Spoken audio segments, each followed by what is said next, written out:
Since I was born, but now I am getting youth.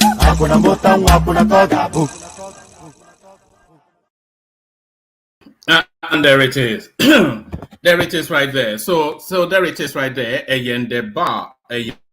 So there it is. So there it is right there. There you are. Here I am, and here we are. So good to see you. Good to be with you again. Always a delight in your company. So you calm it down and then you ease in. So let's just do it that way. Calm it down and then you ease in. So surrender yourself to whatever goes on around here for however it does go on. You should be used to the system by now. The process is a roller coaster ride. So strap yourself in, hold on to the rails, and hold on for dear life. So another roller coaster bumper ride.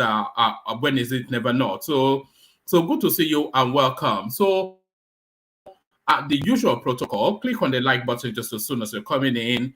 Subscribe if you haven't done that already. The hyperlink that says StreamYard, that's your open invitation to come and join us on the screen. So especially if you're a new voice, then we're especially looking to hear from you. So if you're a new voice, pardon me, if you're a new voice, click on this hyperlink right here that says StreamYard.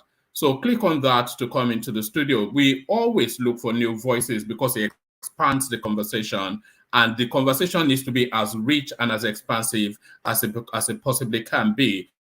So come join us if you're a new voice. And of course, your invitation to buy your host cups of coffee, I put it up, you ignore it. So there it is. 3 easy steps to do that. But the likes and the subscribes, those are compulsory. You must, as a matter of must, do that. But then the hyperlink that says StreamYard, that is highly recommended. So you are encouraged to do that. But then the buy the coffee, that's at your discretion. So please do that if you will. So please do that if you will. So what are we contending with? Plenty to go through. When is there never not plenty to go through? You know that this guy has not been in situation for more than 2 weeks. Well, it's more than 2 weeks now, just approximately 2 weeks this guy has been in situation, Tinubu I'm talking about. And there's a feel and texture to the country that feels almost like a total turnaround. So people, not people, are things happening at a swift and an impressive speed. You know, it's they call it sorry, I'm just trying to do something here. They call it a dizzying speed, the speed at which things are. So they call it a dizzying speed, the speed at which things are happening within the Nigerian space. You know, I've had to change the headline in the course of putting up the notice and then coming live on stream. You know, I was going to lead with whichever story which was wrapped around the convergence of the Naira, and then in between that, whatever his name is, the EFCC Czar, Bawa, he has now been suspended. So the night of the long nights continues to take prisoners. So no prisoners taken, but prisoners are being taken in this instance. So fasten yourself in another bumpy ride. Fasten yourself in another bumpy ride.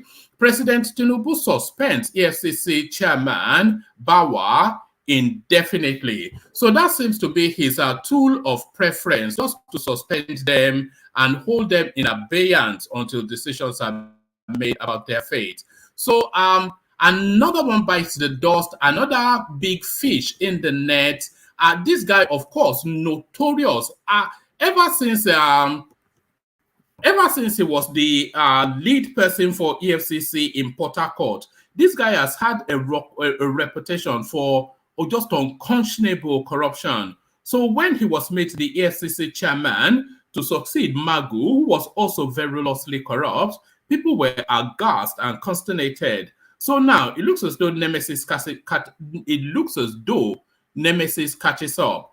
President Tinubu suspends EFCC chairman Bawa indefinitely. So another one bites the dust. Another one bites the dust. So once he suspends them, of course, he usually puts somebody else in situation. But this is now the new person that will be holding the placeholder, as they would say, for that seat. Meet acting EFCC chairman Mohammed Abba. So it's somewhat of a departure from what he did with the CBN space when he took out Emefiele and replaced him with a Yoruba person.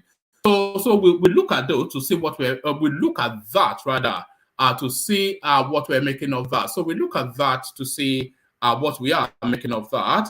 We will equally look at this and see what we're making of this. So of all of the seismic moves that Tinubu has made since he became president of Nigeria, I would say this is probably one of the two most impactful.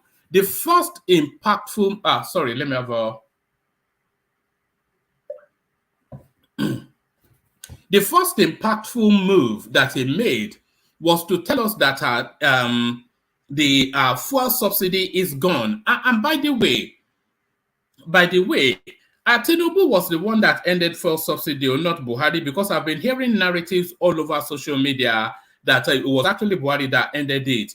What Buhari did was to budget for fuel subsidy up to the end of his administration, leaving the incoming administration to do as they will. But at his inaugural speech, Tinubu told you that thing had ended. So the ending of the subsidy was actually Tinubu's move.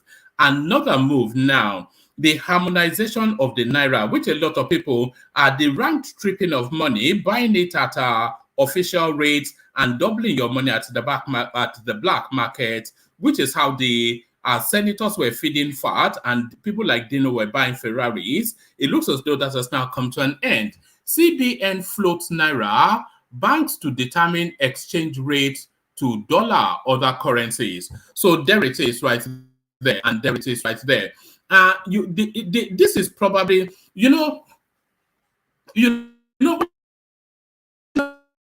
Tinubu said he was going to grow the Nigerian economy by 6 digits, by 6%, you know, and people like KPMG were laughing at him and all of that. So this harvesting and harnessing of money now, it gives some veracity to that growth prediction. CBN floats Naira, banks to determine exchange rates $2, other currencies. So quite what is going on there, we find out shortly. Along the same line, CBN grants bank freedom to trade forex at any rate. So you will see a heavy falling of the Naira, but only really for it to plateau at its real value. So this is what we're going to be finding out in the course of whatever is going on. What we are going to be finding out is the real value of our currency. So not that adjust, subsidy is a word heavily used within the Nigerian space, but everything in Nigeria is subsidized by the state. The value of the Naira at the official desk is heavily subsidized because you can see that chasm between its value at the official desk and the black market. So that tells you that the Naira is heavily subsidized. So we know that education is heavily subsidized, everything heavily subsidized, fuel heavily subsidized. So we're being weaned off that as subsidy dependency.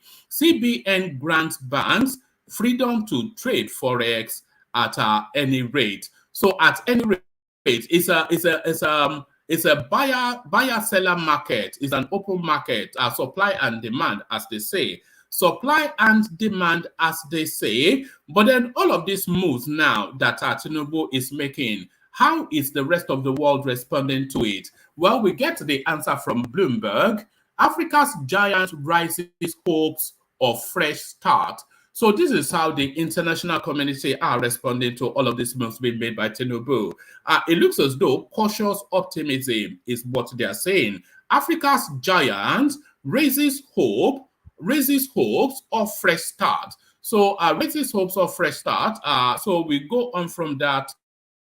No, I don't want to do that one anymore. Let me do this one instead. This one speaks to that Hidi Sarika storyline that we have been doing. Reverse sham called Nigeria Air. Alan Oyema tells Tinubu. So he's now seizing that opportunity then to make what he can of that space. So we'll spend some time with that as well. Let's see. Let's see. Let me see if I want to bring you. Oh, all right. Let me bring you this one. Nigeria reclaims position as top Africa crude oil producer in May 2023. So January, February, April, May. So that would actually have been under Buhari's watch. So that's what documenting, but we'll only go with the headline on that.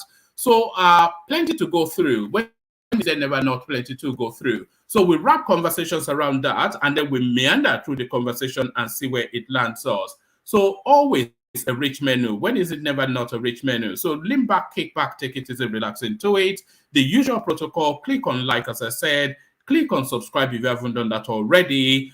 Come join us on the screen, the hyperlink that says StreamYard, your invitation to buy your host cups of coffee. So do all those. As you set about those though, let me take a little break with a musical interlude. Let's go to the K guys.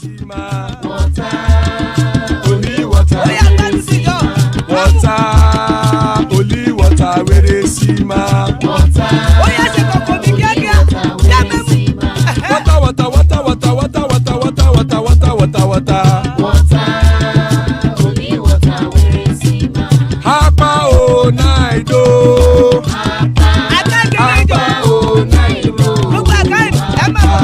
Hapa you don't come oh.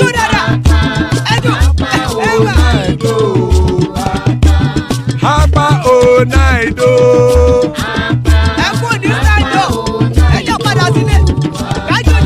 Oro keke elemu ye o. Ibe shodi akekere elemu re o. Bobby master kekere elemu re o. Chief Latif kekere elemu re o.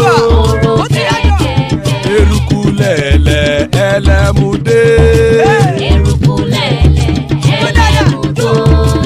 Erukulele egbe elemudode ojare o. Erukulele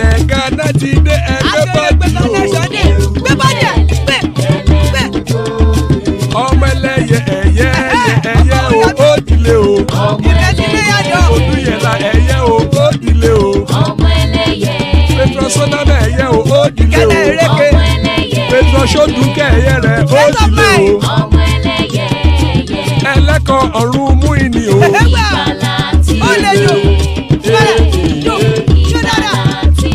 Àkùkọ ọ̀run mẹ́kọ̀.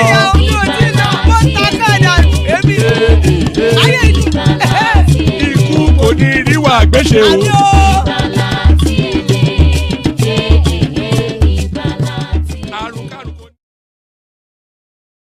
And there it is right there. Akuko Onumeko, the cockroach of the heavens don't crow yet. So you know what that means? Ikuko Niriwagweshe, may death have nothing to do with us. So amen to that on behalf of myself and you, my friends. So to it and immediately to it. So, pardon me. So to it and immediately to it. So as I said earlier, I was going to lead with a completely different storyline, and then this broke them between me putting out the thumbnail and the session starting. So the speed at which things are changing within the Nigerian space. There'll be another big news, by the way, before we finish this session. This seems to be the way it has been going. President Tinubu suspends EFCC chairman Bawa indefinitely.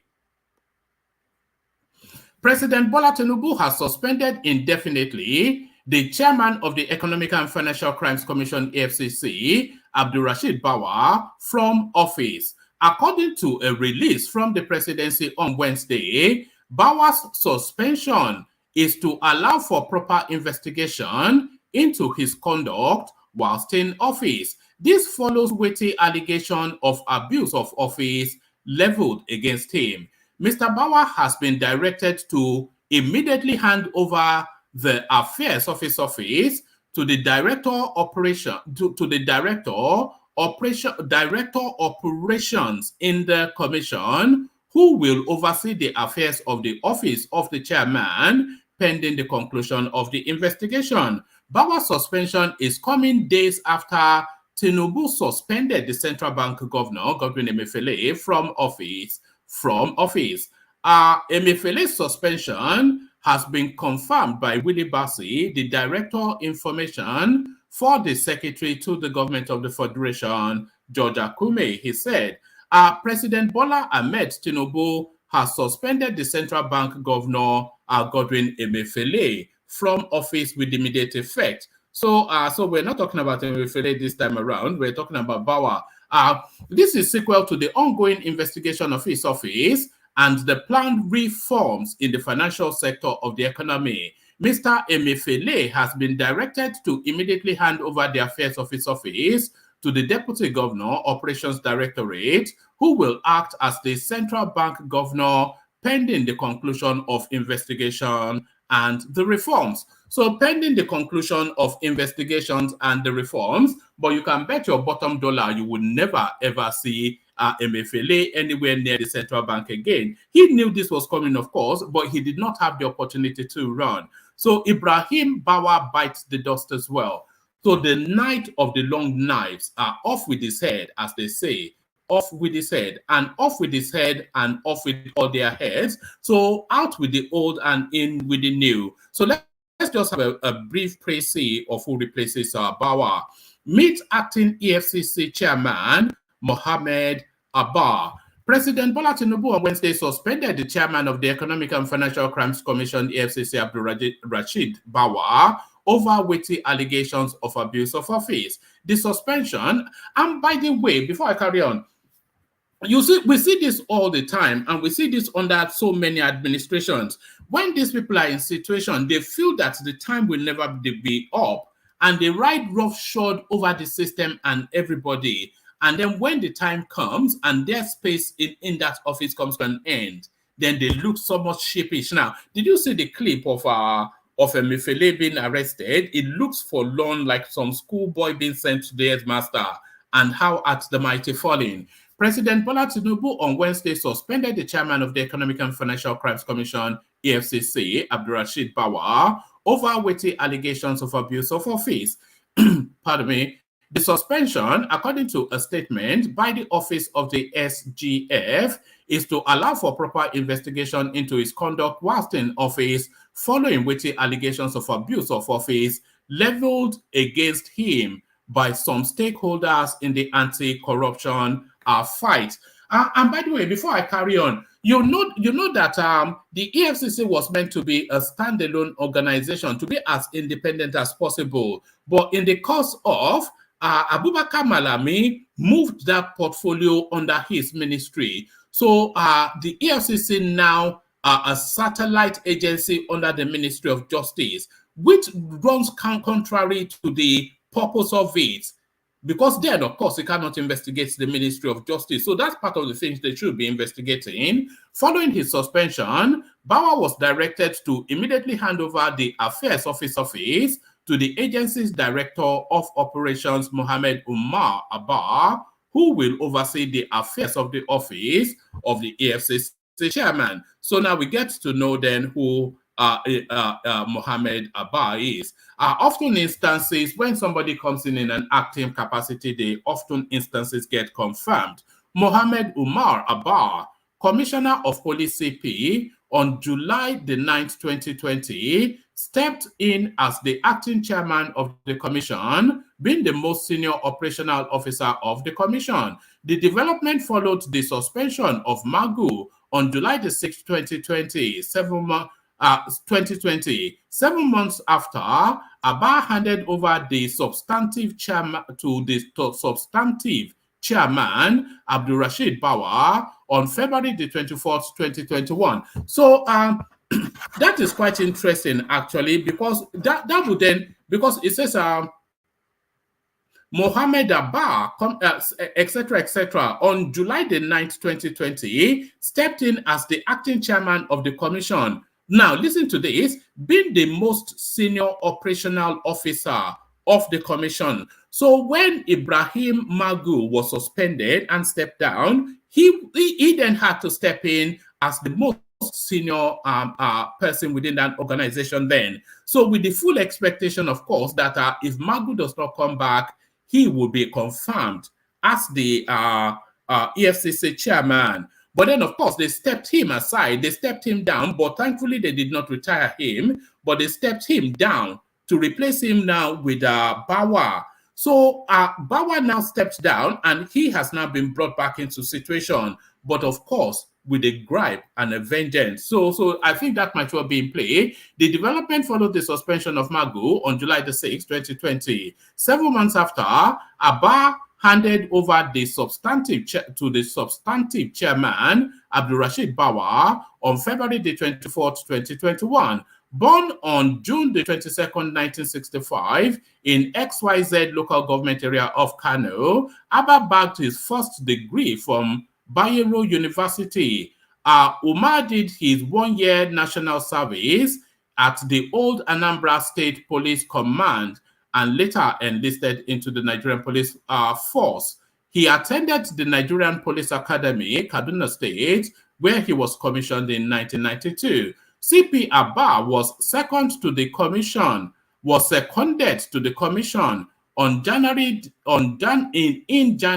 2016 to head the counter-terrorism, etc., etc.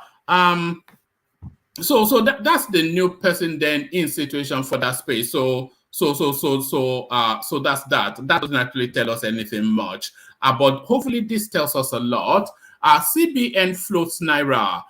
Banks to determine exchange rates to dollar or other currencies. So this is the second most seismic move made by the Tinubu administration so far. The Central Bank of Nigeria, CBN, has authorized commercial banks and dealers to sell foreign exchange freely at a rate set by the market.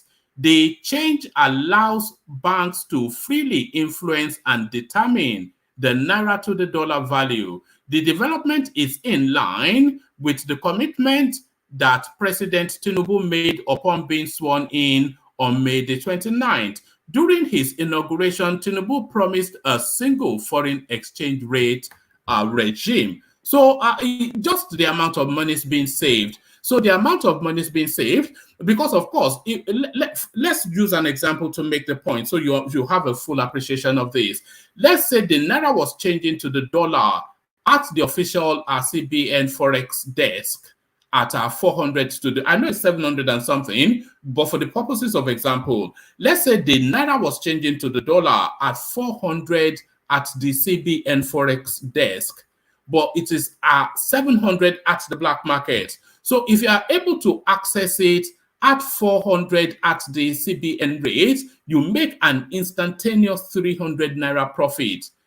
And that 300 Naira, of course, because the value of the Naira is not the 400 Naira that is being sold, but the value to the dollar, that is, the value of the Naira is not the 400 Naira to the dollar that it's being sold by CBN. It is actually the 700 Naira that is being sold at the black market, because at the black market, the buyer wants to buy and the seller wants to sell. The seller lists the price and the buyer agrees that price. So it's a buyer-seller market. So it finds its natural value there. It finds its real value there. So that's the real value. So that differential of 300 Naira is a loss to the country, and we have been losing that for so long. So that's another savings in money right there. So during his inauguration, Mr. Tinubu promised a single foreign exchange rate regime. The president insinuated that he would direct the CBN to strive towards a single exchange rate. He claimed that a unified exchange rate will divert capital away from arbitrage and towards significant investment in facilities, equipment, and jobs that power the real economy. Before now, the World Bank and other multilateral lending organizations had, during the Muhammadu Buhari regime, warned the CBN about the negative consequences of multiple exchange rates on the economy and how the situation was frightening away investors. So, frightening away investors. Investors want to know that this is the value of your currency, this is our entry point, and although our currencies fluctuate, your currency is not likely anytime soon to fluctuate more than a 5-7% differential because it's at the open market rate. So this is a real boon for investors, a real boon for investors. So a real boon for investors. Headline, let's see if this offers us anything different. CBN grants bank freedom to trade forex at any rate. So I think that's probably what we just read. So that's probably almost certainly what we have just read. So now let's now see now how the international community is responding to all this. Africa's giant raises hope of fresh start. So this is now a snapshot of the verdict of the international space. Let's see. Okay.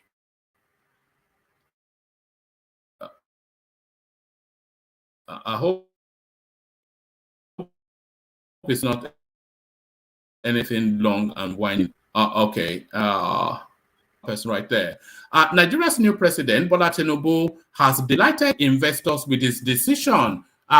Let's take that again. Nigeria's new president, Bola Tinubu, has delighted investors with decisions he has taken in just 2 weeks in office. The question now is whether he can stay the course. So far, he abolished a costly fuel subsidy, suspended the contentious central bank governor, and signaled that an exchange rate policy overhaul is imminent. The stock market has soared to a 15-year high in optimism. He has the mettle to implement the difficult political decisions needed to turn Africa's largest economy around. So there it is. So that's the verdict. So that's just a snapshot then of the verdict of the international community. A snapshot of the verdict of the international community.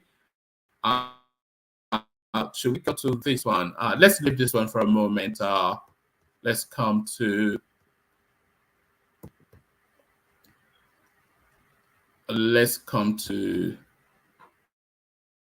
yeah. I'll give you this one as the last readout for the moment, and then we come into the room.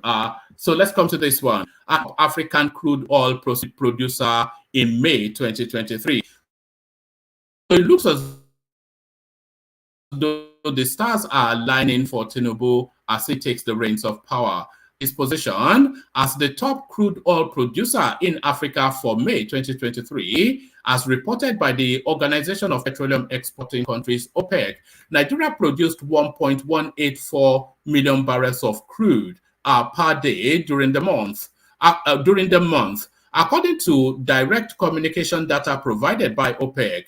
In comparison, Libya produced 1.158 barrels, Angola 1.111, and Algeria produced 962,000. The OPEC report also highlighted Africa's economic growth, stating that the country's economy expanded by 2.4% year-on-year in the first quarter of 2023. However, the report attributed the slow growth to various factors, including a decline in crude oil output. It should be noted that in April 2023, Nigeria experienced its first decline in crude oil production. So the rest goes into technical details, but the upshot of it is that they are pumping the oils out of the creeks again. So that is thanks to Tombolo, or whatever his name is the hooligan from the creeks. So the hooligan from the creeks, but not at all hooligan, are joining us, our Bishop, Ola with us as well, and the majestic Ajanle Koko shares his company with us. So good to have you, gentlemen. Let's kick it off with let's kick it off with Bishop. Let's kick it off with Bishop. See if he's ready. Bishop, are you ready? Yeah, good evening, gentlemen. Good evening, fellow compatriots. How you guys doing? Good evening. Good to have you. Hold on, I'm just reading now. Yeah. So let me kick you off. Let me kick it off with then the suspension of Bawa. What are you making of that? I think it says signs of things to come, whether good or bad, we're yet to see. I've not read the news. I just only heard when you mentioned it a few minutes ago. I've not been able to. So I believe there must be some weighty allegations, and if there are, I mean, we shouldn't let things stay for too long. But because I've not read it, I know there will always be allegations, but we have to see with the facts from the people that just want to pull it down because maybe it's an obstacle. But as far as I'm concerned, I think that's good. And nobody should be given some sort of special preferential treatment, especially when they have run foul of the law. So let's due process take place. Let independent people review whatever allegations there are against him, and let justice be served. Maybe it should put some confidence in our institutions by people, if they see that the justice is likely to be dispensed and with speed. So for me, yes, it's a good thing. If you are, run foul of the law, let it pay the price. Let it do the time. All right, let me bring you this. I don't think I read this out. CBN announces unification of all exchange rate windows.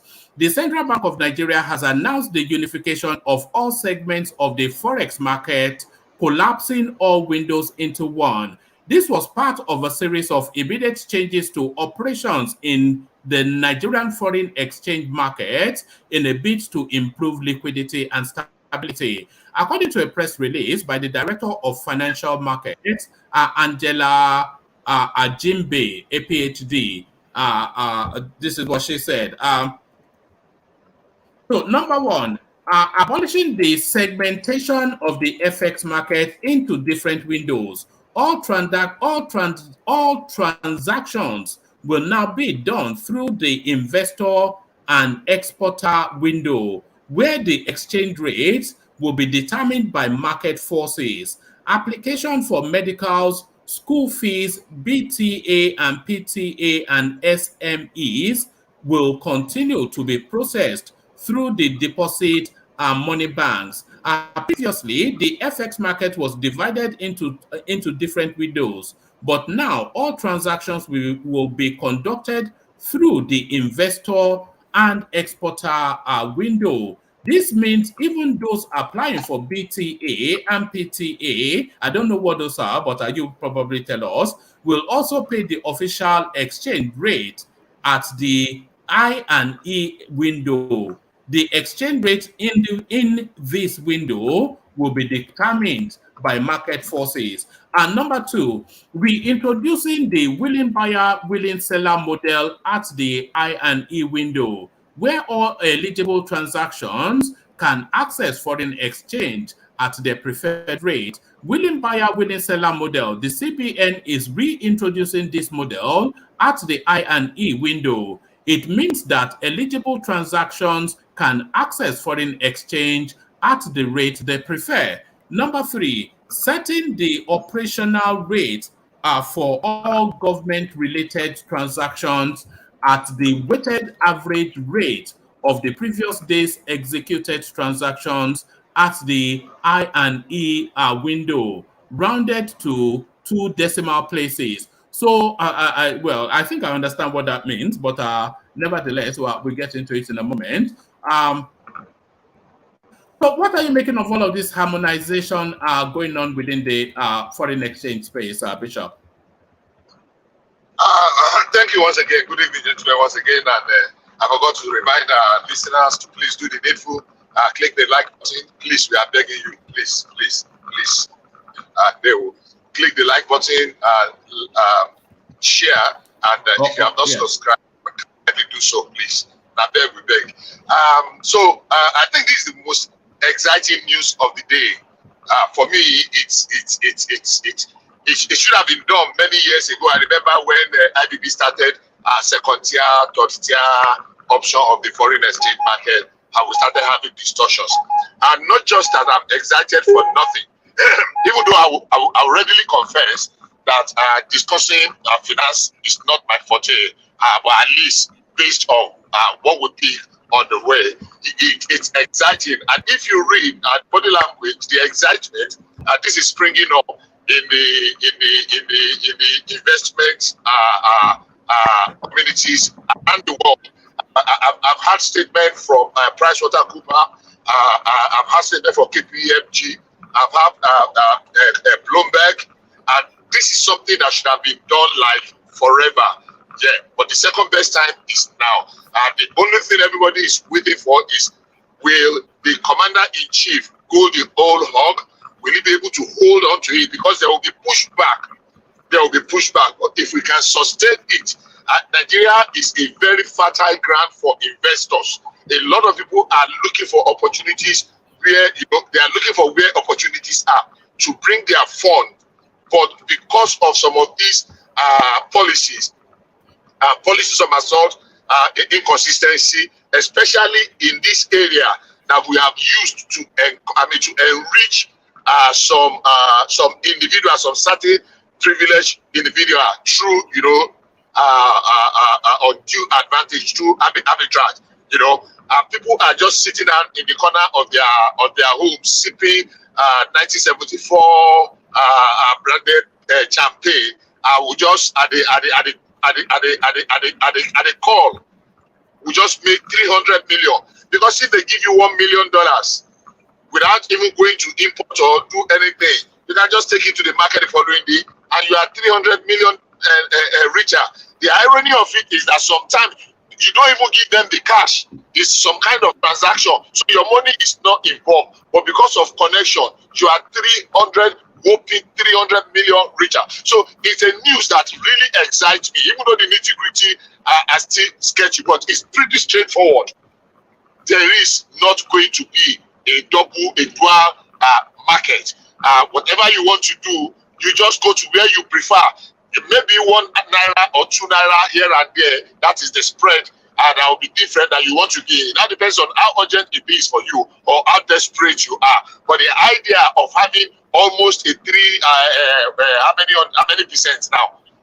Almost a double, twice the rate from the official and the black market, which is what principally majority of the people used. And like you said earlier on, which is what actually gives us a semblance, like a mirror of the reality the value of our currency. All we are doing through the central bank is just to privilege, to favor a privileged few. So for me, I'm very excited, and I'm still looking at what the investing community, they are talking about it. But quite honestly, it's something to share about. I just pray that we are not going to dilly-dally. There's not going to be policy capitulation. There's not going to be policy reversal, no matter the pressure. But I think that Tinubu is really prepared. He's really prepared to go the whole hog. So for me, it's a cheering news. All right, brilliant. Thank you, Bishop. So you still have you still have the floor, Bishop. But I'm keen to hear Ola's take on this on this particular topic, because he comes from a banking background. So Ola, what are you making of this news that the harmonization of the exchange rate, the unification of it, if that is a term, removing all this multiplicity in exchange rates and then coming under one single umbrella? So what are you making then of this announcement by the Tinubu administration, Ola? Hello, everyone. I see it as a serious progress. So I call it like a radical progress. But then I will still be cautious, because it will now depend on what the government will do on the fiscal aspect. But just merely looking at the situation, like you fairly said the other time, so it will not be a matter for demand and supply. So because what this guy called Tinubu, what he has managed to do just in a few days is that he managed to remove corruptions. And when you look at this forex we are talking about, you see all the mentality of subsidy, because people may not really know that the naira is actually being subsidized. But that type of subsidy that favors some big men overnight, but the billionaire, those are the ways it's going to. So by maintaining this now, you are sending the right, you are sending the right information to the investors that, okay, at least you can be guaranteed of your investment within the country. But you look at it differently too. Those people that want to be holding the currency, that want to be taking position too, it is risky for them too, because event can easily overtake. Maybe you want to hold and you are expecting some kind of abuse, and find a way that, okay, you will cut out that there will not be parity, so that you just make undue profit. So it's now very risky for you now to hold. But is the window for undue profit, is it not been removed? Because what they are saying is they are using the willing buyer, willing seller model, and they've asked the commercial banks to sell at whichever rate they have, and all of the satellite forex windows within the CBN has been harmonized under one umbrella. So they're saying market forces should determine it. So is there any point in holding dollar anymore, unless you can hold enough to create an artificial scarcity? That's exactly what I'm saying. That, I said that it doesn't create a chance for you. So the thing is, when you get your dollar now, you want to sell quickly. That's exactly what I'm saying. So when you sell your dollar quickly, it simply means that those people that really need dollars, they will have access to that dollars, not some artificial demand that just want to use that to create economic sabotage. So to me, like I said, it's a good policy. Now, on the other side, I would like to explain is this: it depends on what the government is going to do on the fiscal side of it, because normally things we go beyond we hit the roof in the short term, because you expect the naira to devalue and goods and services to be expensive to some extent, but although later it's going to find a new level. But now when you have this thing, government we have to complement too. How do you complement what you are saving from all this? From all this, how do you boost local productivity? Because that matters now. Because as you've done this one now, your taste for foreign goods, the taste should be gone by now, because the foreign goods become more expensive for you to consume. So it can trigger something internally. It can trigger something internally that, okay, those that are not productive before internally, how can we take advantage of it? Because this is an advantage now for whoever is going to invest locally to say, okay, let me meet some needs. For example, maybe your taste is to import rice from Malaysia or wherever before now. All of a sudden, the local rice may have some kind of advantage. But then, if you don't quickly do something within the local rice too, there can be inflation too. You understand? So you want to do something. How do you do something? The money you are getting from this, you can use it to, give some kind of production subsidy. No, And no, all the time, yeah, no. So that's more of a long term or medium term project. But the immediate impact of this really is the immediate. Alexander is asking me to read Zita's comment. He says, "One man, my husband is around and is watching your show now. He says he likes the way you read out the script, your tone. So thank you. At least one person likes my tone. I thought it grated on people's nerves, but that cheered me up. So thank you to your husband, Zita. But Ola, you're talking about more of a long-term panacea to then bring down the effect of this, but the immediate impact of it is really where the conversation is. And what we're hearing, the report from Bloomberg, is that the international financial space, they're cautiously optimistic by some of these moves, especially this latest move being made by the Tinubu administration. no, it is normal. It is normal to warn your citizen. That's why I'm saying that if you allow things to go like this, if you don't boost your productivity, it can be a recipe for disaster. That is for sure. But that's why I'm saying that what you do when you do this, you have to complement. If you don't complement, look at this. Okay, now I can tell you now, for example, that this the regulation they are doing. When you do something like this now, it creates some kind of advantage. That, okay, maybe NNPC or whatever they call their name now is the sole importer of oil and gas, and maybe they have undue advantage to dollars. But this time around, you can give license to so many people, and people will be importing. Now, the way they are importing now demands, are they flooding the market, for example, with some kind of PMS? So if you have the supply now, if you create some kind of supply that or supply that meets or maybe a little bit above the demand, what is going to happen to PMS is going to come down. That's what I'm saying. So now, for you to take advantage of this, too, you have to complement. All right. You're breaking up a little bit, Ola. Can you hear me? Okay. I can hear you. Maybe it's you. I don't even know because I can hear you clearly. Hello? I can hear you. Can anyone hear me? Yes, we can hear you. They can hear you. I'm hearing. Okay. We can hear you. Maybe it's one man. So the thing is this. This is a level playground. Nobody is having an advantage over one another.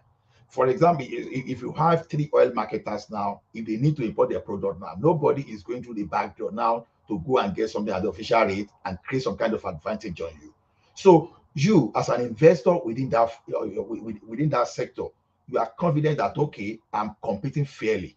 So those are the kind of advantage you see in this situation. But like I said too, for you not to push too much inflation on your people, and for poverty not to be escalated under these two, you need to redirect your fiscal policy to measure, so to boost productivity. An example I will give is rice now, rice production. Now, it is normal when you have things like this. Some people may want to take advantage. Oh, because we are buying rice, or because of this now, because some people import rice, you want to increase. No, this is what I'm saying. Maybe you produce rice locally, you export instead of taking care of the population. Now, some people now export. Now, because you are exporting now, the landing cost of imported rice will go up. So you want to balance the situation somewhere. How are you going to give incentives, for example, to boost production of to build local production of rice and to counter the one that is coming from the international community. So okay, it's like one man is set out of his show. Apologies, my system dropped for a moment. I'm not sure where we are, but Ola, let me bring Kulata into the conversation. I think we have him for a microsecond. He's rushed in, so excited was he by this news. So he's rushed in to drop a thought. So that thought then, Kulata, I'm saying that are two seismic moves, two impactful things by Tinubu within these first 2 weeks. This certainly a game changer, as they often like to say within the Nigerian space. So thoughts, Kulata? Just 1 second. All right. So wait. Were we still with Were we still with you, Ola, or had you landed that for? Yeah. I was just talking of how we should. That is a good policy, no doubt. It give it give an advantage. It gives the investors some level of confidence required for them to bring their money. Although it's not as if they bring their money in before, it's not as if they don't find their way because they have to pass through the CBN, right? But because of how we have policies, some are sort, right? So things can change, and you hear the kind of airlines, some kind of MTN, where you ask them to go and source the exchange.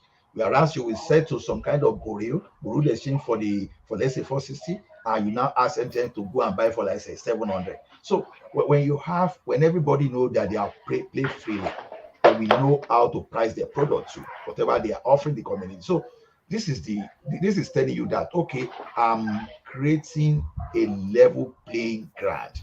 It brings predictability to the financial sector. Is it not the totality of the financial sector, but to the forex sector? But Kulata, how are we unpacking this move now? I'm saying, well, along with the first subsidy removal, this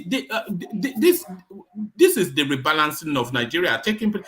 This could cascade and dwarf what's happened in the last 60 years.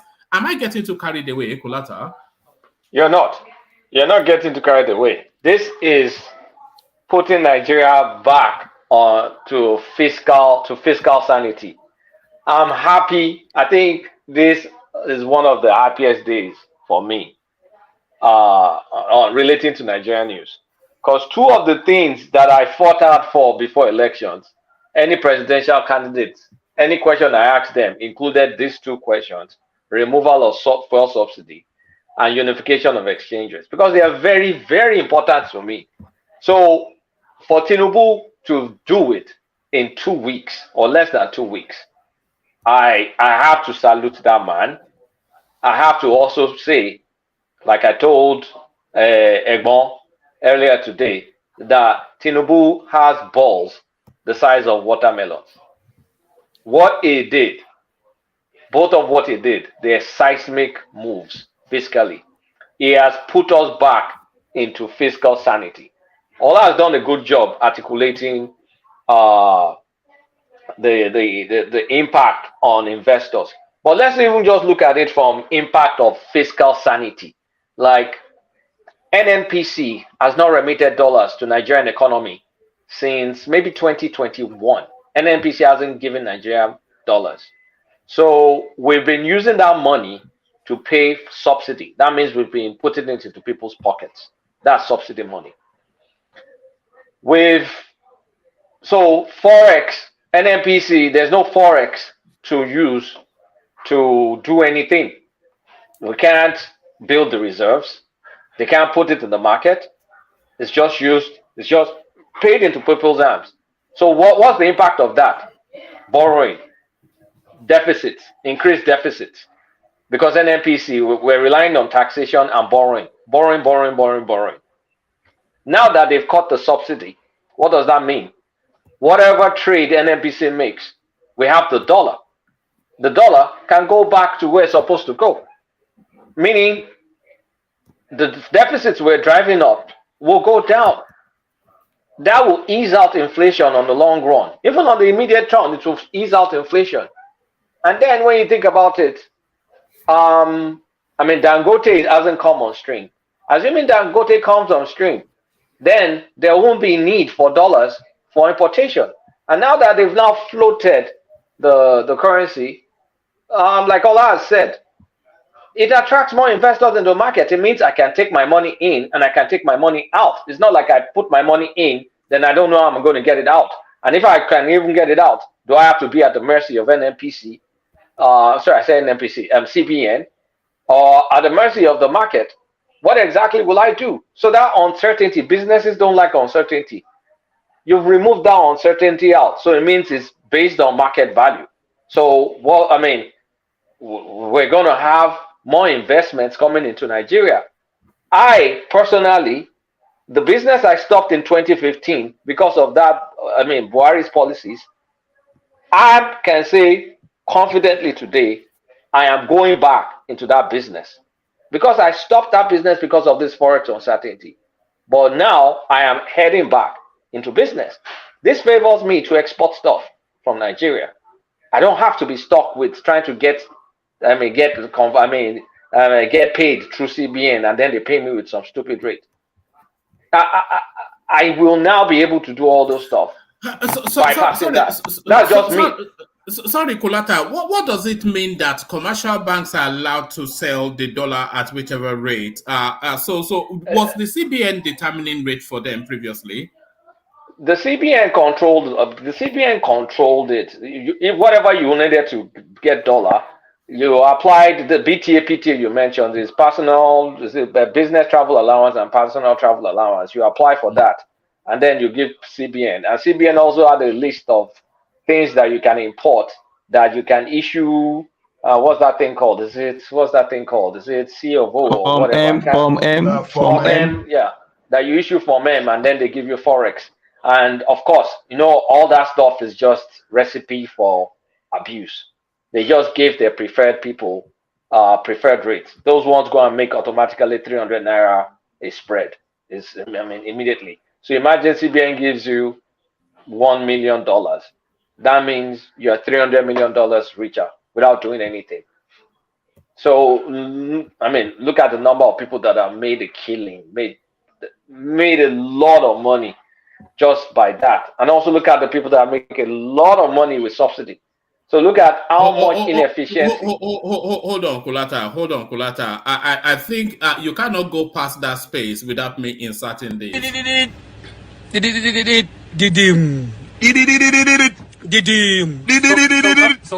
is the sign of landing of big money when MFL give you Jala in official rank. So that's the end of that. That's the end of You see, that's it. You see, it was ridiculous. We were just heading towards the fiscal cliff because people will see, we artificially pegged naira to dollar. So of course now we've devalued because it's essentially devaluing. People will say, Nigeria is no longer the biggest economy in Africa. So what? For now, so what?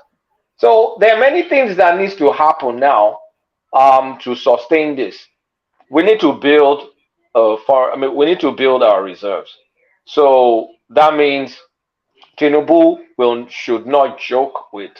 I know it's not going to joke with it, but Tinubu is not going to joke with the insecurity in the Niger Delta because we need more guaranteed forex. Our balance of trade has improved with this, but we need to further improve it. So that means we need to be at least try to hit that 1.8 million barrels a day OPEC and more, and fast track. Dango. I know from what I've heard, the Dangote refinery is not fully ready. That's 1-0. Oh, what's wrong with this? That's 1-0. No, but Kulata. Sorry, my speaker was talking to me. Sorry, Ola, I'm going to leave in 5 minutes. Yes. Okay, bye. Yeah, carry on, Kulata. So and then you can push back against him when he leaves. He can't argue back. Carry on, Kulata. Yeah, I got. So we need that. I'm targeting low hanging fruits now. Very low hanging fruits. Well, the crude oil export. Please, up. Whatever you need to do. That's already up, by the way, from what we just read. But carry on. It's still low. It's still. I know it's gone up, but based on compared to those Buhari days. We need to get it to the maximum that is OPEC allows. We have to get it to the maximum OPEC allows because we need to be making those dollars, and those dollars we're making is no longer used for subsidy. So CBN will be able to give the federal government money, and the federal government will be able to give the state money. The states will be able to pay people's salaries. We don't have to borrow more money because now we'll make more money, and then we're making dollars. And then our imports is, the imports, when Dangote begins to produce, that means it's less imports that is based on dollar. So that needs to happen, and it needs to try and happen quickly in as much as possible. And then now to get the economy booming, to make Nigeria economy booming, once you can fix that immediate low-hanging fruit, there are tons and tons of other things that needs to happen. But I'm just focused, because of the interest of my time, I'll focus on low-hanging fruits. We need to bring down the cost of Naira. The cost of Naira right now is too high, meaning our interest rate is too high. We need to bring down our interest rate because all those are people that buy into our bonds, jacking up interest rate because of our inflation. Right now, pressure will ease out. We have inflationary pressures coming out from these moves and all, but we'll be removing additional other inflationary pressures based on the excessive borrowing, printing of money that CBN does. All those ways and means, those will go down because we won't need them. The economy will fully balance. We won't need all this artificial stuff. So when the market settles, market will settle. This drives up some inflation. Some inflation combined with the subsidy, because the more forex goes up, the more the price of petrol will go up. Everything is now based on market forces. We get all that stuff. But I guess what I'm trying to say is we need to reduce the interest rate. Let me ask you a question, Kulata. Okay, we're going just on the loose example that Naira changes at 400 at the CBN, 700 at the parallel market, at the black market, just for the purposes of the example. So if they remove that 300 differential, what in terms of money does that bring back into the Nigerian coffers? If they remove that subsidy, are we looking at a $20 billion savings right there? Well, I will first start with subsidy. Subsidy, well, because we borrow for it actually, but at least we cut our expenses by 500 billion naira every month. That's just for the subsidy. I think it's approximately that, because I think it adds up to like $11 billion or something a year. So when we think about the subsidy, we've cut down like 500 billion a month. And not just that, NMPC will be able to remit dollars back into our coffers. So from a forex, we will not be pegging the naira and controlling, hoarding dollars to give a few people. That will no longer be necessary. So a significant chunk of savings. It's not that easy to calculate, but the subsidy one is more straightforward. The forex one, we can get into the details if I finish from my meeting in maybe another 30 minutes or so. So those things, the simple way is we will have fiscal sanity. And then if we can get our interest rate lower, people will be able to borrow more money. The economy will be able to move because money will be cheaper. Naira will be cheaper. Economy will be able to move. And like I said, if we just focus just on the low-hanging fruits alone, if we can get the crude export up, things will happen. Then in the midterm future, of course, investors will be piling into Nigeria because there's more certainty in our economy. Dollars will come in via foreign direct investment, via portfolio investment, via all sorts of manner of investments. And if our interest rate is low, Kulata can go and borrow loan in the bank and build businesses and employ people. The economy will just move. But one big albatross that Tinubu needs to fix, and I know is at the deepest part of his mind, insecurity. Because fixing insecurity will fix a sector of economy, agriculture, that impacts the most people, the widespread of people, impacts their productivity. That's the next move, fixing insecurity. And of course, those low-hanging fruits. I just condensed my thoughts in a disjointed way. I'm too excited. When I come back, I'll come back once I'm done with what I need to do now. I'll come back to flesh out my thoughts more. Yeah. I think in the foreign exchange, the gain that is like to have in the foreign exchange is that now he will free his reserve. You know, when we had those two markets, the central bank used to intervene. We'll free our reserves because we don't. Yeah. I said that. Yeah, we don't need to use. We don't need to be backing artificial rate with our reserves. Our reserves will grow. Yeah. And we need to grow our reserves. Another thing. Wait, let me. I have to go now.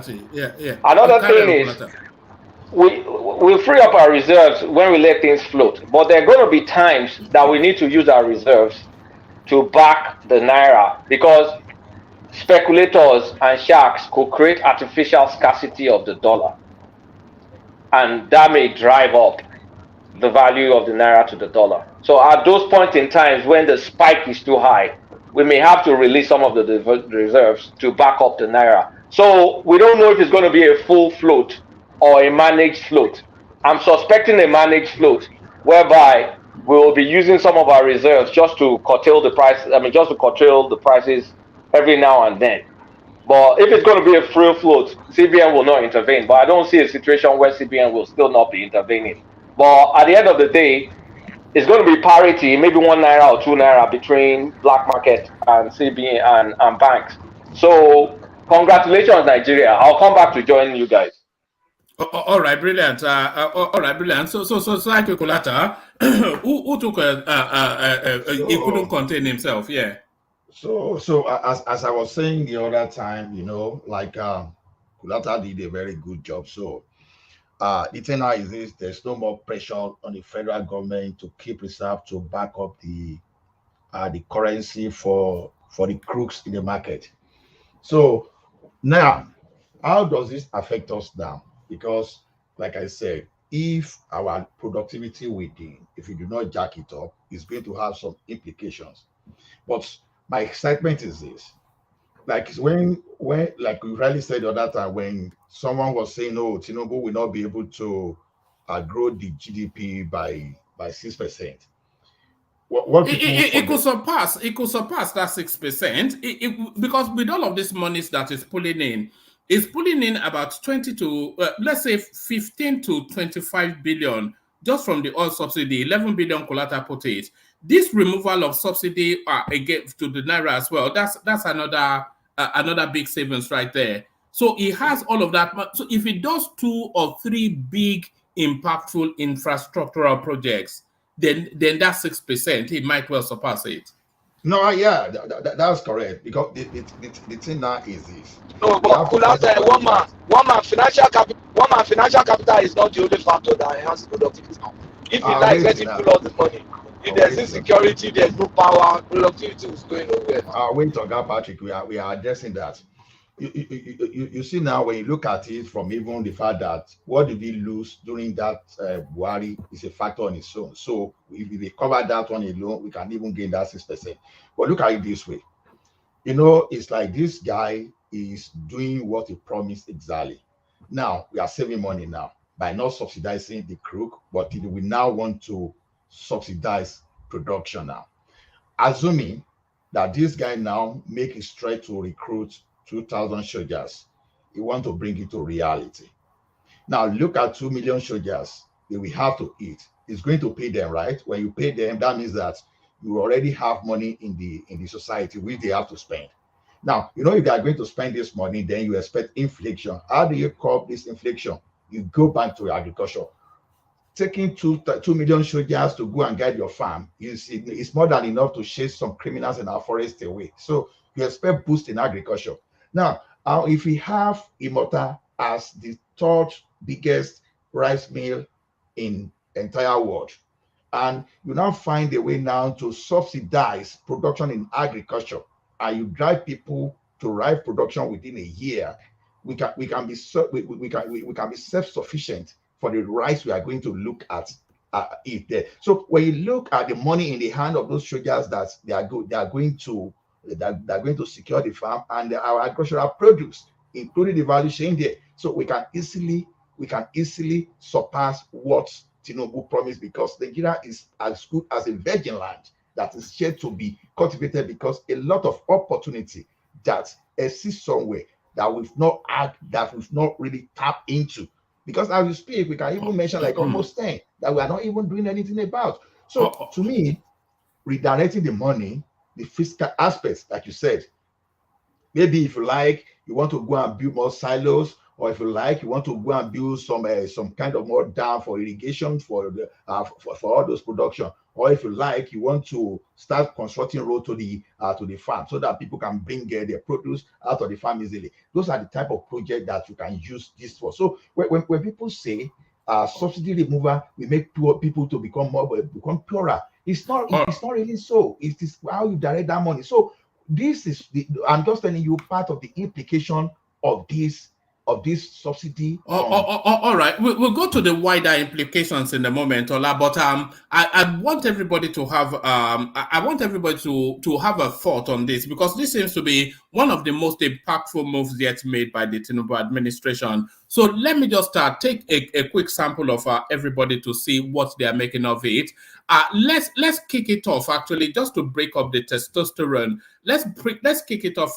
Let's kick it off with Ajanle Koko. Actually, let's kick it off with Ajanle Koko. So Ajanle Koko, what are you making of this? Are we getting a bit too carried away? But because one man, let me come back to me. I'm at the middle of something now. Sorry. All right, brilliant. Okay, let me kick it. Let me go to Simba then. So Simba, you pick it up from there. Are we getting too carried away?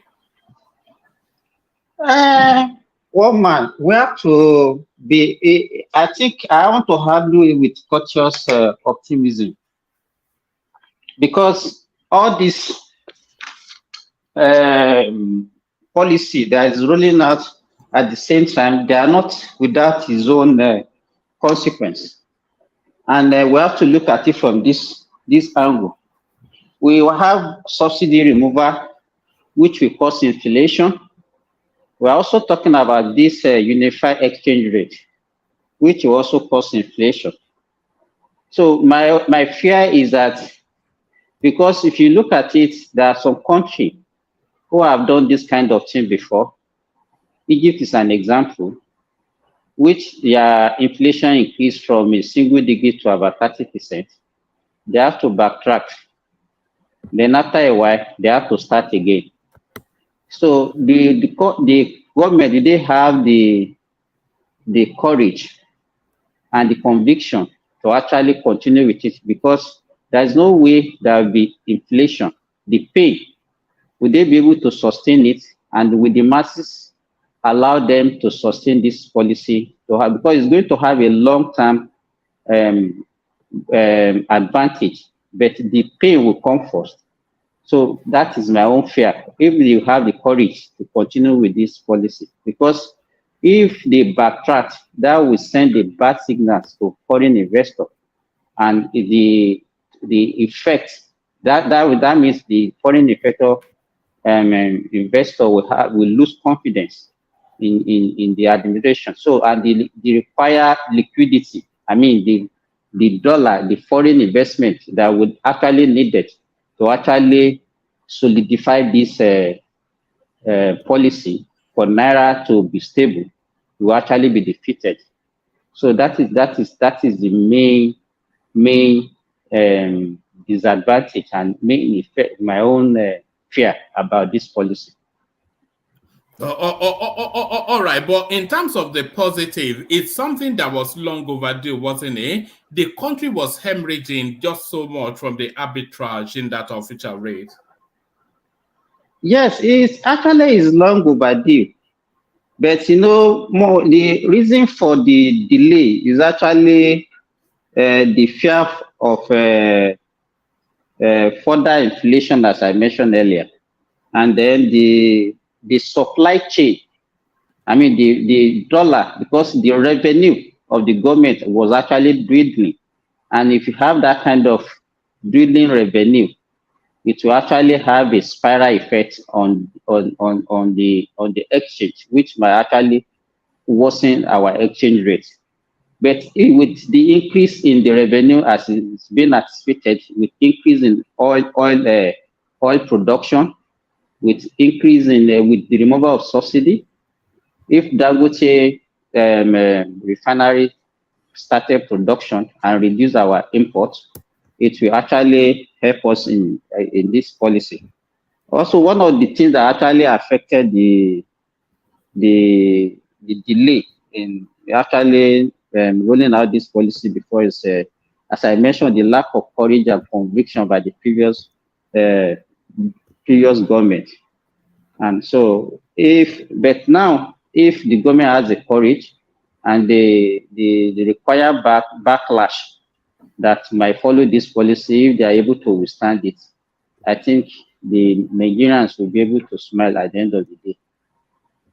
All right, brilliant. Let's hear from you, Patrick. So, Patrick, this is your field. You from a banking background. What are we making of this? What should we be making of this, Patrick? Yeah, for me, I think just like Simba said, it's too early to start counting our eggs or counting our gains. The policy direction is okay. Let's see how the system responds to it. But the anticipated response that I also feel might come is all things being equal, there will be investments coming into the country. You understand? There will be more investment coming into the country because the market is more transparent now with respect to exchange rates. So I expect to see more dollar coming in because of it's also coming up with a system where investors can take their money out, so money can go in and come out of the system with minimal constraints. So that's going to also be an incentive to investors. One thing that he really needs to be able to put right to really make this capitalize on this the opportunities that have been created by this policy is to work on insecurity. Now, if Tinubu works on insecurity today, a lot of things are going to happen. One, food production will improve. There's no way could have worked on insecurity without taking care of illegal mining. The moment you take care of insecurity and take care of illegal mining, then that area of our economy can be opened up because there are a lot of mineral resources in the country. I'm sure the country can almost make more money from solid minerals than oil. And why is it difficult? Insecurity is one of them. There's no strong government policies in terms of solid mineral. The only person that attempted that was Obi Ezekwesili. The Kadifayemi didn't really do well or as much as some of us expect of him, given his profile.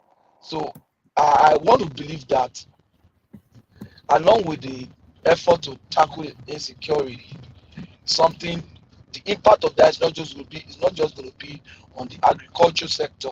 I think it's also going to have great impact on the solid minerals. That means more jobs. That means more investment as well, because now people can legally invest in solid minerals. So foreign investors can come and safely feel safe and put their money in that system. So I expect all those things happening. I think Tinubu is going to really do well, just like some of us anticipated. You can see the system is moving. And the other things that are running are still running. The project, the rail, the contract, they are still running. You understand? And so the guy is hit the ground running, and he doesn't even have ministers yet. No, and he's doing all this. So by the time he sets up his cabinet and everything, so you should expect great things. I think Nigerians are lucky to have voted this guy in, and we appreciate all the Nigerians that saw the right picture and took the right decision and made good judgment and never allowed sentiment to blind them. And in short, to me, this is a balabalistic enjoyment. than Nigeria. Patrick, would you say I'm going too far if I say that the removal of the subsidy and then this now harmonization of the exchange rates, these two policy positionings, these are probably two of the most impactful policy positionings in Nigeria for the last 40 years. Very well. The removal of subsidy, the exchange rate. And mind you, one thing is going to happen. That student loan is going to transform the educational sector in Nigeria. There's nothing wrong. Why will a Covenant University be able to compete with an Ife? If I'm going to get a quality of education that is better than Covenant from Ife with a stable calendar, why would I go to Covenant? You understand? I would rather go to Ife where I have access to the lecturers that are very experienced, so there will be competition. And that alone is going to improve our productivity too, because the quality of graduates, those people are coming into the economy, they're going to be working, they're going to be adding value to the system. And then I think they want to also reopen the technical schools and everything. He was talking to them. He said even ordinary school driver is a path to wealth. They didn't understand it. There are some people in this country where I live, all they have is how to couple things. And they work in factory lines, and that's how they make their money, that's how they send their children to school, working in factory lines, learning how to screw nuts and all those stuff. So it's something that is really good. I think for the first time we have a president that is prepared for this job, and that is a Democrat, and you can see his strategy. And I thank God that all these old former presidents, people like Obasanjo, they were just going to mess us up finally by almost making us to miss Tinubu. I'm telling you. All right. Let's hear from Darati, Patrick. So Darati, we've not yet heard from Ajanle Koko, but so far there seems to be unanimity in the excitement around this policy position. Are we going too far to suggest, just 2 weeks into his administration, that Tinubu is on course to be the greatest Nigerian president ever? Are we about to see the birthing of a golden Nigerian era, or is that too excessive? Am I being too hyperbolic? One man, thank you. I can say that you are not. Because if you look at the excitement all over the world, Nigerians all over the world that are following the Nigerians political space and economic space, they were all jubilating. You see, the impact of that particular policy is going to have a very big impact on our economy and the lives of an average Nigerian in the long run. Sema was talking about the effect on the short run. Of course, we know there will be some kind of inflation, but do you know that even just that removal of subsidy alone has reduced the price of gas from almost about 800 naira per kilogram to about 560. I saw a particular something yesterday, price list at Oshobo, talking about how the price has already dropped. And that uniformity of the exchange rate is another game changer. I have a friend that lives in the United Kingdom that told me categorically in 2021 that, I'm not bringing my money to Nigeria if this administration does not pack up. I mean, it's only after this administration goes, then I will see what policy will be in place. And Kolata was talking in that particular direction too. He told me that I'm not investing in Nigeria for now. So which means more investment will flow into Nigeria. So I can tell you that you are not being exaggerating the effect in the long run. Now, there's a particular part that you were asking Kolata the other time, that what are the low-hanging fruits that we can get from this? Apart from the money that is being saved from the CBN, from the subsidy removal, automatically that money that we were getting before, that we're using in dollars, I can tell you that by next month, let's just start monitoring the space. The amount that will be going to the state government will increase. Now, the owners, I don't know how the president wants to talk to the state governors, how to push this money down to the people, because their allocations will come up, no doubt about that. Because now look at it, the money they get before they are not getting more. Nigeria will be getting more in dollars if we're able to also push up our production, which we have done, but it's not yet at the level that we want it. Which means by the time they get differentials, by the time we're converting it back to naira, which will be pushed down to the local government, to the state government and the local government, we are going to be having more money to be shared at that level. So more money to be shared at that level, it means more money will come down to more people at the local economy. So I think the governors also need to let the policy percolate down to the grassroots. If not, we will be having some issues. So that's just it. And another issue is this issue of production. Like somebody that understands what happens in the agricultural sector. So that's also my sector. I can tell you that the government will have to do a lot of work in that area, because to bring down food prices. Food prices can only come down when more money is being channeled into that particular space. That is subsidizing production, incentivizing production of different type of staple foods, especially rice and some other things that we can produce locally. With that, people will start to see this food, the price coming down, so they can afford it. The governors are doing their own, making the money come down at least. Money percolate down to workers, getting their salaries at the right time, even if it's possible, increasing their salaries. So with that, people will be able to buy. It stimulates local production more. Investors have confidence to bring in their money. Like Kolata is saying, he can bring his money now to Nigeria. My friend and some other people that also have that kind of message too, like, oh, come, I cannot work with this 2-3 tier. Darati, when people talk about investors, they automatically think of some American hedge fund and whatnot. Investors,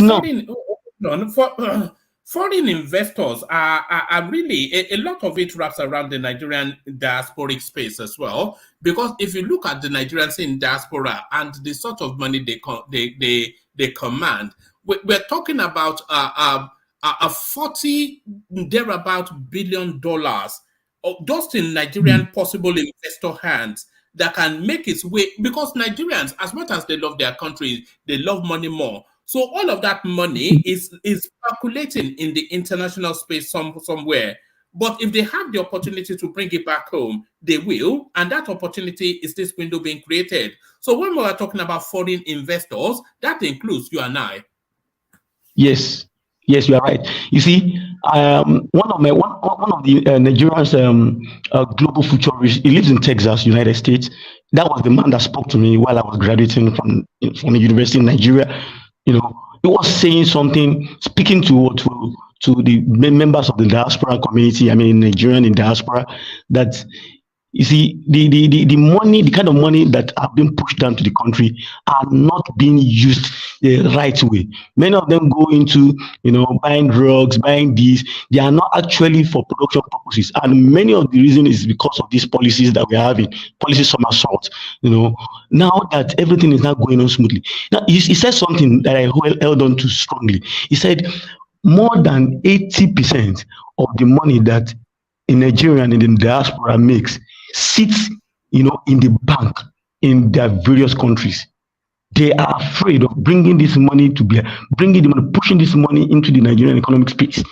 Some of them even just kind of play with within the stock market, looking for short-term investment that they can easily do and pull out their investment if they suspect any foul play from the government or from the market. They can easily pull them out, but not into actual production that based investment. So with this, people will have that mindset or that confidence to put their money, channel more of their money into productive enterprise that will lead to more creation of jobs. You know, when there is job and people are being paid decent wages, and you are sure, look at what is happening. The airlines, they are even having a problem with the country in the area of repatriating their funds because we don't have enough dollars. CBN is rationing the dollars for them, and they are looking at it. These people are not serious. They either divest some of their stuff down to other countries that are responsible in terms of their monetary policy and some other policies. So with this, we will see more Nigerians having the balls to say, okay, I am sure if they monitor this for about 1 year, 6 months, 1 year, that this thing is stabilized, then I can put my money in, and it's going to yield more positive for the country.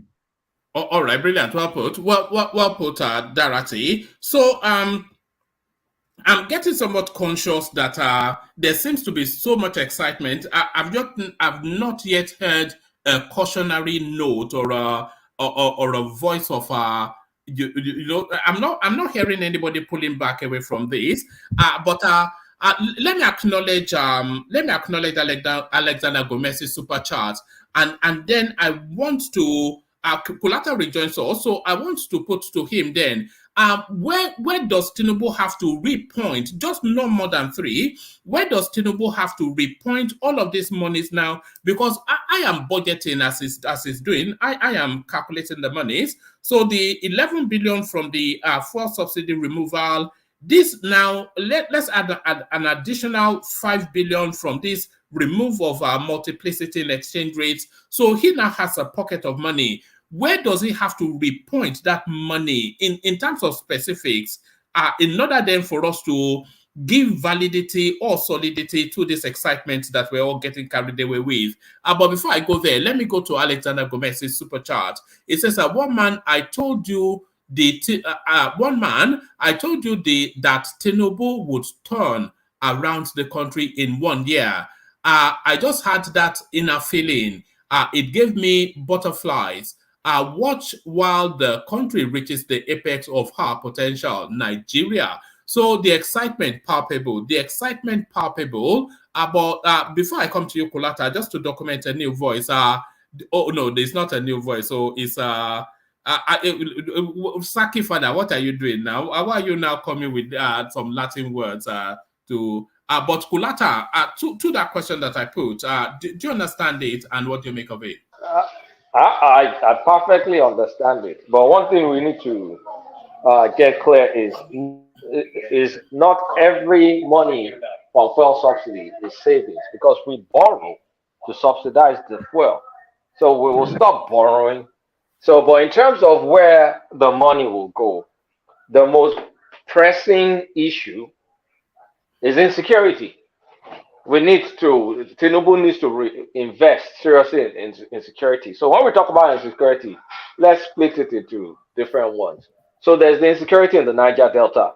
There's those guys that are bunkering, because those guys they get the crude for free because they bust pipelines. They don't buy it from anybody, so they can still afford to take it and sell it to the market. They can even sell it to Nigeria because it's still going to be profitable for them. Actually, it's going to be way more profitable for them. So, because the crude is free, they refine it at their own health risk. And then they go and sell it. And then they sell it for $500, 500 naira, 600 naira per liter. So, their business potentially will boom more, because the cost of their production is essentially nothing. So, it needs to lock that space up. And how does it work on that space? This is where politics comes in. It needs the Tompolos, which is already doing work, but it needs the Wikis too. And it needs Akpabio. It needs all these Niger Delta people to try and influence that space. And those are just the political movers and shakers, of course. We need sincere security operatives that will curtail those pipeline vandalism and all that. We need to be able to curtail it. And a lot of corrupt military. If I may push on that, I realize that you and Patrick will focus more on mineral resources or natural resources. I'm not even focusing on mineral. We're talking about what you use. That's why I want to push. So why are you not looking at the type of human capital development that can happen? This is point number one, Ola. Ola, you're jumping the gun. And that human capital is already done the student loan, but carry on. Ola, you're jumping the gun. I'm still on one point. This is the first point. I focus first on the low-hanging fruits, something that will yield results immediately. No, but that will not benefit the masses so much. That's what I'm saying. It will benefit the government, but not people that will be facing food inflation, right? So because you're not looking at the end-to-end picture. If we secure all that space, supplies are guaranteed, NFPC is guaranteed, states will be able to pay more salaries. When states pay more salaries, people will be able to go to the market to buy pepper, onion, salt. So, Kulata, I want to put it to you now. Okay, I don't want this attention now. Wait, let me even land my point. Yeah, I'm sorry. Carry on, Kulata. Before I miss, because I'm heading somewhere. Because the first point is, where is it going to channel the money? It needs to channel it into insecurity. The immediate, and I'm trying to decipher different insecurity. The pipeline insecurity, that needs to be addressed. That's the one I was focusing on. Outside of the pipelines insecurity, we need to look at the insecurity in a lot of governed and ungoverned spaces, because that one is what affects individuals the most in terms of direct impacts to people. The pipeline one is both direct and indirect because that affects the government's purse. But the individual insecurity is being able to secure the spaces so people feel more secure to go back to the farm. So people are not paying taxes to what's it called? To characters. What do you call those characters? Bandits. Yeah, you don't have keep paying bandits taxes to go to farm. So if people can go back to farm, if you secure all those things, productivity goes up. That's more all-encompassing. That's direct, and people feel secure to go to the farm.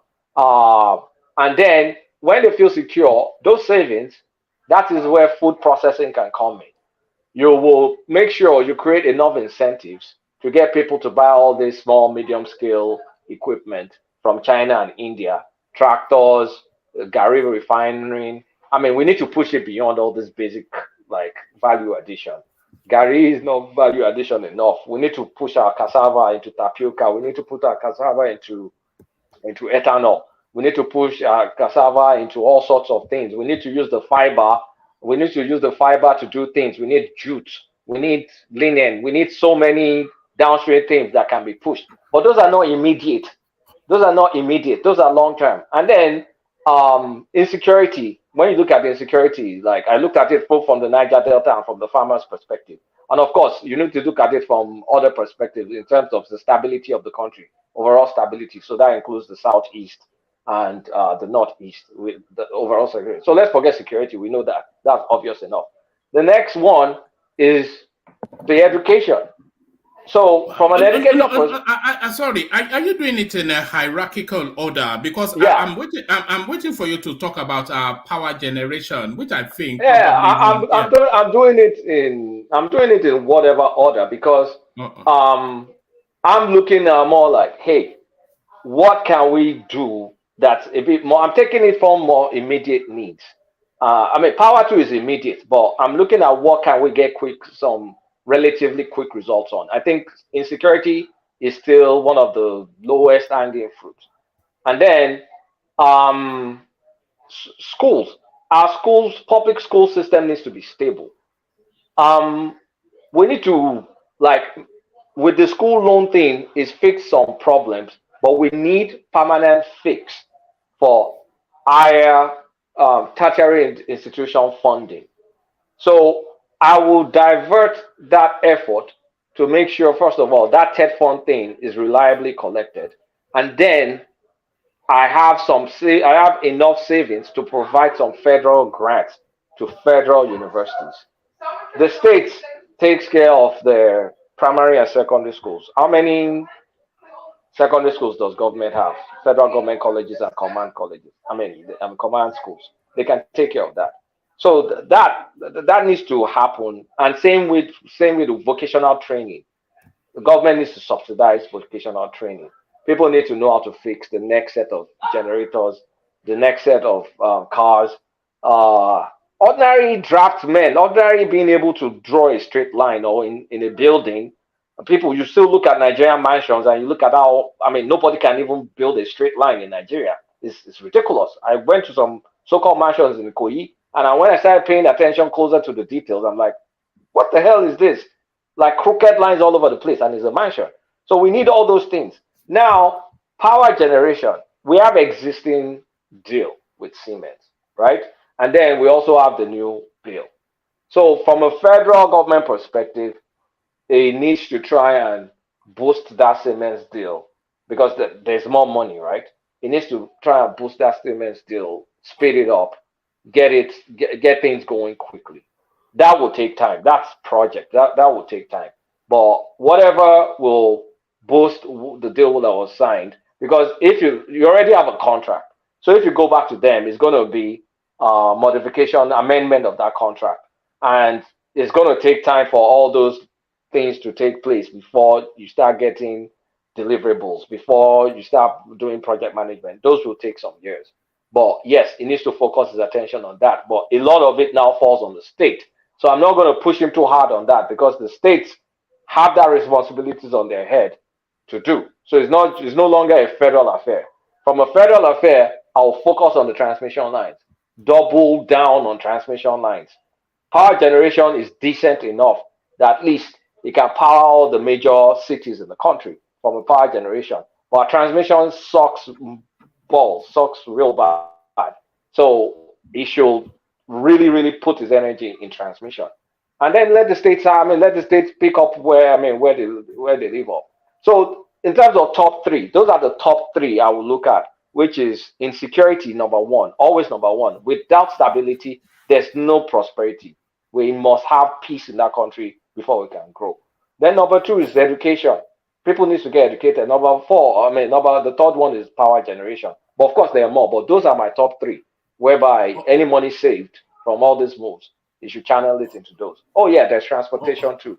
I forgot about that. But yes, all that sort of transportation thing, I think that can be left to the private sector so long as they build the roads. But Kulata, I was asking Darati one question. I'll ask you, give me just a short feel of it, and then I'm keen to bring Saki further into the conversation. But I was saying to Darati, and I knew he would immediately agree, of course, because I don't know who lost Tinubu more, him or Fatai. But I was saying that with 2 weeks in, are we seeing that Tinubu may, if it goes along with this trajectory, with this as it started off, if it goes in this vein, is he on course to be the best Nigerian president yet?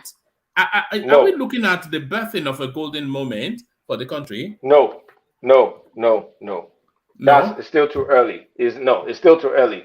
All we can say right now, he has set Nigeria on its fiscally sustainable path.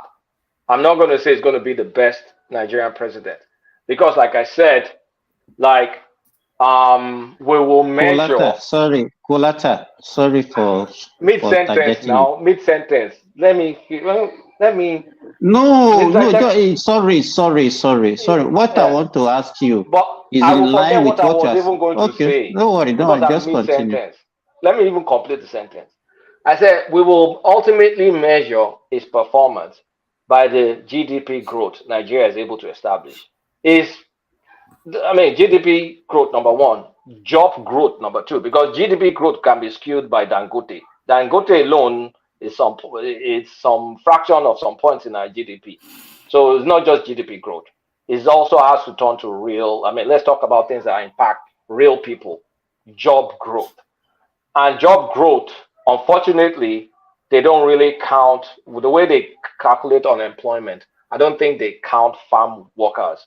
Even in America, they don't include that as part of unemployment. So outside of the farming, we will look at what gets counted. The job growth is able to establish. Go ahead. I didn't want to lose those thoughts. Simba. Yeah. Go ahead. Yeah. Okay. What I want to say from the question woman asked is that we just have to be careful. And my fear is, in our economy is a monolithic economy, and the only thing that is actually earning us the foreign reserve is oil. Most of the country in the world who has a monolithic economy, they don't float their currency. Take, for example, most of the most of the Middle Eastern states that has a monolithic economy like us, they don't float their currency. So now, because to me, I'm a little bit pessimistic about this. Reticent. Yes, because reticent. Yeah. if you have, let's say, for example, now there is fall in the price of oil, which is already happening. And these agriculture and everything that we are talking about, agriculture contributes more to our GDP, but it doesn't earn us any foreign exchange. So right. we are consuming most of what we are producing in agriculture. So if there is a fall in the oil price, it's going to be catastrophic for our economy. So, and it's already happening. So we have to be very careful. And all this is a good policy, but I think one thing after the other. We need this. This thing will have worked better for us if we have other sources of maybe like a multi-lithic way of making any foreign currency. But now we depend only on oil. I'm not sure that we do. I'm not sure that we do. We're not a monolithic economy, as you said. I'm not sure that we do. I think he's talking about terms of forex earnings. I'm talking about foreign earning. I'm talking about foreign earning. So if so I think we're supposed to have. Let me finish. We're supposed to have diversified our economy, so that if anything happened to oil production or the price of crude in the foreign market, we'll be able to sustain this. But to me, if there's any fall, like what we experienced during COVID happen, even now where is rolling around $60-something, if anything below $50, is going to spell a doom for our country. So if we build our reserves, we'll be able to insulate fluctuations in the oil market. You build your reserve based on your earning. It is the excess that you have that you use to build your reserve. Do you want to use your reserve? Do you want to use your reserve to back up an artificial exchange rate? Exactly. It doesn't make sense. It doesn't make any sense. No, just listen to me. I'm not saying you are just looking at it one way that is all advantage. I'm just trying to bring out the disadvantage. We are trying to calm you down. That's what I'm saying. You know, when I was saying that time, I said it depends on the fiscal response. If investors don't bring in their money to invest, if we can expand our economy beyond oil, if we keep on this dual exchange rate, how are we going to be able to diversify our economy if we're not able to attract investment into the country? Exactly. Because we fear, we panic, so we keep the status quo. And for the past 8 years, investors have left the country in droves. And for us to be able to grow our economy, we have a lot of population. We need to train them. We've missed a generation of a knowledge-based economy. We've missed that to India. All the outsourcing that I'm saying. Middle of sentence. Hold on, Simba. Carry on. All the outsourcing that India is making dollars from, we missed that boat. Philippines is making a killing on that. Manufacturing, we're not able to do. We're not able to tap into our huge population because we're subsidizing all these things that we know is creating inefficiency, is going into the pockets of billionaires that are not doing anything to make money. So opportunity cost, we can't be fair. We can't be fair based. We have to do what this man did, man with the balls of steel, to go into the market and incentivize productivity. Because if we don't do this, if we keep doing what we're doing, we will never get productive. But now that the bets are off, we're really literally forced to work. That's what I'm going to say. So are you guys saying that my fear is not worth entertaining? No, it's worth entertaining, but it depends on how you look at it. As it is now, we don't even have that advantage you are trying to paint. That's what we're saying. The process of that monolithic economy you are thinking of, we are not even having the benefit. Now we have opportunity now to have the benefit to rechannel the money. That's why I say it depends on how this man redirect that fund. That is the only thing you start when you start getting yourself afraid of. Okay, if I wake up tomorrow, I said, okay, I'm going, okay, all factories in Nigeria, I know you use diesel. Okay, make sure you employ so number of employees. I'm going to tax them and I will subsidize your operation. We never know. You know, we can save up to that okay, Unilever, please employ 10,000. I will, okay, you are buying diesel. Okay, let me see how many people you employ. Let me say the tax. Let me say this. Okay, at the end of the year, I give you credit for producing. So already you are building your labor force. You are giving people job to come into the labor force to work and to be more productive. So look at it this way: if you are able to sustain something like that for like 4 years and you are able to boost your production, you can get to a situation whereby you can have over supply that you push to the neighboring country, and all of a sudden you'll be earning that forex that you think we are only earning from crude oil. And meanwhile, it's not only crude oil we are earning forex from anyway. So, but because of the way it's done, because of is the biggest forex, so that's why we think we are monolithic though. So no, we're not a mono economy, certainly not. But Ola, let me bring Saki Fada into the conversation just to make sure that all voices are documented. So Saki Fada, come in, but as you're coming in, explain your new name and even how to pronounce it. Saki Fada. Saki, on mute. Can you hear me? Yes. Yeah, great day, one man. Yeah, good day to you. I actually came here because what we are discussing today are mainly focused on policies.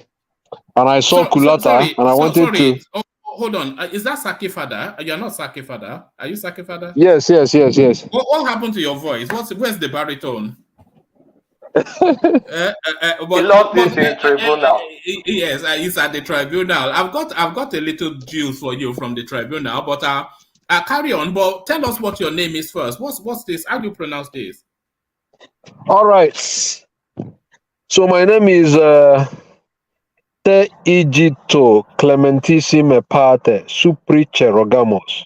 All right. Okay. Suprice Rogamos, yeah. Which is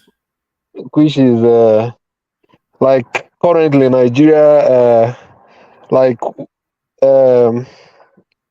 you therefore most merciful Father, we beseech you to help Nigeria. All right, brilliant. Okay, back to what you were saying. Back to it. All right, so I said I actually came because we are discussing policies, today. Yes. And again, I saw Kulata, a cerebral academic, and a versatile scribe, and a wise polyglot, so to say. My goodness. So I decided to come in and engage him. It would have been impressed if he knew what that meant, but carry on. All right. So what are the issues you want me to talk about? I didn't come in quite early, so I don't know the talking points. We have so many things we're talking about. As I'm sure you're aware, Ibrahim Bawa has been suspended indefinitely as the EFCC chairman. So we did a little snippet on that. But what is holding us in situation at the moment is this floating of the naira to harmonize the value of that currency, just jettisoning that CBN rate and letting market forces determine the value of the naira. So we were suggesting or discussing that is this probably one of the most impactful moves that has been made within the Nigerian space, in especially monetary policy, in decades. Yes, in my view, Nigeria actually need a unified exchange rate. We need a floating exchange rate, allow the market to determine what the real value should be.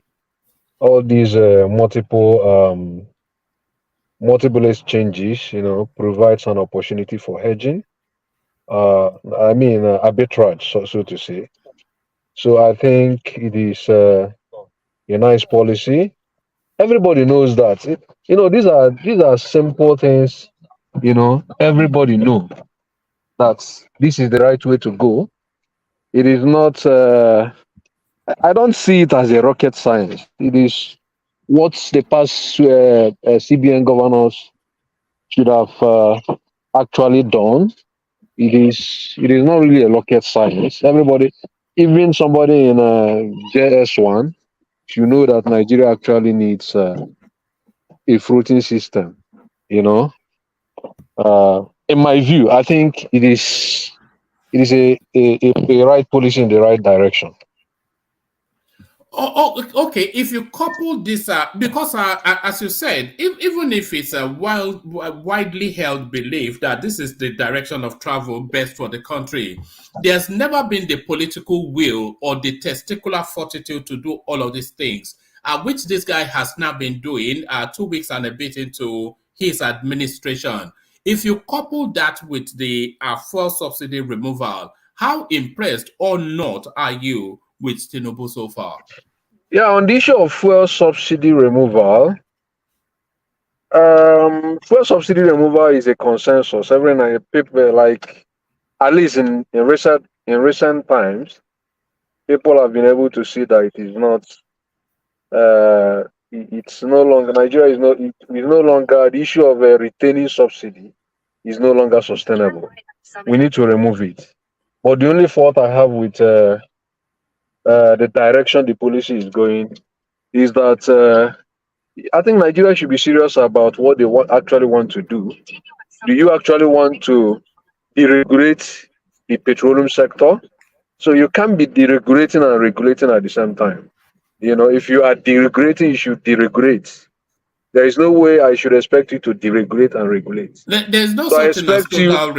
You can't totally deregulate. Let me comment. No, it's liberalization, not deregulation. It's liberalization. Yes. So they're liberalizing it.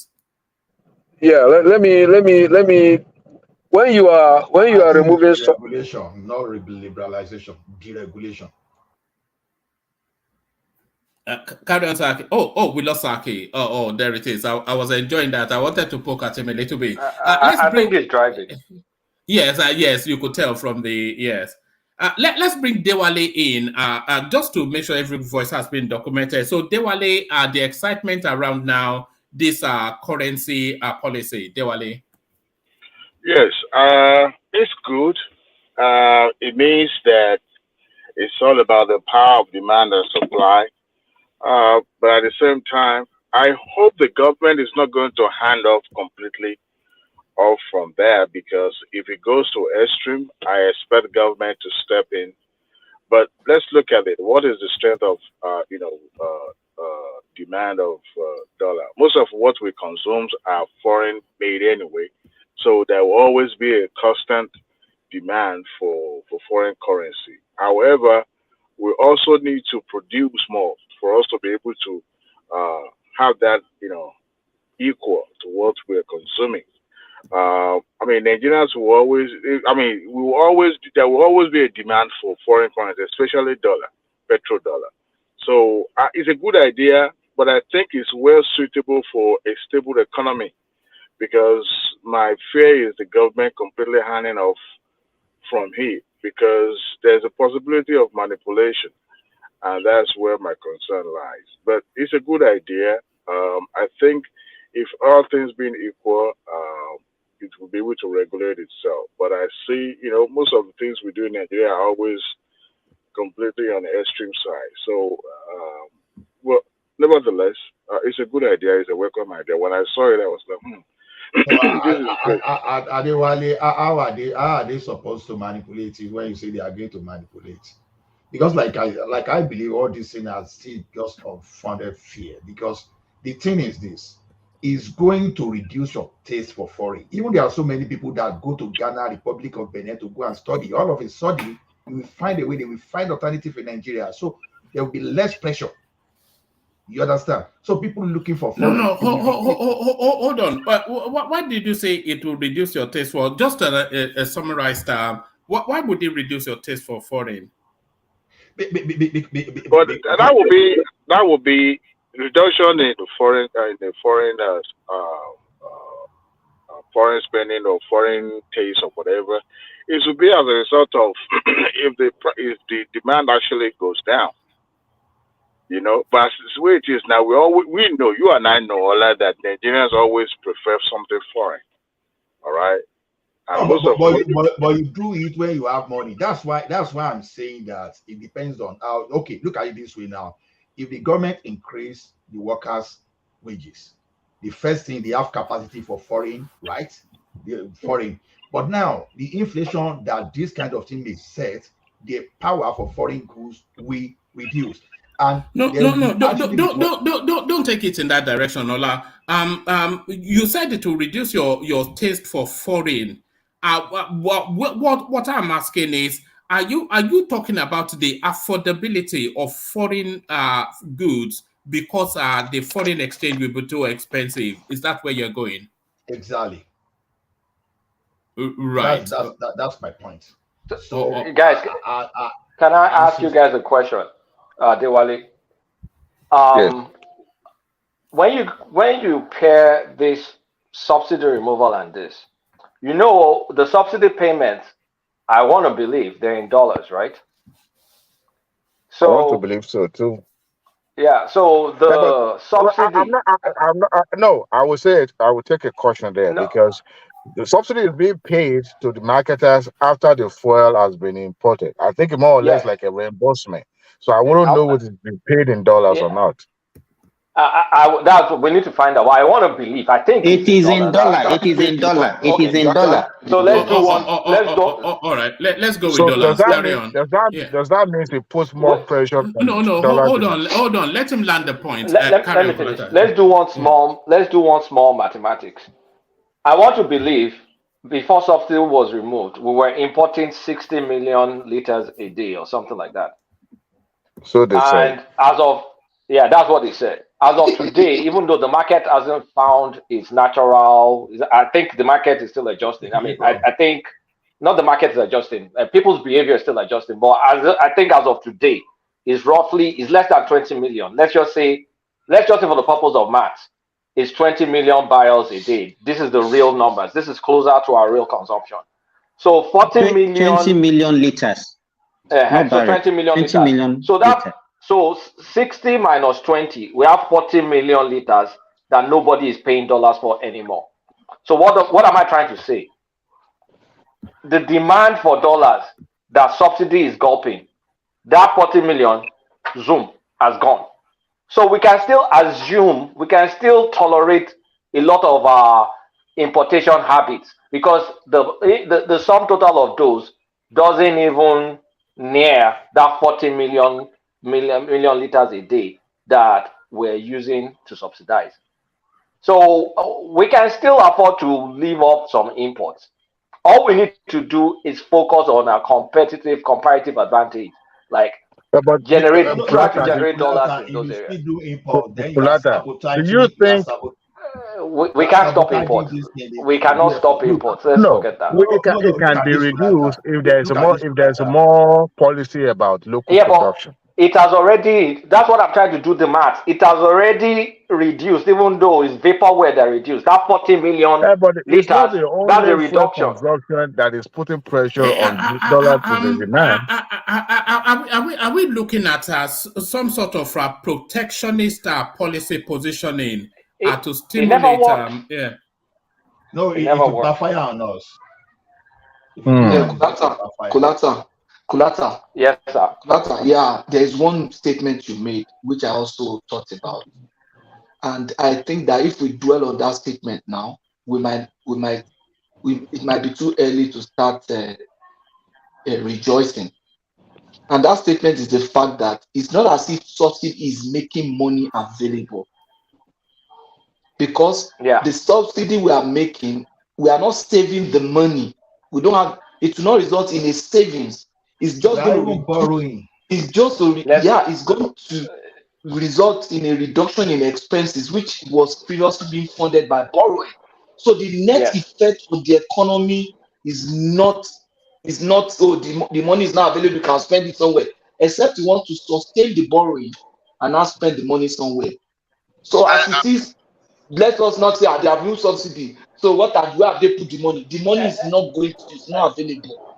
Patrick, there are two parts into it though.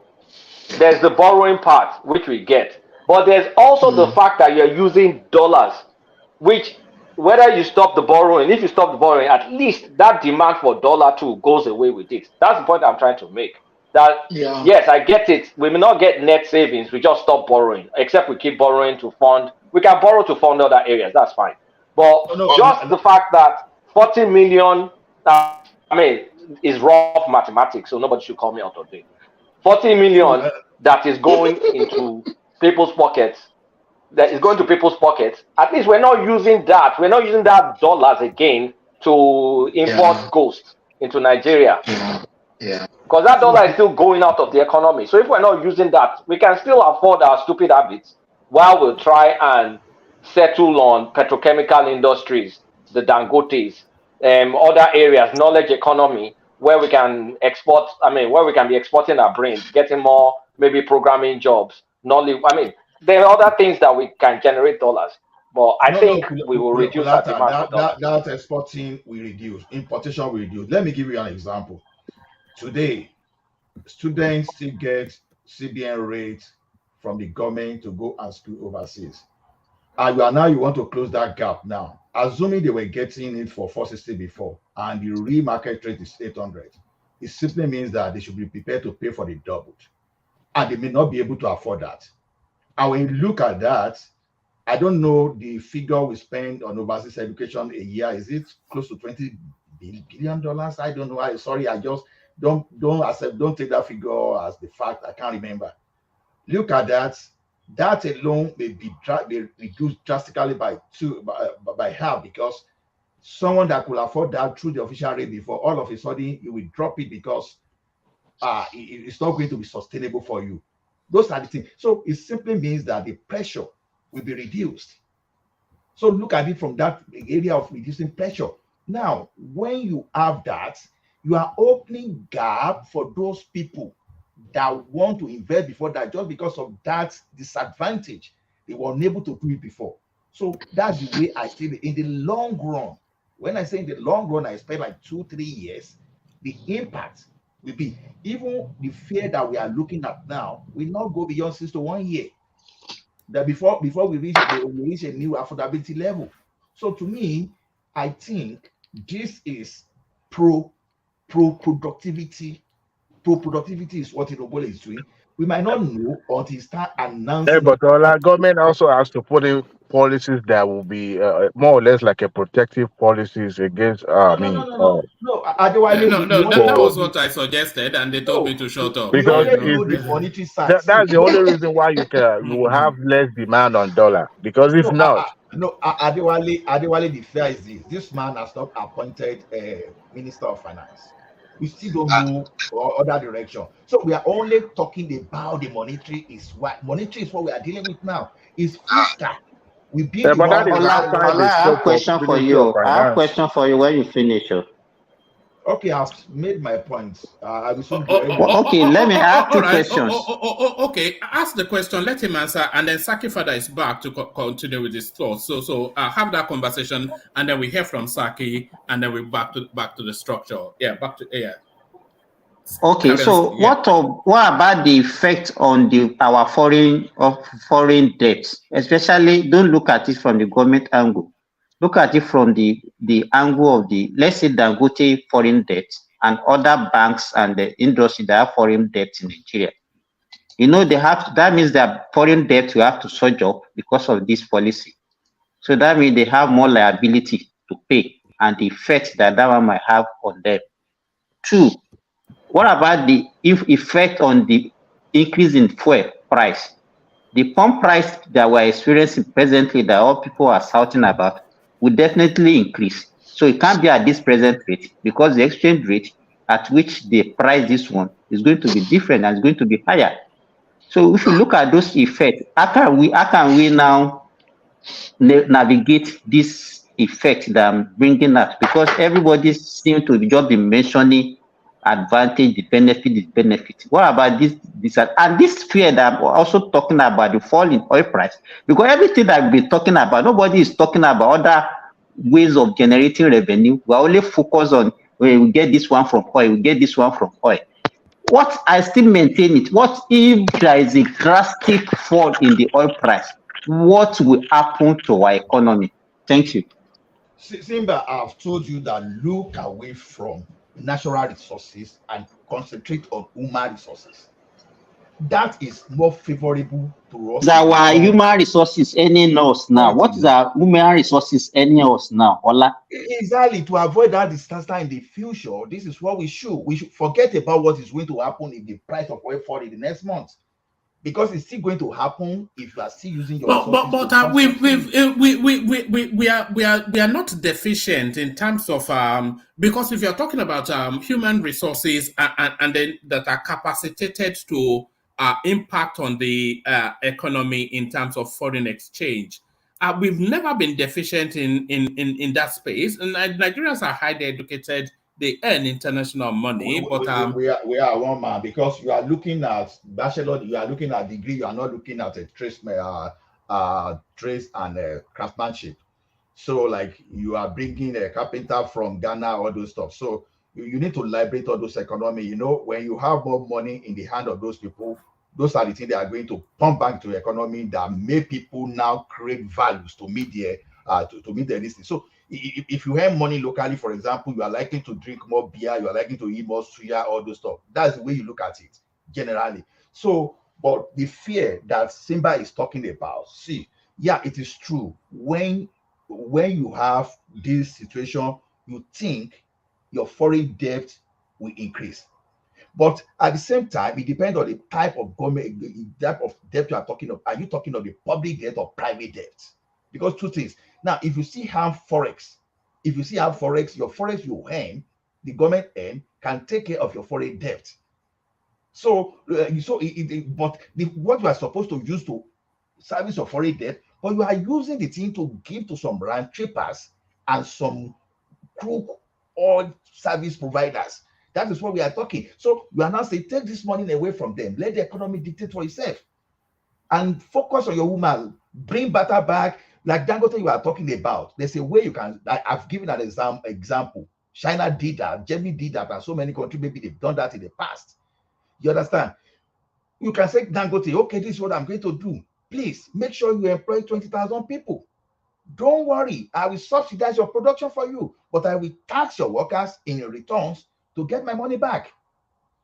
So you give them the skills to work. So China did that. As a matter of fact, this is what led to China oversupply. You see the crisis that China is giving people problem today. That is exactly what China did. So to me, when you look at the countries that are moving forward, that are progressing, they depend more on the human capital, not the natural resources. Natural resources is just a recipe for disaster. It's just a matter of time.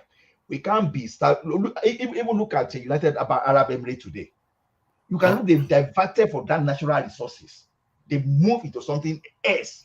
So we can't keep it. If we keep depending on oil, you and I will wake up one day. I won't even be able to access our account because we must have imported. But the natural resources is the one that paved way for human capital.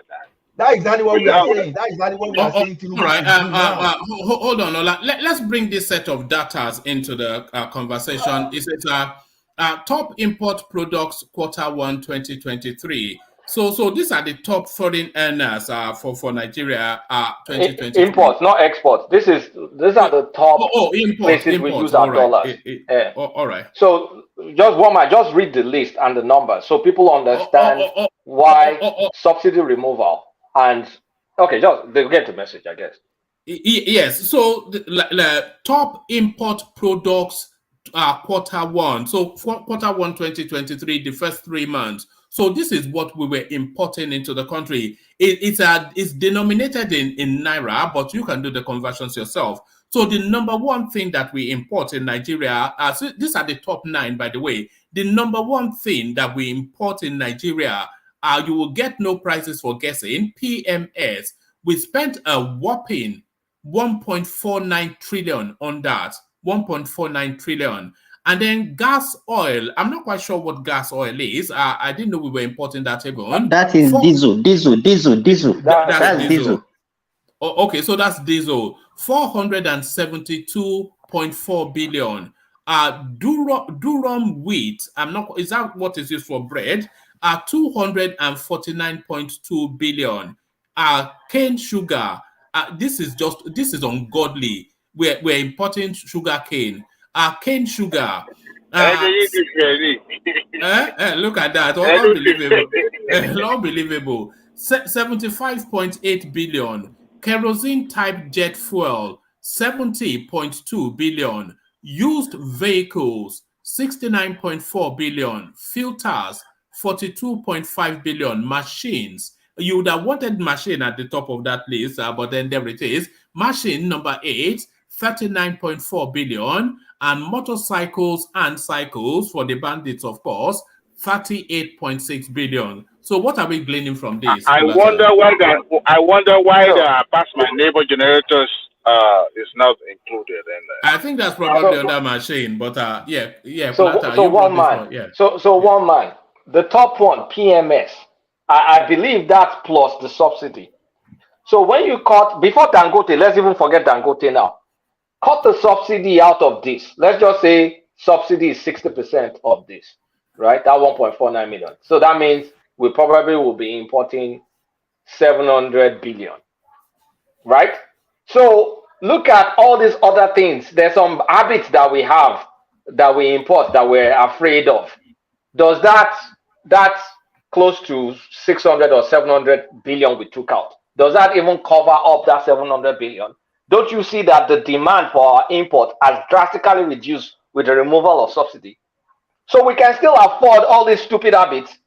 And of course, we still need to focus on our competitive advantages to build export. But we should not be too scared, because by pairing that subsidy removal with this free float, it's not so scary, because a fake amount, a fake number, which is a subsidy, has gone off that list.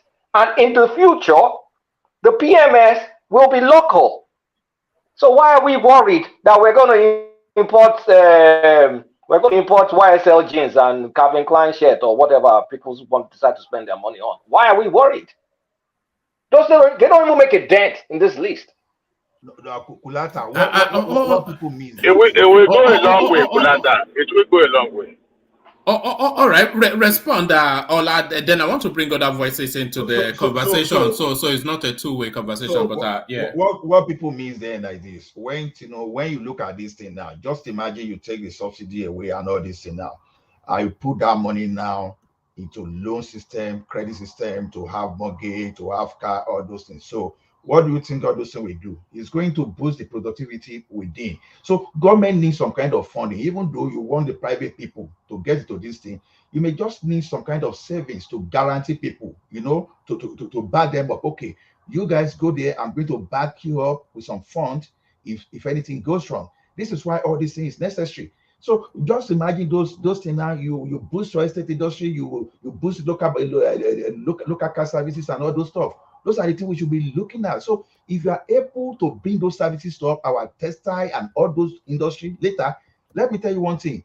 If oil likes make it fall, you've already find something to sustain yourself.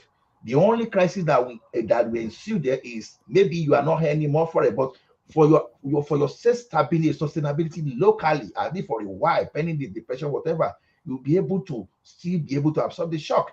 That is what we should focus on. So to me, we don't need to. Let's just look at the event of food. But to me, I'm optimistic to the roof. I'm telling you, that's just me. All right, brilliant. Let's get back to Saki Fada, who rejoins us. Saki Fada, Kulata was suggesting that you were driving. That's probably the connection problem. But Saki Fada, you were just making your intro commentaries when we lost you, Saki. Yeah, I think I lost the chain of thoughts. I didn't remember what I was talking before. We are still laboring this space, but let me take your opinion on this data that somebody that Kulata rather has put forward, and then just a brief commentary on this, and then I want to move you to the Abdul Rashid Bawa narrative, which is now the latest news to come out of the Nigerian space. But this sort of information is necessary for a lot of the conversations that we have been having. So the things we have been spending our money on, Saki, top imports in the first quarter of 2023, PMS number 1, gas oil number 2, durum wheat number 3, cane sugar number 4, kerosene type jet fuel number 5, used vehicles number 6, filters number 7, machines number 8, and motorcycles and cycles number 9. So the figure for the PMS import is 1.4 trillion. So we're just now reflecting, then trying to put some numbers and the impact of that fuel subsidy removal. What are you making of these figures, Saki? Yeah, definitely. The figure for PMS is outrageous. It shows that there are a lot of crime going on around that very area, which everybody knows. Every Nigerian knows that it's a crime scene, because of the presence of oil subsidy. Now that subsidy is removed, I think I will expect a sharp drop in that very value.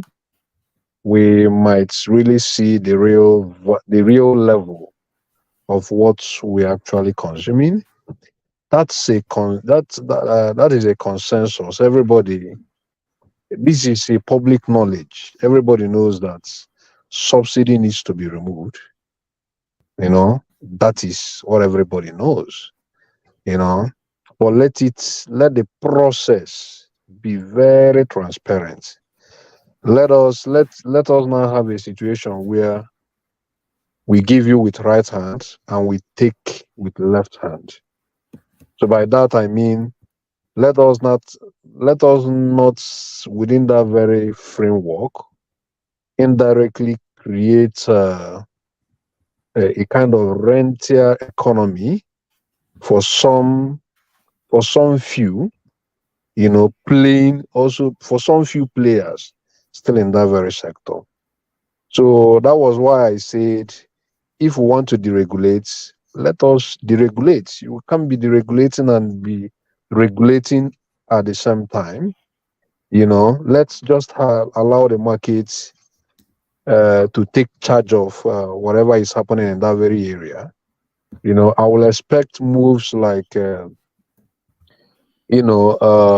removing certain import restrictions, allowing more participants to come, more players to come in that very area, and let it not be like licenses are granted to a few people. Sorry, Saki. Which areas would you like import restrictions to be removed? Yeah, like this PMS for now, since the refineries are not yet working. You understand? The subsidy has been removed. The prices of fuel is still at a very high level, and that is not what we expect because of the negative impacts on the masses. Yeah, so sorry, Saki. NMPC told us that they have more than sufficient enough supplies of PMS, so there's no reason to import it. You say what? The NMPC, they told us they have more than sufficient enough supply of PMS, so there is no reason to. if they really have it as they say, what then are we seeing at the price level of the fuel in Nigeria as of today? I expect it to reflect on the prices. How much is it now?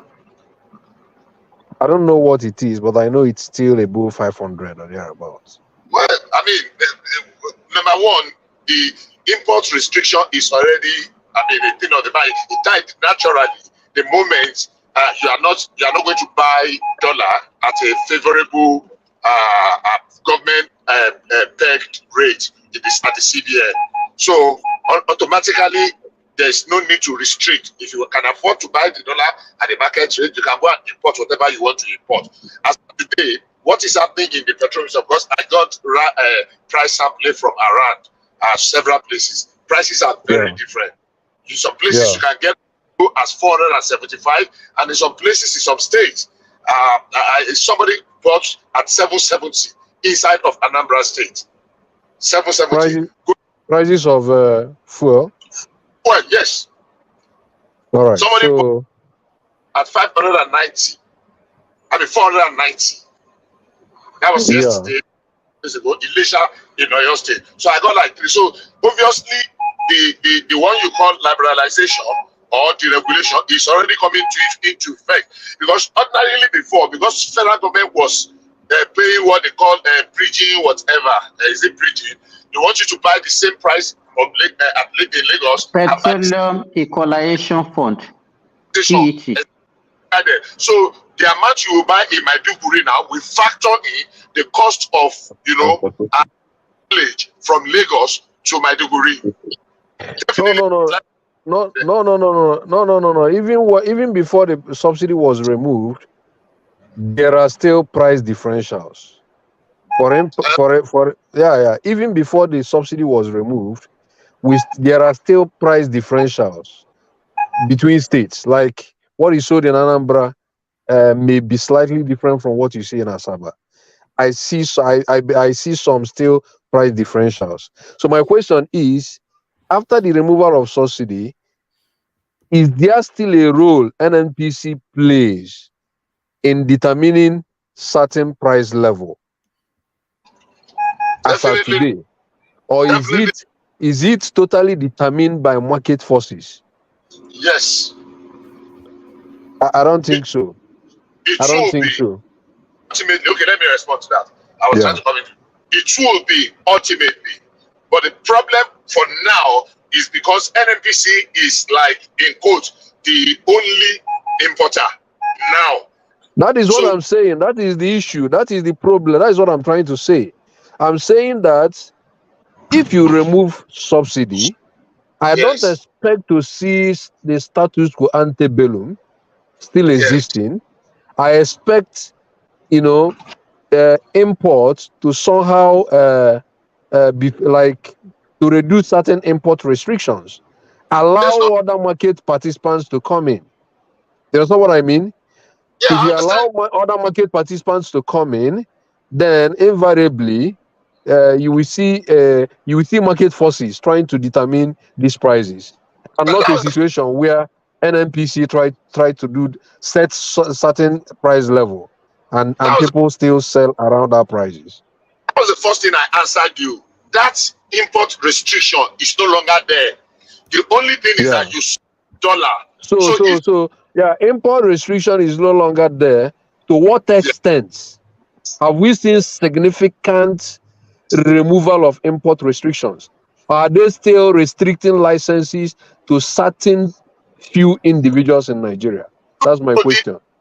The major thrust of the import restriction before is because people want to feel from M and get a dollar at the approved rate from the CBN. That's actually No. Let me not talk about the issue of forex.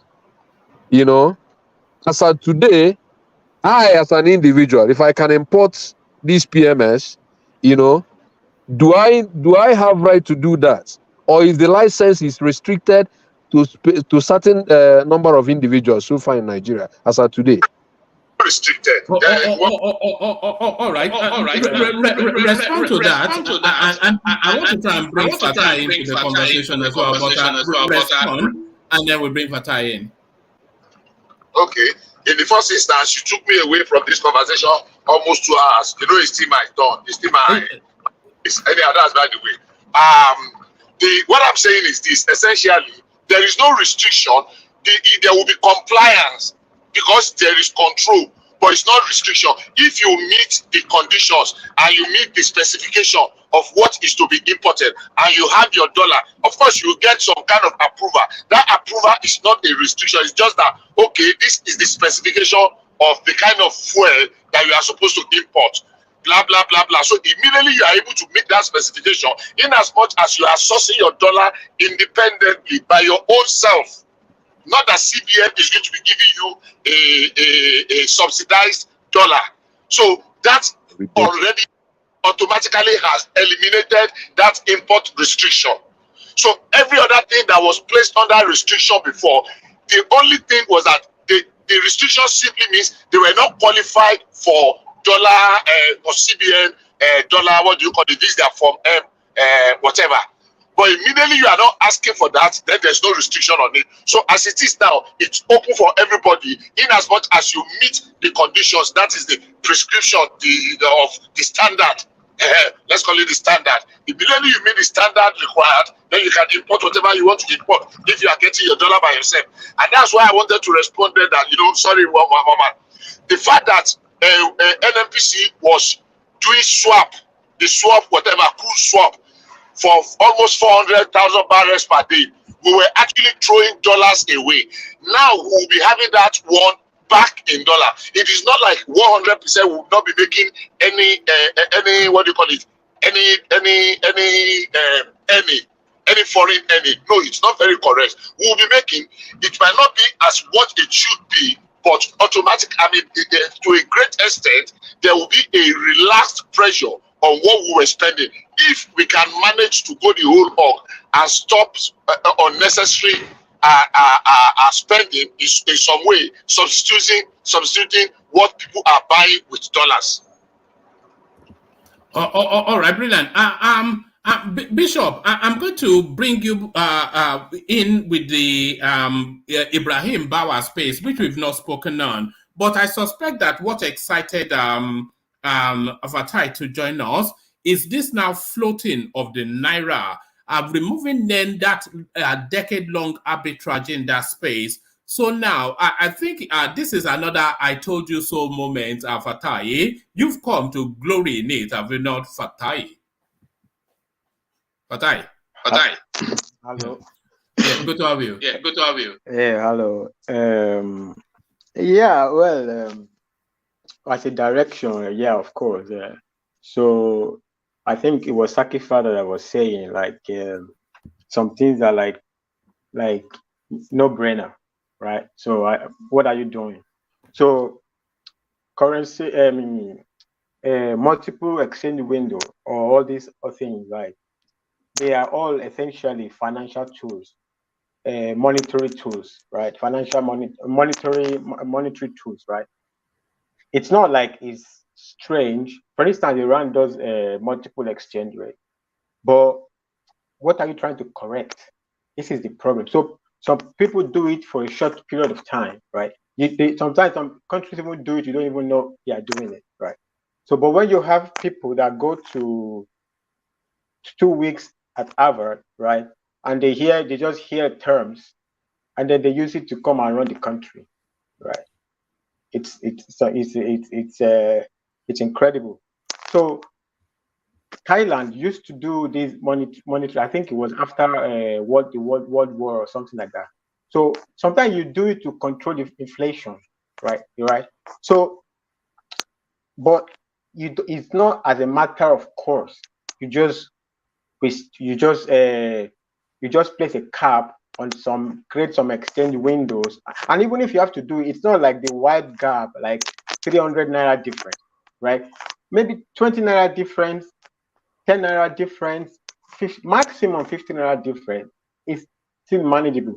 But when you have these, it's just crazy, right? So why they were just going on with it is like incredible. So it's very amazing that somebody could do something that literally doesn't really mean anything. It's like they say, like when you are hungry, every food tastes good, right? So it's like you just be a normal person, right? But being a normal person now has become like the greatest thing in the world that you could do. So it's good. It's good. So it's at least I am happy that at least you can get somebody that can at least make it normal, let it function as a system.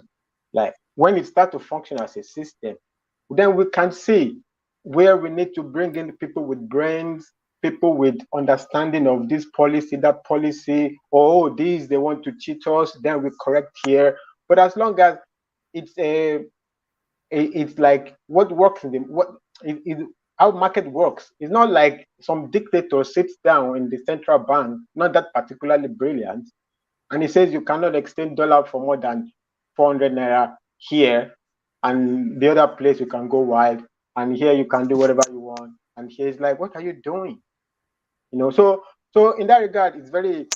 But before I even go into that conversation, I mean, a Saki, actually, one person that I miss like forever, a Saki father, right? There was one time I was trying to do a logical fallacy, and I was like, where is Saki father to tell me the name of this logical fallacy? I think also it was around this subsidy discussion. I think it was, so anyway, so and today he didn't fail me. He said, antebellum. I said, oh my goodness. Antebellum. I said, yeah, that is what I'm talking about. So that's good. But I didn't understand the discussion about the import restrictions, right? I mean, import restriction, what does it, I mean, what do you mean? Do you mean import prohibition? Because when you are talking, import restriction is, you're generally talking about, you are placing tariffs on importations, right? So it doesn't mean you're not allowing. Sorry. The first thing, mute the YouTube. Yeah, because we're hearing about. We're hearing. Can you not hear me back? I can. No, I don't hear you, but I hear you normal. No. I'm echoing from you. Really? I don't know. Yes. I don't have the YouTube is muted. There's no YouTube is not. There's an echo. Do you? Let me mute.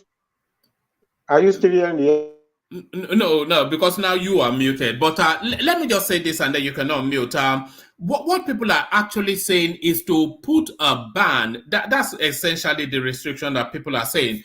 If we cite an example, just from that list that Kulata supplied just now, things like sugar cane, which I think is actually sugar, cane from sugar. So you can put a ban on that. So that's an import restriction. And that wheat, whatever that wheat is, you can put a restriction on that. So all those spaces that were hemorrhaging foreign currency, which is then somewhat stagnating local production. So you can put a ban on that. So that's import restriction, Fatai.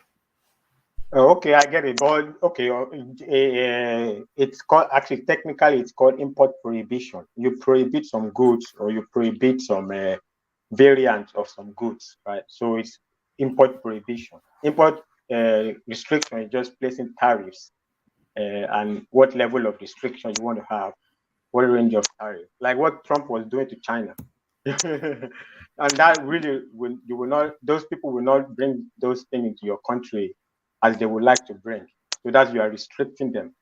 So that, but I get the larger point. So so but you cannot prohibit PMS coming into Nigeria because we don't have refineries. So we still have to import them. Those things we have to import them. So you can't prohibit them because we don't have refineries working yet. So so with regard to the was it the subsidy? What I want to talk about, right? So I was hearing the conversation a lot about the petroleum. Like, okay, we have the money we are making from the petroleum, right? The problem with petroleum is that, so when you're talking in terms of the GDP, it doesn't really add so much to your GDP, because GDP it's just one other factor. In fact, small factor in GDP calculation, because you still have to remove from your export. So we export crude oil, but you still have to remove it from your imports, right? There are other things you do. So many things that you do domestically, actually, they're actually the thing that factor into your GDP calculation. Because GDP, the understanding of GDP is trying to understand the expansion of your economy, right? It doesn't really mean how much money you are making. You can make a lot of money. It's like what Emefiele was doing. He said there is only 10% of money in the central bank. So I want to bring all the money. I shut down the economy. Okay, the point of the money is not to be in your central bank vault. Do you want to take a pepper soup and eat the money with pepper soup and babadudu and Gouda? No, you circulate the money is for circulation. It doesn't necessarily have to sit in your vault, right? So if you want more money to be coming to the central bank, you implement some policy here and there to what range you want to get inside, like that, stuff like that, right? You can implement interest rates and stuff like that to make the money. I'm still hearing that echo. Let me navigate you back to this headline, because this seems to be. I'm not sure that we're doing enough justice to this headline, which is to remove the arbitrage from the exchange rates. So, what impact do you think this will have on the monies available for Tinubu to carry out some of his projects?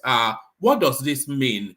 Removing that arbitrage by having one uniform, of course, it will not be one single uniform exchange rate, but harmonizing as much as possible the bank rates, because they said the free market will determine the value of the naira. So what impact does this then have on the economy in terms of what is available for the government to play with? One man, in reality, the biggest impact it will have on the economy is ease of doing business. Because so the currency is devalued, right? Whatever is the value of your currency, right? The biggest advantage or disadvantage of your currency essentially is your import export. So is it good for you? Is it bad for you? It depends. Are you a manufacturing economy? Are you I love Peter Obi. Let me use Peter Obi. Are you a consumption economy? Are you going consumption to production? So if you're going to have a big impact, like in the expansion of your economy, right? Are you a manufacturing economy?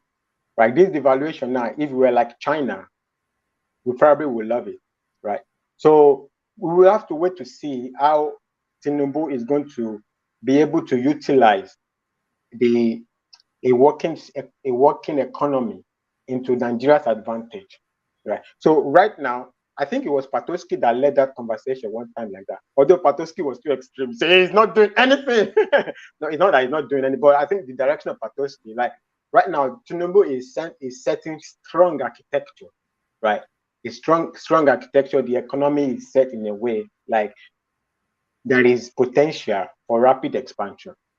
But how brilliant is the constitution of the government? How brilliant are the people that will, whatever they want to do, are they going to be able to expand Nigeria's manufacturing base? Really, that when Prince Adewale was here, I was asking him, I was saying like, look, Nigeria, if you really want to really expand, what you need is something close to industrial revolution. That is what will expand your economy. Because as we are now importing, exporting, there are two devices. I don't know what is responsible for it. It's not my two devices. My computer is muted. I don't know what is responsible. All right. Let me put this to you. Because a lot of people are saying to propel the Nigerian economy, you have to go into manufacturing and all of that. But do you think that the window for manufacturing is still open? Because you already have a mass manufacturing base in India, even in India, But even India is a service-based economy and a financial-based economy, essentially, and that's how they've propelled themselves.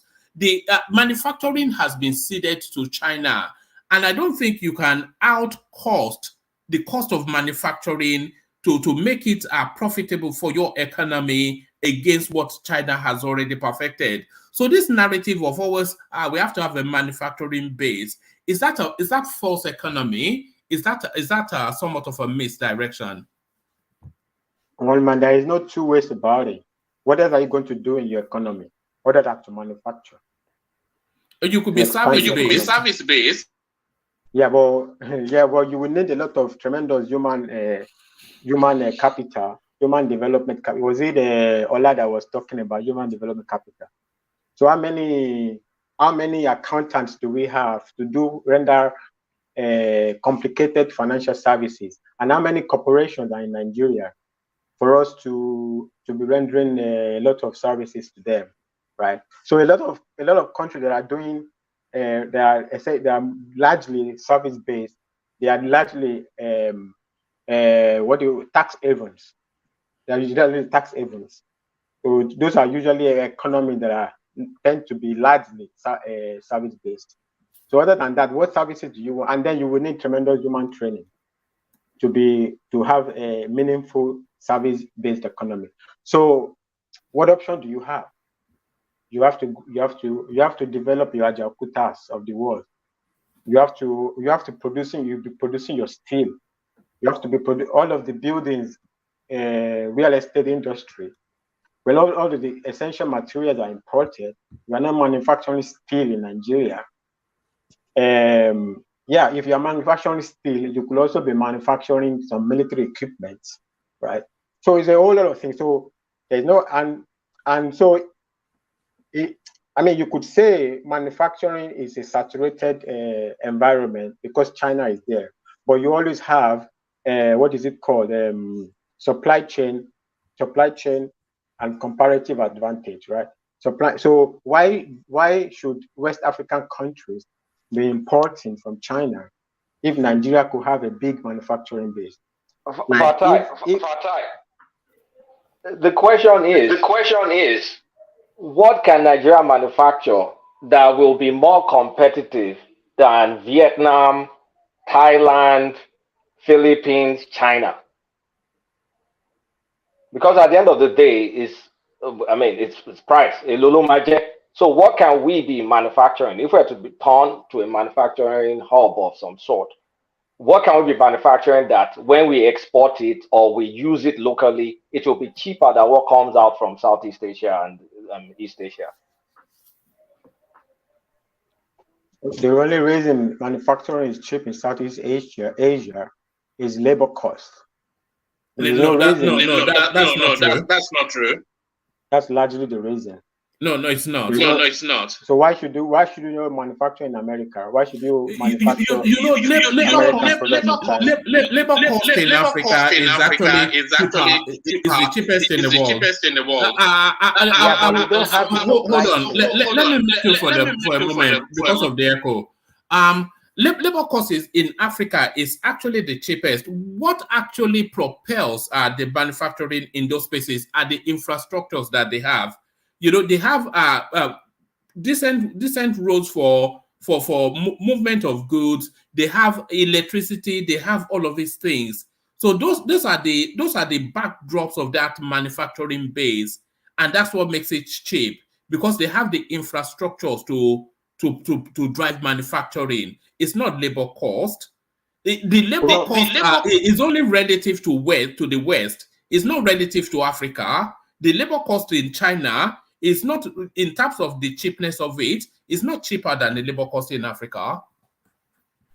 Okay. I mean, the first question I was going to ask is when you were saying the roads, whatever, American roads are better than China road, right? I mean, it's supposed to be. Maybe now it's not, but supposed to be. So there's no reason to be manufacturing American goods in China, right? If it's about roads and infrastructure, America can have better infrastructure if they want. So it's not really that. So the number one thing is labor, the number two is supply chain, right? So, and that's what I'm saying. So if you why do you need to be importing what you are consuming in West Africa from China if you can have a developed West African manufacturing space? So that right there, you have it. So you need, I mean, China didn't start, I mean, they developed their infrastructure, right? It's not like the infrastructure is there and now it's cheap. Infrastructure is developed, is gradually, it's going up, up, up, up. It could be rapid, but it's like that. It starts from somewhere and it's going up, up, up, up, up, up, up. But what transported them into a manufacturing base, right? There's no window for manufacturing in Nigeria for the next 50 years because of the infrastructural deficits. Why would you say that, one man? Because of the infrastructural deficit. Manufacturing of what? Anything.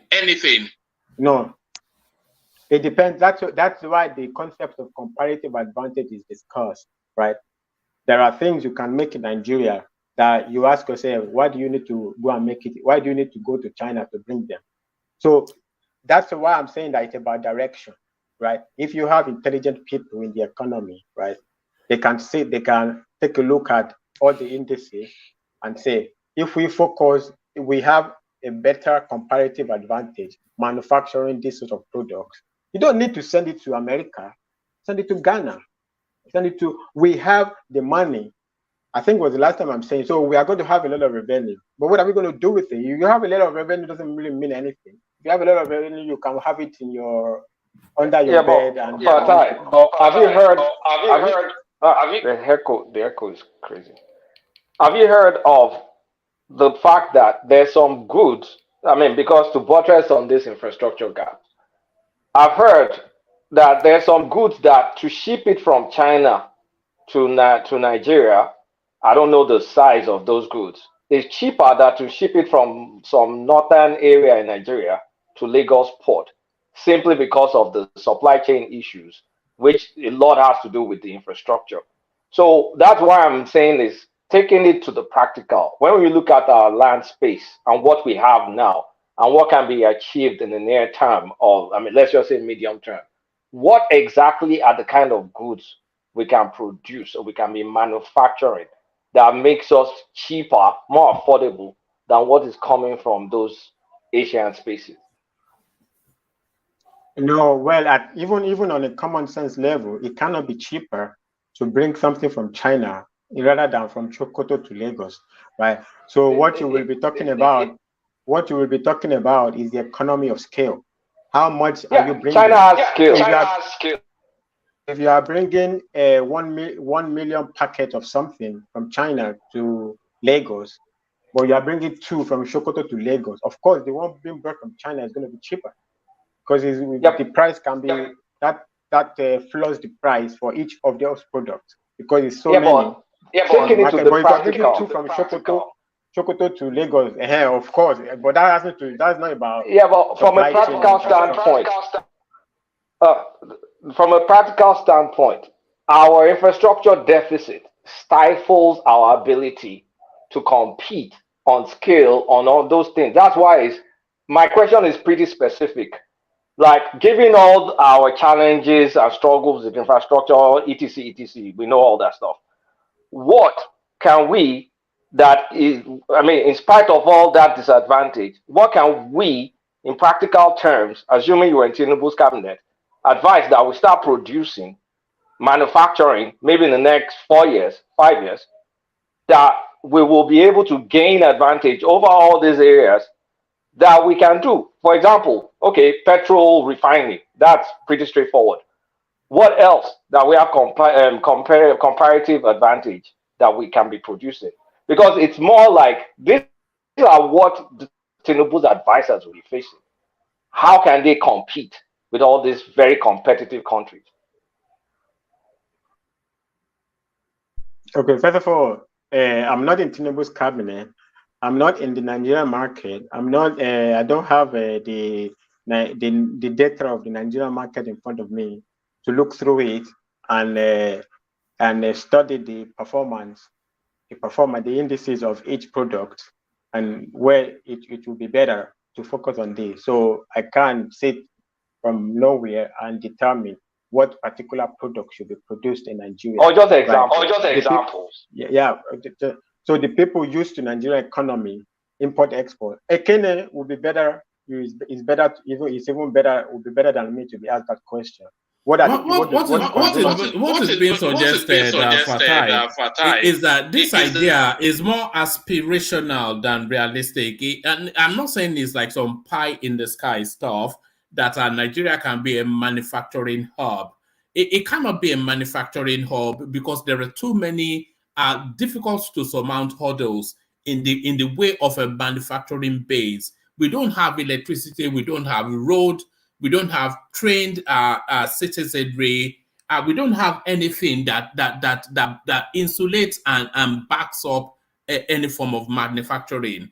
And by the way, the manufacturing countries, they're not going to wait for you to catch up. They continue to propel to the future. I'm not sure that manufacturing is a direction for Nigeria. But bring it home, Fatai, and then we hear from Ajale Koko, who has not spoken yet. Yeah, go on. Yeah, but I don't understand the hurdle you are talking about. When you say you're going to shift to manufacturing, right? It's not like you'll be producing the size of the amount of goods that China produces today, right? You will go there, you will start it. And when you say we don't have infrastructure, that's like in the generalistic sense, yes. But if I'm going to start a factory, right, I don't need all the infrastructure of Nigeria to be ready before I start manufacturing, right? So what specific infrastructure do you, let's take the commonly available example, Innocent Motor, right? With lack of infrastructure does not stop Innocent from producing cars, can produce cars, right? So targeted infrastructure, if you say targeted infrastructure, yeah, you say you're going to be earning a lot of money from crude oil, and you can use it to build targeted infrastructure. When you sit down and look at it, and you see what is the most profitable things, you can just like which area of manufacturing can be incentivized in the short term. The government incentivizes it, and Nigeria and they love where they think there's money. So if you incentivize a particular segment of the economy, people will rush there, right? When you see it's developing, you also incentivize another segment. It's like that. There's no magic to being a manufacturer. You're just incentivizing entrepreneurs. You give them incentives, they're going to start doing something. So rather than giving your money to NNPC, why don't you give tax breaks to people? They don't need to. You're not competing with China. You're not going to compete with China in 50 years. You want to sell to Ghana. You want to sell to West Africa. You want to sell to, I don't know, wherever. Maybe too far away, South Africa. Okay, so you look at this thing. These are things you know. Let me use. I think everybody now use it now. Econometrics. So you look at the various. Is that Rufai you saying is English? I have two possibilities of where I might have got it from. Yeah, but now it's become a Rufai Nigerian space now. So when you analyze, when you do regression analysis of like this particular stuff brings this particular stuff, like how things, the correlations of things of these different products to different environments, to different spaces in the region, you can do a lot of stuff, right? There's a lot of things to be done, but I know for sure if you don't have an expanded manufacturing base, it's not, you can't say you want to have a 100% GDP expansion. Okay, you can grow it a little bit here and there, but your manufacturing, because it's domestic and economic expansion. That is not even about mathematical calculation. When your domestic expands, a lot of people have jobs. A lot of people are buying and selling. A lot of transactions are going on. There's a lot of B2Bs going on. There's a lot of different, because really that is where you get a lot of your GDP expansion from, B2Bs. Because if you're going to have a factory, there is 1 million, like 1 million exaggerated, like 1 million other businesses that are set up to supply that company. So it's not only that one company. Okay, it's not only Innocent just producing. There's another business next to Innocent that is producing water to send to Innocent to do something. There's another one set up because of Innocent. Then you have other people have to be ingenious and set up something, maybe to send wire, rewiring something. Another one will set up a little bit to do. So by the time when you see the multiplicity of these things, you see that they all contribute to your economy, expansion of the economy, either in real terms or in mathematical calculation. Okay, Fatai, can I ask another question? Manufacturing. Sorry, Kulata. Fatai, can you find a way to see if you can resolve that echo so that the conversation can flow? Ask the question now. Okay, Fatai. Manufacturing, we get it. That will take some effort. I think everybody can acknowledge that, given our infrastructural gap. Now, what are the low-hanging fruits that we can, you will suggest this government take to at least get things moving? I mean, we know, manufacturing, that's not a low-hanging fruit. It's going to take some investment. It's going to take some time. Outside of that, what will be the low-hanging fruit that you will go for if you were in that position? I don't understand what low-hanging. If you were Tinubu, or Tinubu advice or something. My point is, low-hanging fruit, meaning government does not do business, right? You incentivize the environment. Like, what are you going to incentivize? You say, wait, is that your question? Is what should you incentivize? That's my question. The areas you focus on to. This echo thing is going in my head. I don't know. Maybe I can go out and come back in. But do that because the echo. We want to, because this is one of your topics, and really, I was looking forward to your delivery on it. So come back in. Let's see if that resolves the echo. But as we wait for you to come back, let's move in the direction of Ajanle Koko. See if he's available for us now. Ajanle Koko. Still busy, one man. Still busy. Yeah. All right. Let me then go in the direction of Simba, and we're still talking about the Naira, but we want to add other topics into the conversation, and I want you to come in from this point, Simba, in between. Picking the topic of the Naira, something that we've just been talking about. This headline actually came through. President Tinubu suspends EFCC chairman Bawa indefinitely. So what are you then making of that, coming off the heels of the suspension of Emefiele? Oh, Omar, are you talking to me? Yes, you. Okay. I think. Yeah, go on.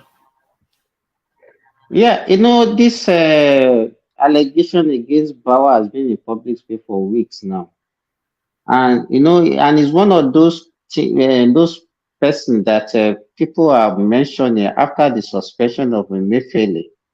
That people that are shouting the chants of ethnicity and witch hunting. And with the suspension of Bawa now for investigation, because I also learned that the DSS has also summoned him for interrogation. I think it might also douse the tension and can also be a signal that this government really mean business and nobody will be exempted. Every person that has a allegation of corruption towards in the last government might be virtually investigated. So to me, I see it as a welcome development. But I want to also sound a note of caution that Tinubu should be very careful and he should not actually, because if he's going this direction, arresting this, arresting that, it might also be a distraction towards his government. And what we need now is actually not arresting people. We need to at least restructure our economy and improve the livelihood of the citizenry, because a lot of time will be wasted on this, and a lot of money will also be wasted in prosecuting these offenders. So you should take it easy and to focus more on other sectors of our economy to better the life of Nigerians. And anybody that you think that might affect what I want to yeah, I was just going to add. hello, can you hear me? Yes, we can hear you, although you sound a bit tired and distant, but carry on.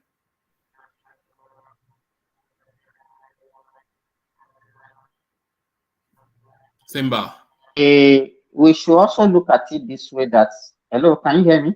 Yes, we can. It's going well, isn't it? We can. Okay, so what I'm saying is that we should also look at it this way that it might not be actually for anybody. It might also look at it along its policy direction, that it might be removing some people and be suspending them, because if it feels that they might not actually share the same aspiration with him in his policy direction, so he has to remove them so that he will put people that will have the same aspiration and the same line of thinking with him, so that he will be able to achieve whatever he wants to achieve for the betterment of Nigerian people. So that's the way I want us to also look at it, not in the way of, okay, say you want to actually prosecute them and actually to remove some money to get some money from them from their loot. All right, brilliant.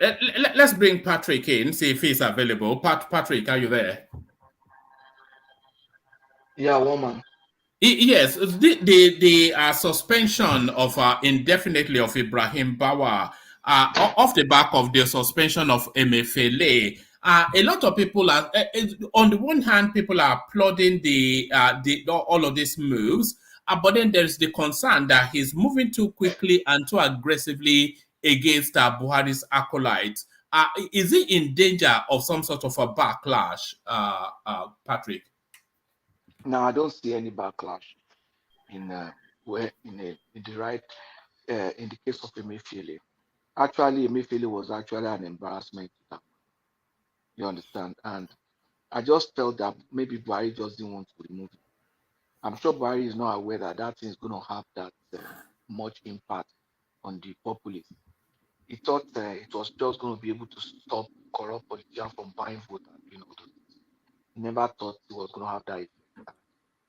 When he was having it, they probably was asking him, oh, it's just a temporary thing, just temporary. And the whole project was a failure. So Buhari has it's for nobody and it's for everybody. So whether they jail Emefiele or no, it doesn't bother him. And with this Bawa. I think Bawa was a Malami person or something. I don't know. And they must have had some information on him. And from what I read, I've not read so much about it. They said that there were allegations of abuse of office or something. In what context? Was he abusing power, harassing people, or was he using his office to enrich himself or to enrich the people that put him there? So they have to. We still need to find out more information about that. But he's suspended. It's okay. Just suspended. Let's see what happens. But it's just unfortunate that we have a young man now that has prospects, and if he had done his job properly, that would have been a promising guy. Ribadu was just a little older than that. I used to know now. In 1999, Ribadu was almost looking as young as that man. And look at what Ribadu is making out of himself today. That guy might be the next NSC. So, but if Bawa has messed up himself just by the first opportunity to show the world what he's made of, and he's not taking it, it's such a shame to this generation, this Orosuke generation that's supposed to prove to the world that they have capacity and everything, and it's just going to be represented there. But nobody's going to. I don't think anybody's going to raise their name. Once they investigate him and the people they present the information and put him on trial. He will not be the But why chairman. specifically him though, Patrick? Why specifically him? Because my expectation actually after Emefiele was that Mele Kyari would have been the next to go. But why specifically the EFCC chairman? Do you think somebody tipped him off? Do you think this is more political than punitive? You see, that position is a very tempting position. Very, very tempting position. You can imagine the amount of money that Ribadu said Dibori sent to him, and that he had to turn it down. How many people can really do that? Even on this platform. You understand? When you felt that it could be covered. And mind you, since Ribadu, every EFCC chairman had either been fired for one thing or the other. So you understand? After Ribadu, we had this man from Kwara, the assistant commissioner. Then Waziri serving political interests and removed. All of them have been. Look at Magu, he was removed. It's a very, and most of them, their reputation damaged, apart from Ribadu. Magu was almost completely damaged until I think there's a court judgment recently. I'm not very sure now that I think exonerated the guy. So it's a very tempting position. Don't be surprised. You'll be so shocked the amount of information you'll get, and they just might feel that no, if this guy has this kind of skeleton in his cupboard and his fellow workers know that, so there's no way he can make any meaningful change. He cannot lead them. They're just looking at say this man, nobody so would they do them together, and knowing fully well that he grew up within that system, so they knew him. Maybe his people knew him well, so they'll just rat on him and tell the GSS or whatever, look at what this guy is doing. I'm sure it's not good. Let me play you this clip, Patrick. So this is a clip that's been circulating around social media over the last 2 hours thereabouts. So this is unverified. But and by the way, you know that the DSS they picked up this. Pardon me. You know that the DSS they've picked up this Bawa as well, but it's not Bawa that I'm talking about in this instance. The DSS, of course, already have a Emefiele in their custody. But this clip now that is circulating, they are suggesting is being circulated under the banner of DSS continuous investigation of Emefiele. But watch this.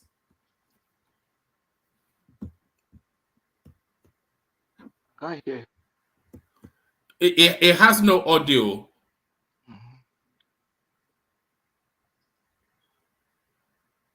This is dollar, right?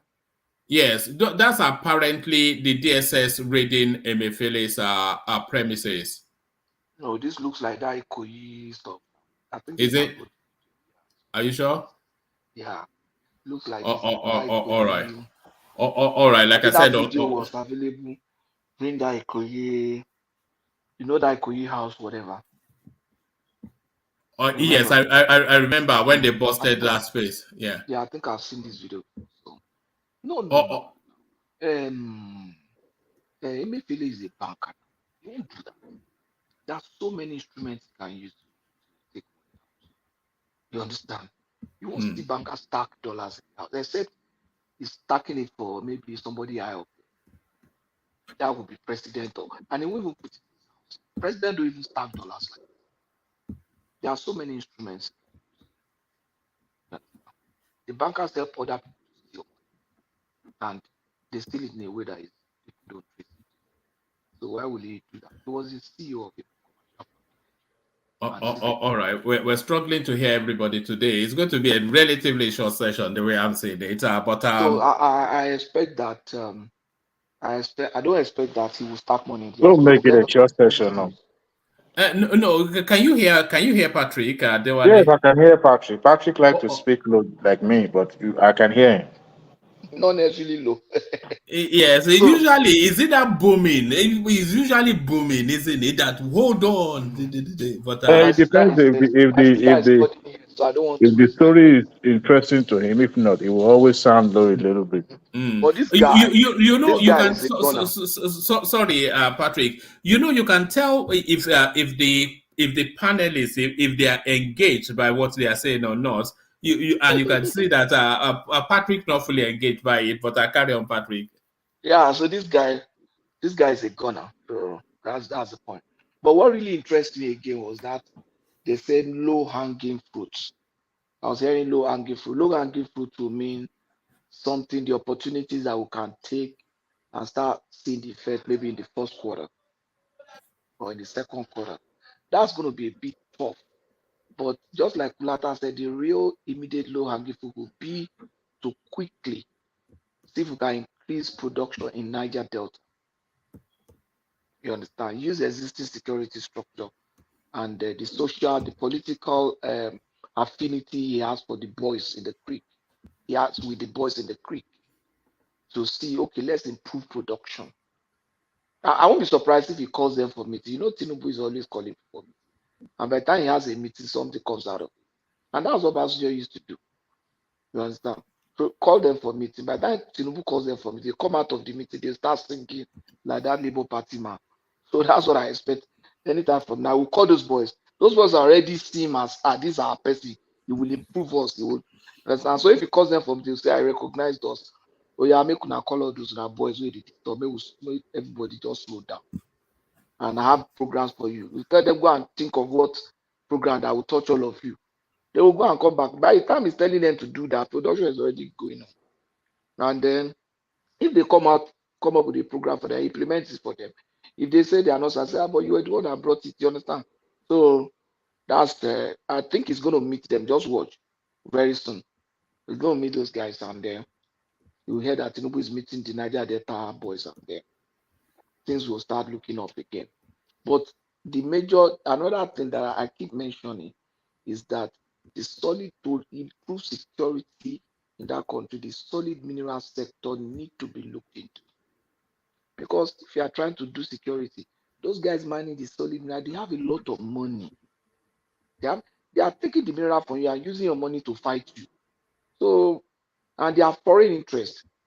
So if you want to do something, you need to sit down, look at those major illegal miners, those ones that are major, try to bring them on.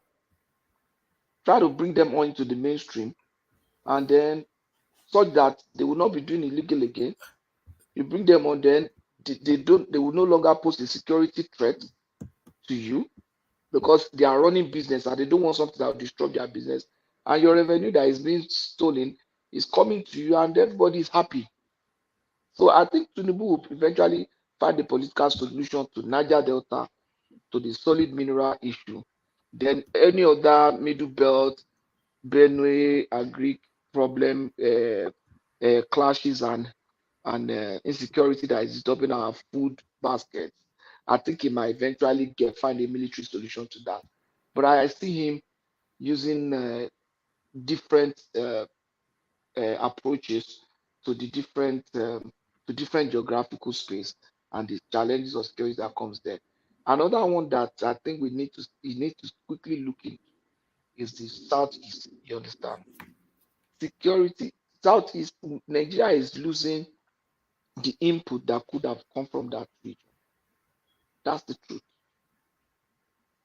Nigeria is losing the input that could have come from that region.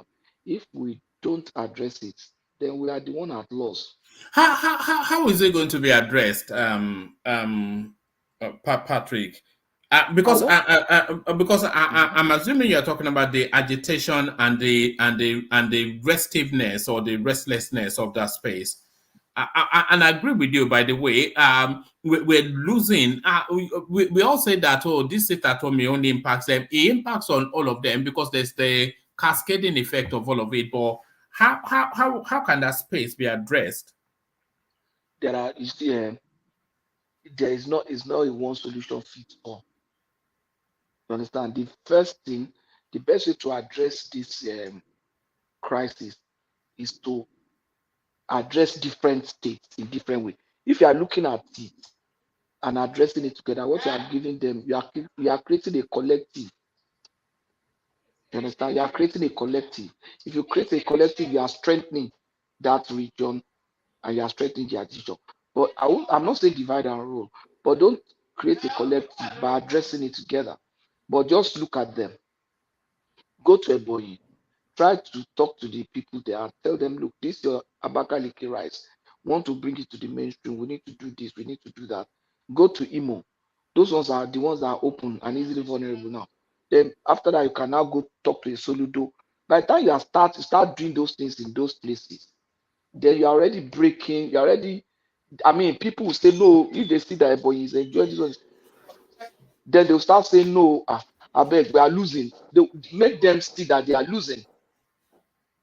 Take investments into Ebonyi. Just tell them that, okay, we have this investment for Southeast, but now because of security, we concentrate in Ebonyi. We concentrate in Imo. Then everybody will sit up.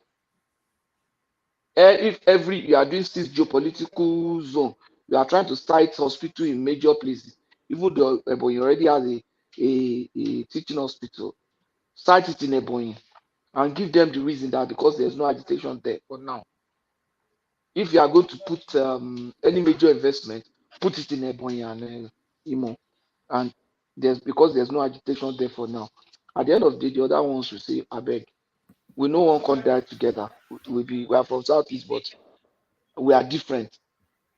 You understand? So there should be different approaches to it. So some of them also, you need to talk to people. You need to talk to some people. But the point is that it's even very difficult to find a leader to say this is a leader that we can talk to, that we can influence. No, my sister, I want to help my sister with something. All right. Let us let you do that as we welcome EXCHANE into the conversation. So, EXCHANE, good to see you. All right. Yes. How are you? I'm fine. Yeah. We're all good. What's been making the news in Nigeria today?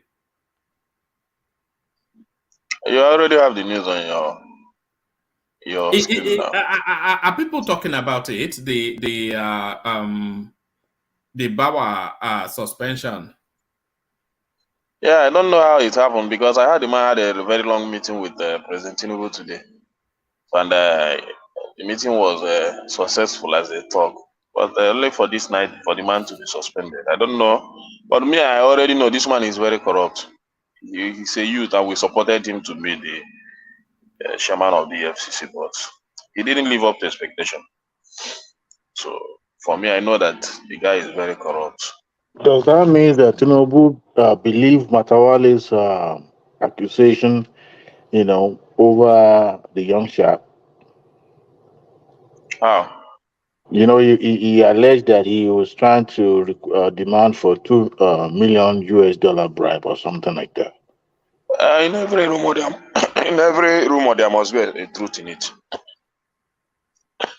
So Yeah, I believe the ex-governor cannot just come out and be saying something. You can't trust the politician. They will always find a way to be ahead of you in the game. It's possible. No, you cannot just come out and blackmail EFCC chairman like that now. Who It's not says? gone anywhere. Who says? Knowing fully well that this is my man coming to power, then I could as well, and I have a pending case being opened. I will do everything possible to make sure it's in the bad book of my of the incoming administration. It's about this young guy, the way he operated the EFCC, I know this guy is corrupt, and I know this guy is corrupt. There are things you see, you don't need to question it. I know that this guy is corrupt. So there is no two ways about it. The guy didn't live up to expectation. So many things, Buhari employed people that he would use to cover his ill activities in the government. So that's what everything he appointed in his during his time was just like people that he used to cover his evil act. none of them live up to expectation. Well, we have already discussed this here in this platform. And every of his ministers needs to be questioned. Just think about it now. The You're next, talking okay. Dangote has now the been next one is Adi Dangote has now been. Karaki. Adi Sirika is the next one. All of them are corrupt. Buhari didn't have anything. He didn't do anything for Nigeria. Okay, they have not handed the importation license to Dangote. What happens to the refinery now? Is it true that he has been arrested by the DSS? I read that he went there on his own free will. He reported there, but his arrest, I can't confirm that. No, I don't By think it tomorrow, was. I've already had it, but by tomorrow we'll confirm it. Sorry, Kenny. I don't think it was. I don't think he went there by his free will. I think he was invited, and they are saying he's under heavy interrogation. Yes, that you're right. You're right. That was exactly how they put it in the media. But when you say you are invited and you showed up, it's 50-50. Either you go home or you stay there with them. I hear Malami is shaking. That Malami is shaking in his boots. In fact, you see, if Tinubu did not arrest everybody in Buhari government, all of them, Tinubu will be doing himself a very big harm. All of them. Yeah, but it mustn't be perceived to be having, because if this trend continue, politicians know the way to go around things. And if majority of the people that he will be coming into custody now are largely northerner, then he may be perceived wrongly. So he has to be a little bit. He may be perceived, but the right people in the country we know what is happening now. Being popular. How do I put this now? Not necessarily that. Yeah, it can be politically correct because you have to be careful where you put your foot, because at the end of the day, your act may be popular, but within the political circle, you are being declared persona non grata, and you cannot be found in a wrong side when it comes to politics. So he has to make sure that it's not just playing into gallery or making most of his actions are popular, but at the same time making sure that there's no form of being perceived as prosecution of the northerners. So that's my worry. For me, the only thing about as far as he has some, not necessarily, he is also appointing northerners in his own government now. So why would they perceive him like that? When he has already. Even that one is inevitable now. The positions are filled by they are filled by northerners, and what he's doing is suspending. Yeah, they are the ones there now. So if I want to change, if I don't like somebody, I suspend, and the EXCHANE go and at do least something. now he has appointed two northerners. Everybody knows they that. are all filled by northerners now. So if I want to they are also by northerners now. Hold on, Ekene. Yeah. Do you not feel that Dewale has a point though? Because you know what Dewale was saying just then. I had the thought as well when he suspended Bawa, but then replaced him with Mohammed Abba, who is also another northerner. So I had the thought that he did not replace him with a southerner in order not to make the optics look bad. But like Fatai said, if it's going to go against corruption, then it has to go up against a lot of northern names, because of course the Buhari administration was predominantly northern. So do you agree with that? I agree to some extent, but my point is this. He's already he's appointing northerners also, just like Buhari. Buhari will remove a northerner and replace it with a northerner. Well, what stopped him when he removed a northerner to replace it whether with a southwest or south or southeast? But he still replaced that person with a northerner and goes after the wrong guy. So he's not doing any sensible northerner will understand the guys trying to do the right thing. Where he will be condemned is when he suspend the northerner, then go ahead to maybe replace it with a lot of southwest or south. You understand? So the only good position that the southwest is holding now is the chief of staff and which other one again? This acting CBN governor now. Others are filled with northerners for the moment, though he has not. Sorry, fully let me quickly appointed. interject. Bawa corruption case didn't start from today. It's not by this governor that accused him of being corrupt or going to collect 2 billion. Bawa has a corruption case since 6 years ago when he was a director of EXCHANE in Port Harcourt. He was accused of seizing and reselling crude oil, bunkering, whatever, tankers. Is on his profile. Even when his cousin, his uncle, brought him to become EXCC, which Malami to become EXCC, people kicked against it and brought that case out, but they covered it up. But Bawa is a very corrupt young guy in EXCC, which everybody knows. So it's not about that So government that's to say accusing him of that $2 million. Buhari himself is one of the most corrupt presidents we have in this country, because he had all that and he went ahead to appoint him as EFCC chairman. In fact, you see, this last government just killed this country. And I will continue to say that. The man didn't do anything good for this country. So, and there is no way I expect Tinubu to go that the same direction of Buhari. He cannot do that. Never. He cannot do that. Buhari didn't help this country at all. So, he started. He needs to block those leakages. If he didn't block it, he will not have any finance to run the country. If things continue the way it is, all this bill he has been signing, he will not see the money to implement them. That's the fact. The money is not there again, so he needs to fight a lot of people to be able to get resources to run the country. And I think that's what he's doing. He has look around and he needs to do it. He needs finance. He needs to block all those places that is very leaking in the last government.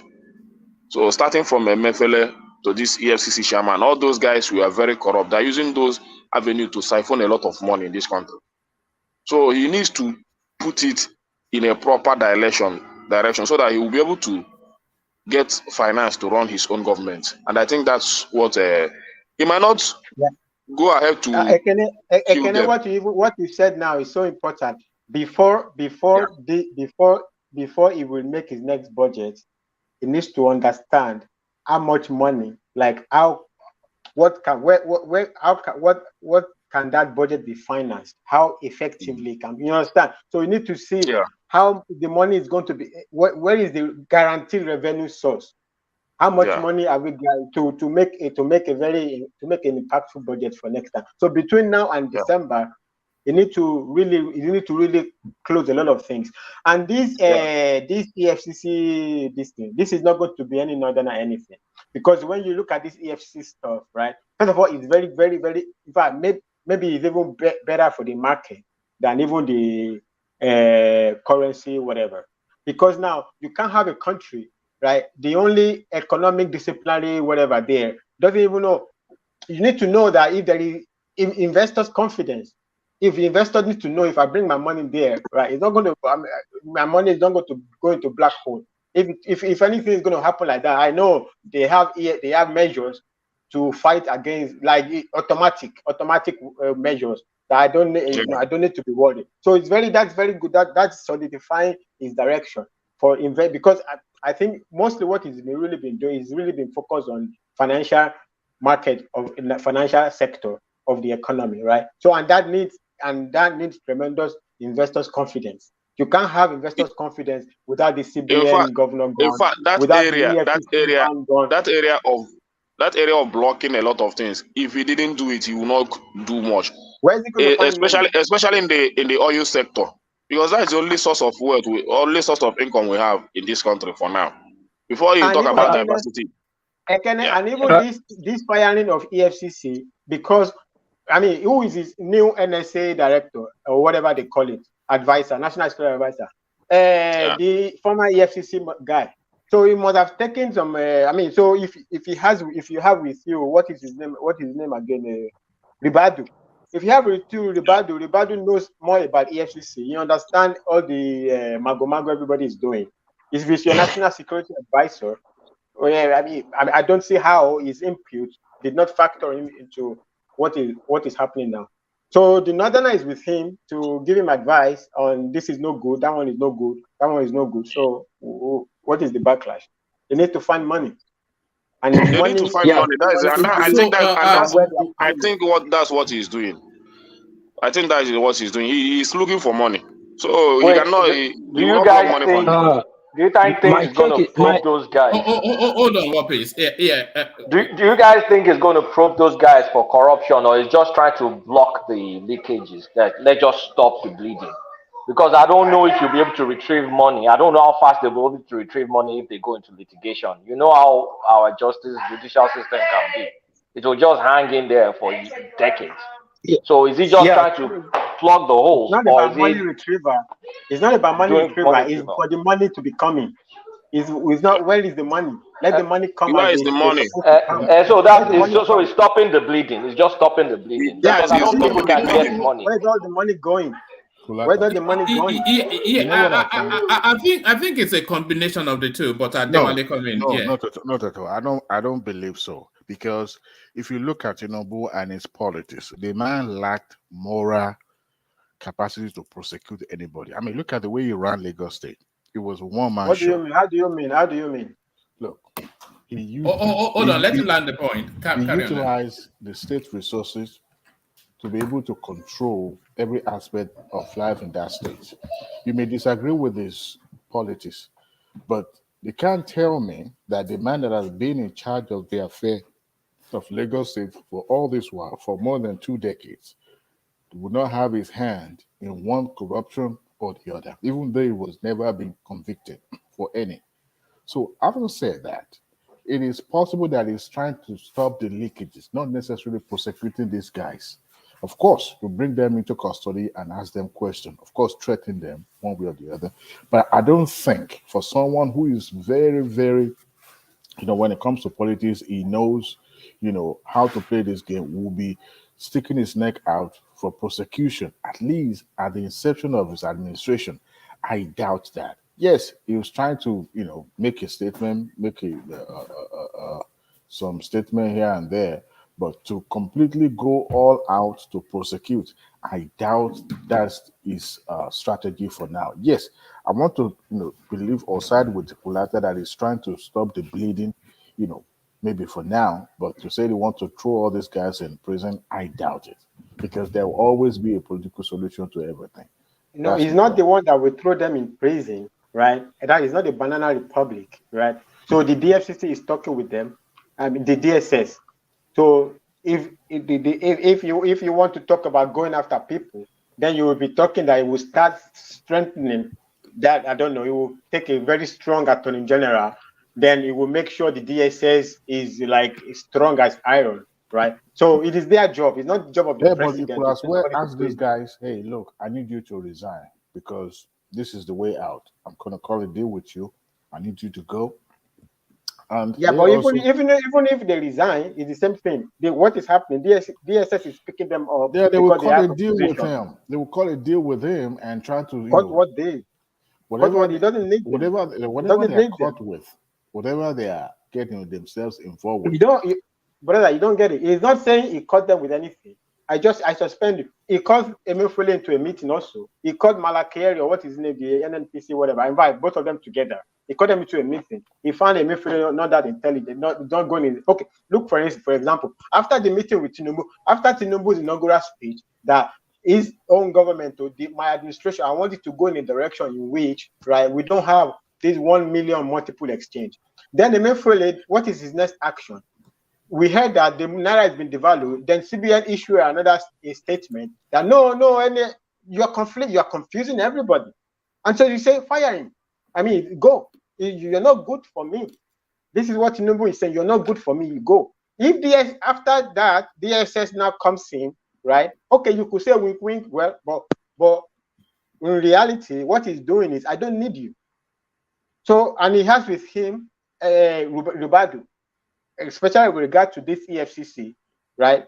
The new guy there cannot know, I will assume, more than Ribadu. Ribadu understands also what is going on in the EFCC. So he has, as his own national security advisor, somebody to advise him on how this is not going to be good for national security. This guy is not going to be a direction we want to go for our national security, financial security, because also financial security is part of national security. This is also what they are accusing Emefiele of, right? If you destroy the economy, it's also a threat to it's a national security problem. So he said, I don't think. And then I don't think that you just wake up and they sack all these guys. No. He just fire people. He would have had a crucial meeting with the people he just appointed before he take these actions he's taking. He wouldn't just wake up and begin to sack people. No, even that one, it might not even have so much, because it's like because these are career positions, right? The only influence he will have is, okay, let's say the CBN, how many deputies are there? Okay, you can influence which one of the deputies, but he doesn't have a choice. It's not like he's going to go and bring Kingsley Moghalu and say, come and be CBN governor. No, there are career people there. They just take positions right now, right? So until pending the time, so you're not just bringing somebody from nowhere and put it over the EFCC. You just take somebody, the deputy. The only influence the private will have is maybe there are 3 deputies, and you say, okay, I prefer this particular one. That's like the maximum influence it's having. So if there's no who is going to, I mean, actually, I'm really saying that is like the prosecution. He's not the dictator too. He's not the everything. It's just, I don't need you. If we have a strong system, everybody will be picked up, irrespective of Tinubu, right? But the thing that he is doing, which is different from Buhari, is Buhari just sit down there. He's not getting involved.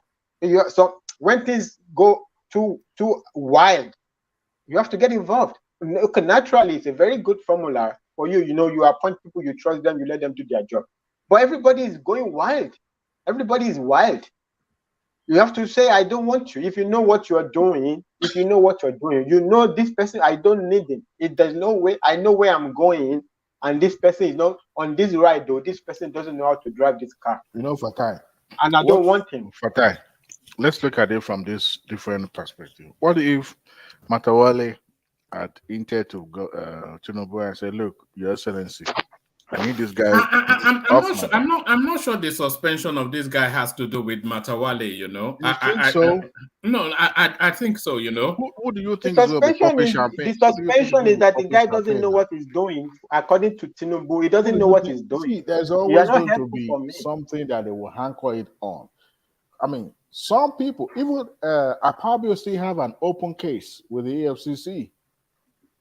All of them have a case with the EFCC. All of them, from the Tinubu to the Buhari to the Ojonta regime, all of them have a case. Tinubu is EFCC. Tinubu doesn't have any EFCC case. I said all of them have a case. Yes, it doesn't mean they don't have a case.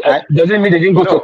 They set them free in the court. Doesn't mean they didn't have a case with the EFCC. Tinubu does not have a case in EFCC. He wasn't not investigated by Robert before. Most of them have case,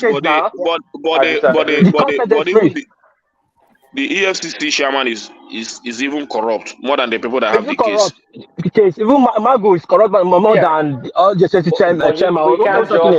Let's be clear. We can't paint a general brush and say all of them. Oga Adewale just said it all. It's going to be a difficult task for Tinubu. He has to be careful how he go about this case. You have to stop the leak, like you said, Kolata.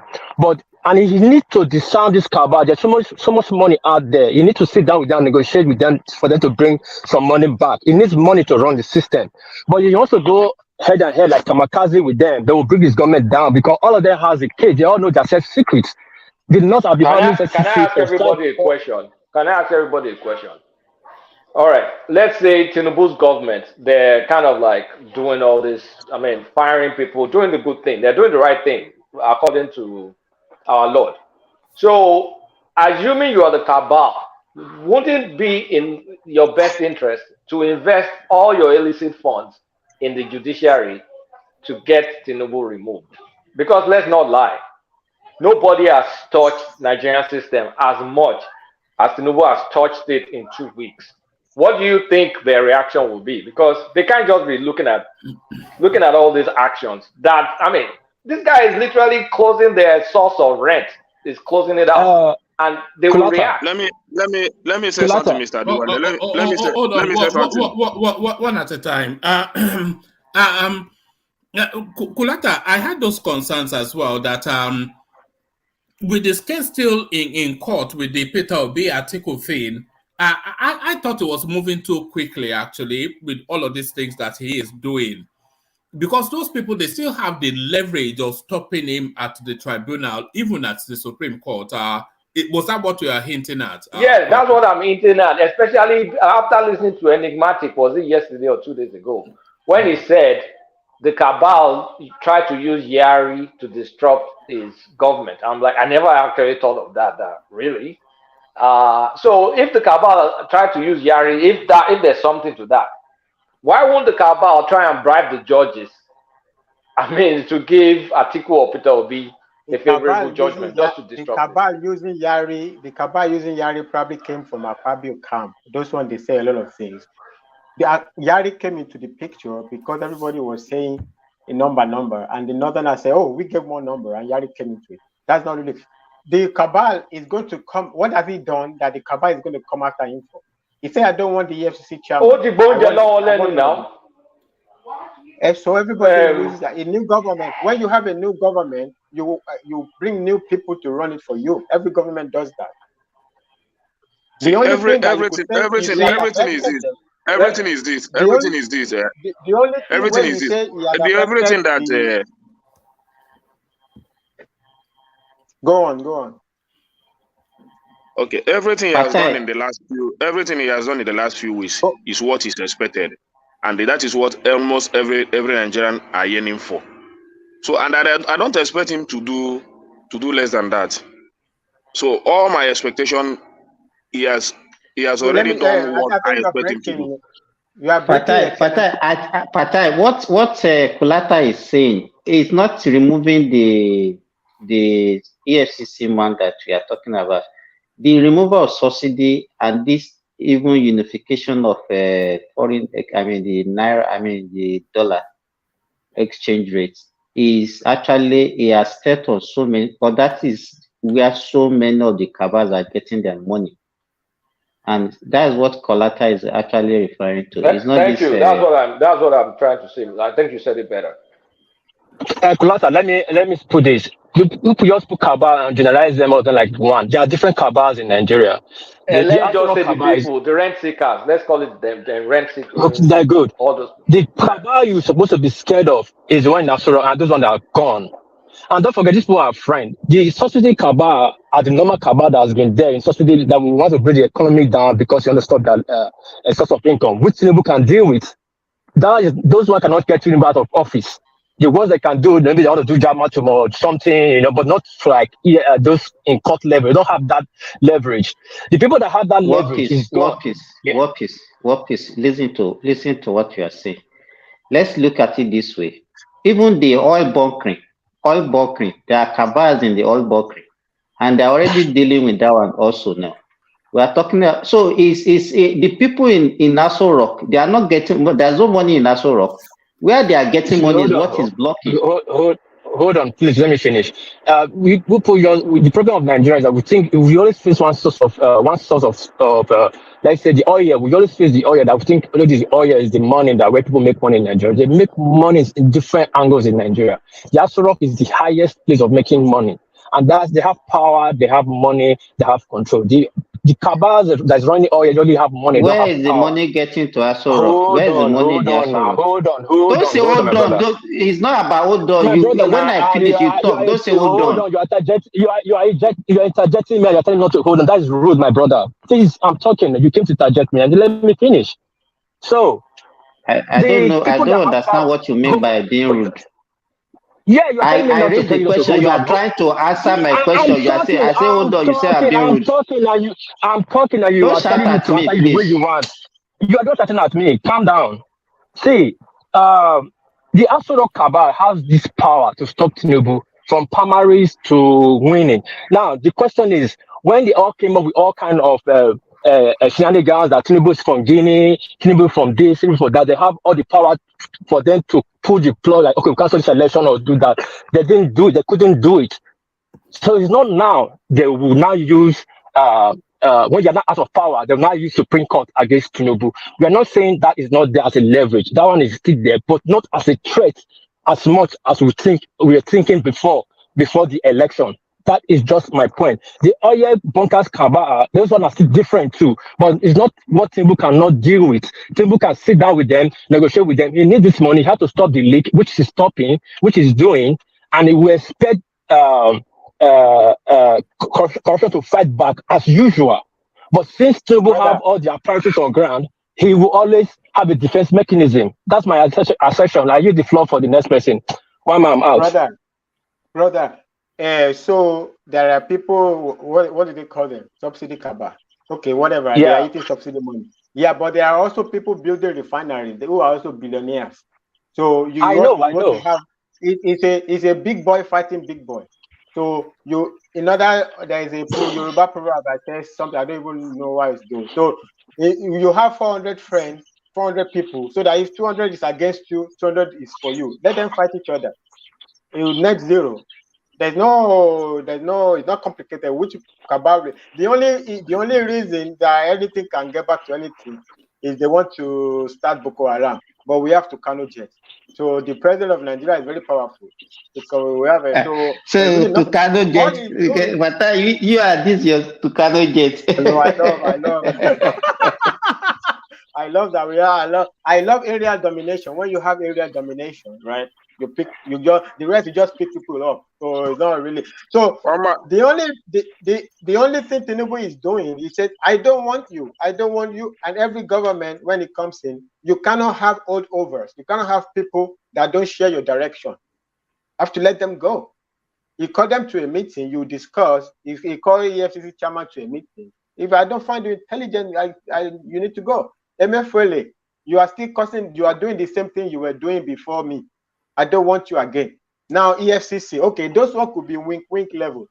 Yeah, I say EFCC, DSS. Because you already DSS already. I think, in fact, I think that DSS man is the next in line. Believe me. Yeah, but we're not talking about political appointments here. We're talking about removal of subsidy and removal of dual forex regime. People have made billions of dollars in these areas, and the staff have been shot.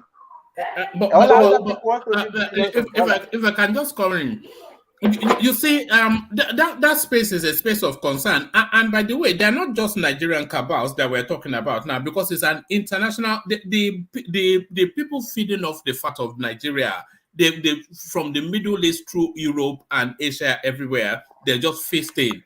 So those people, they've been used to all this free and easy money for so long, and they've amassed so much wealth. If Tinubu comes and closes that space, they're not going to sit back and watch him. They are going to go after him legally. How can he keep it? How can he keep it going? There is no money to keep it going. Whether you want to close it or you don't want to close it, there's no money to keep it going. So another shady day.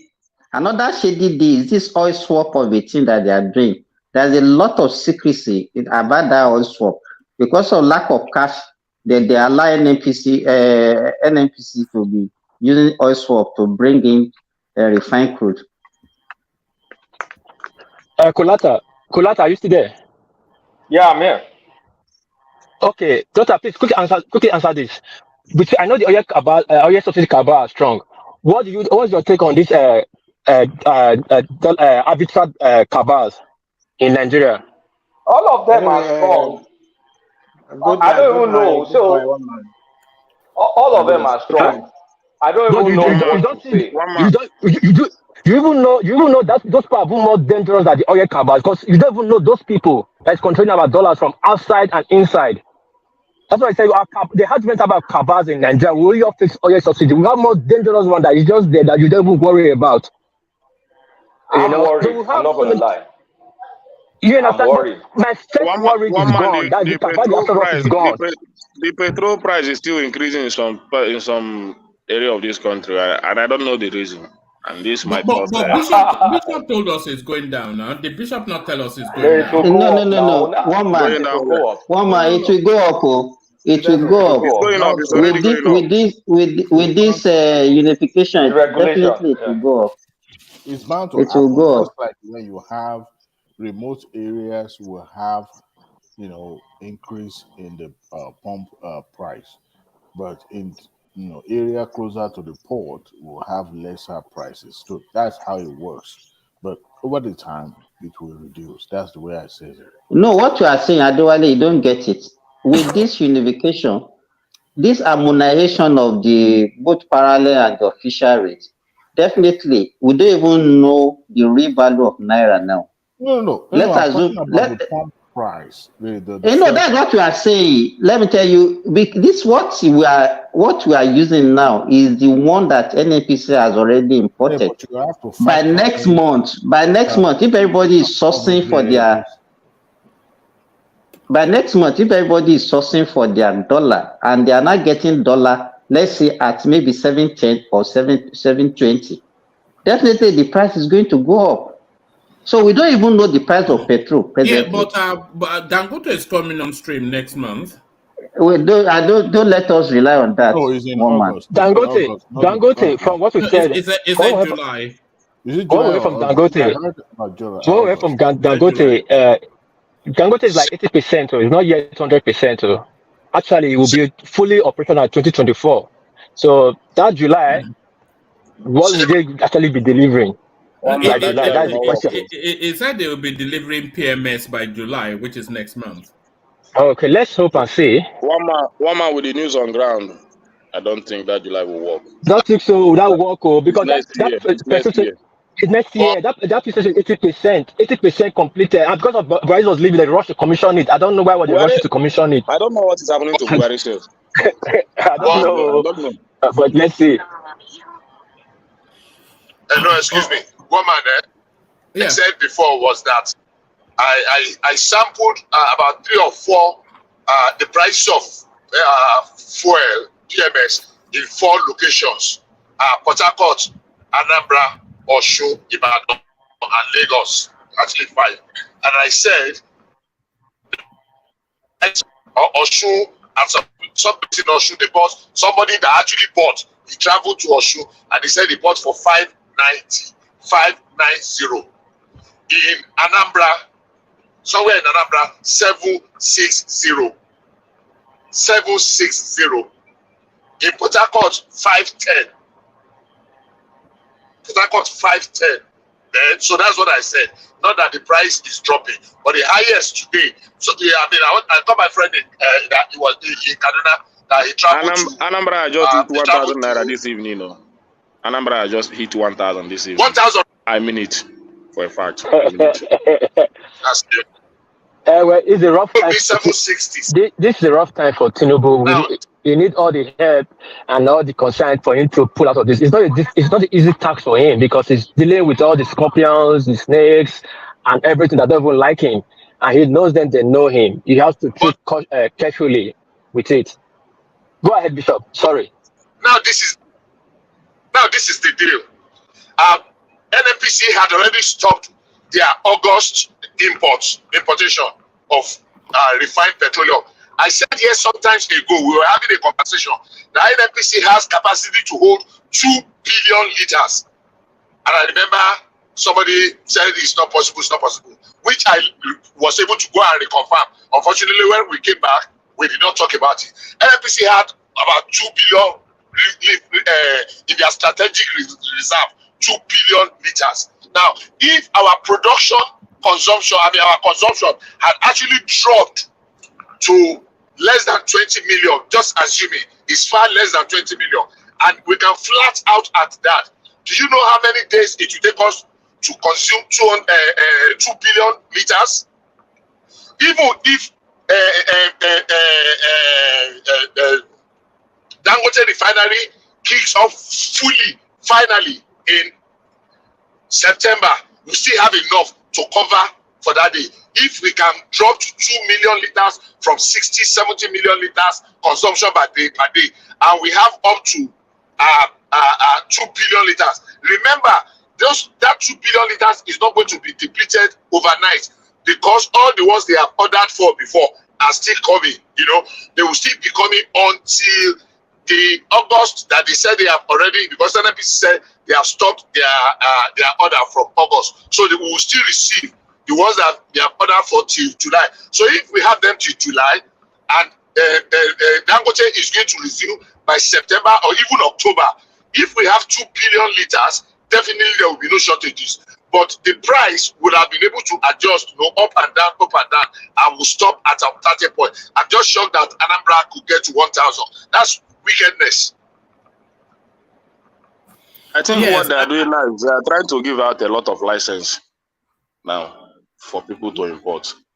They're giving a license now. So anybody that have the capacity to import, just come and collect your license. That's what they're doing now, to know if they can push on the trade, as in they want the place to be competitive. That's what they're doing for now. I don't think people will import. I think people will rather go. Obasanjo went to launch one refinery in Bayelsa a few days ago. And from what we are seeing, all the refineries that are coming, that are likely to come on stream, will be needing at least a minimum of 1 million barrels for refining, local refining. If you can hit between 1 million to 1.5 million barrels for local refining, there's nothing, nobody has any business in importing refined crude now. Nobody. Bishop, I want to ask you a question. I want to ask you something. Sorry, Ekene, I don't think the petroleum industry bill, I don't think it actually allows for unfettered importing, because there's a clause in that bill that if there is a shortfall in oil production locally, the person it's a pro rata sort of system. Whoever has the largest capacity for local production gets to import it. So if any oil is going to be imported, it's still going to be Dangote, because he has the largest capacity. But I don't think that's what I said now. They have already given license to Dangote now.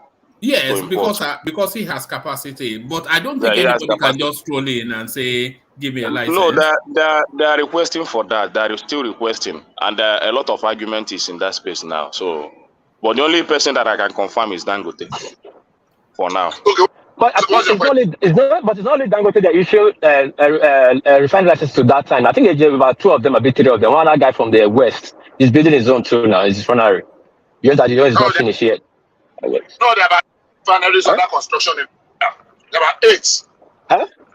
But I know they gave us some license. We know that Dangote is one that is finished now. I think this Oba, this one Oba from the West that has a license that's building a refinery from the West. Actually, so it's not Buhari issued 22 licenses. There are 22 licenses to build that Buhari issued. So, Bishop, I wanted to ask you something before. Go ahead.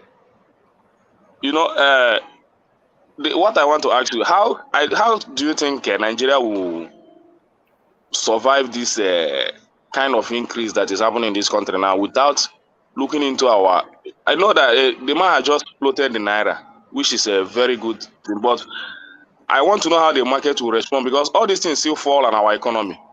Like the NNPC and the others oil market, they are talking today that there will be an increase in petrol product, because it's like this floating of Naira will affect their price, because the price will still match up with the price of the dollar before they can give out another price for the petroleum. So, and the thing is getting too hard. So what are we? This foreign exchange, I still don't buy the idea that we are supposed to be buying petrol that we have in our country with dollar. I think that is the real problem we are having in this country. So how just explain it more. I don't want to understand what will be done and how it's done. Just a simple thing. Number one, there are 2 things to ask. Number one, things are getting hard now. Now, there's going to be a play into it. Most Nigerians that realizes now, no, fuel is expensive, but it's going to come down ultimately. But they realize that they say we've been consuming 70 million liters per day. And in the recess of it, we have actually been consuming less than 20 million liters. That anger alone, that okay, let's even stop it. If we are only stopping those that are stealing 50 million liters, that's alone. That's number one. But the fact that the price goes up, it's going to come down, is the shock of the removal. By the time everything settles down, ultimately the price will still be around the same price.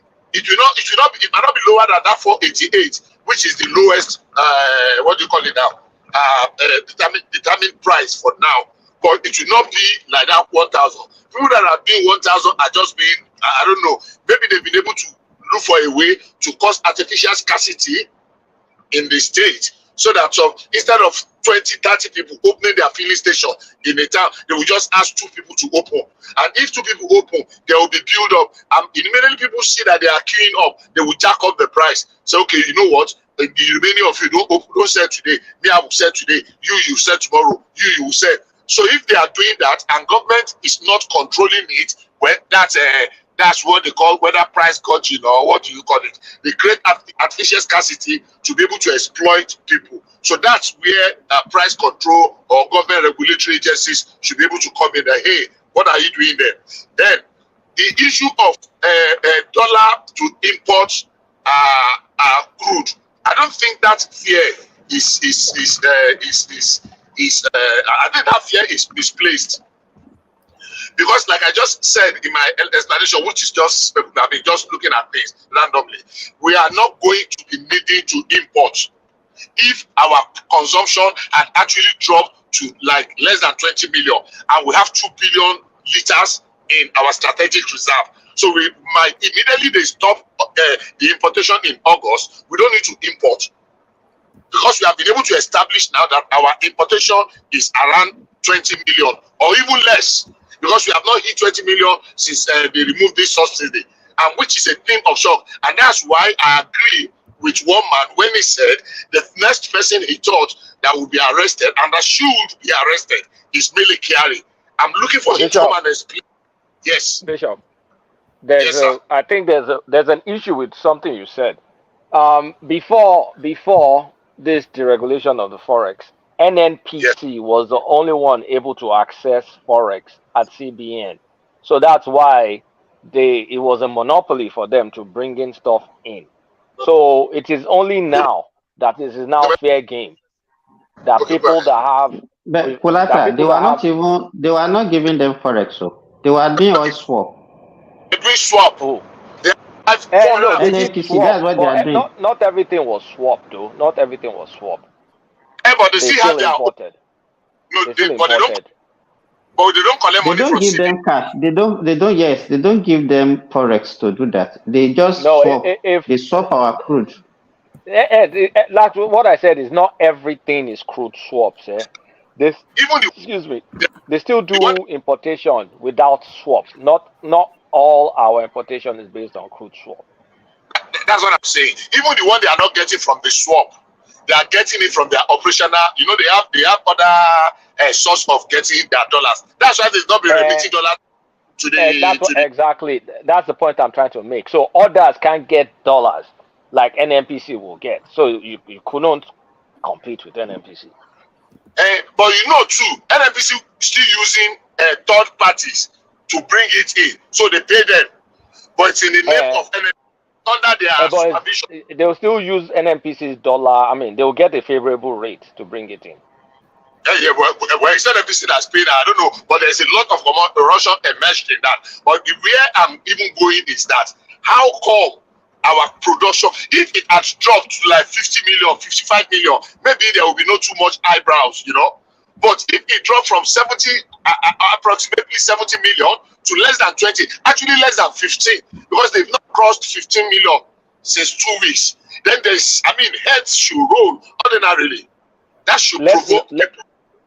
I think let behavior adjust first. I think people are still shocked. So maybe that 15 may go up to 20 something. I mean, after the demand stabilizes again. They can even explain it. Kulata, they can even explain it by saying that they are those are the ones that they are smuggling out of the country. Let me throw the question I asked today to you, Kulata. I asked and I've been asking question for the past 2-3 days anywhere in Nigeria. I spoke to somebody in Lagos. I said, I believe that the traffic is better now. That at least people are. He said, no, traffic did not improve. I said, what do you mean? But people are not driving cars. I said, oh, they have adjusted. Oh, everybody is driving their cars now. I said, really? He said, yes. So people, I mean, I don't know if you understand what I mean. It's not like people are driving. People are driving less. People are still driving, and because I wanted to factor in to see if maybe it is because people have abandoned their car. That's why the petrol consumption, local consumption we're having is low. But obviously, people have adjusted. They've gone on and they are buying the petrol. And the consumption, the local consumption could drop from 70 to as little as 20 million liters per day. So people should be taken to the fire. God. Bishop. Yes, please. Bishop, if the state government is able to invest in public transportation, just public transportation, guess what will happen? These marketers will have no choice because there will be less demand in buying fuel. And at the end of the day, guess what? They won't have no choice than to reduce the price of the petroleum. They will have no choice because there will be less demand. If the government can invest in public transportation in their various states. Adewale, we have done that before. I remember in 2012, Jonathan bought a lot of no, that is lot of buses. I'm talking about states now. Even I remember Old Oyo State. Okay, you are from Ekiti. Old Oyo State. We have one in Old Oyo State that time. What do you mean by you are from Ekiti? What do you mean? I don't know whether Ekiti now. The poor cousins now. The poor cousins. The poor cousins.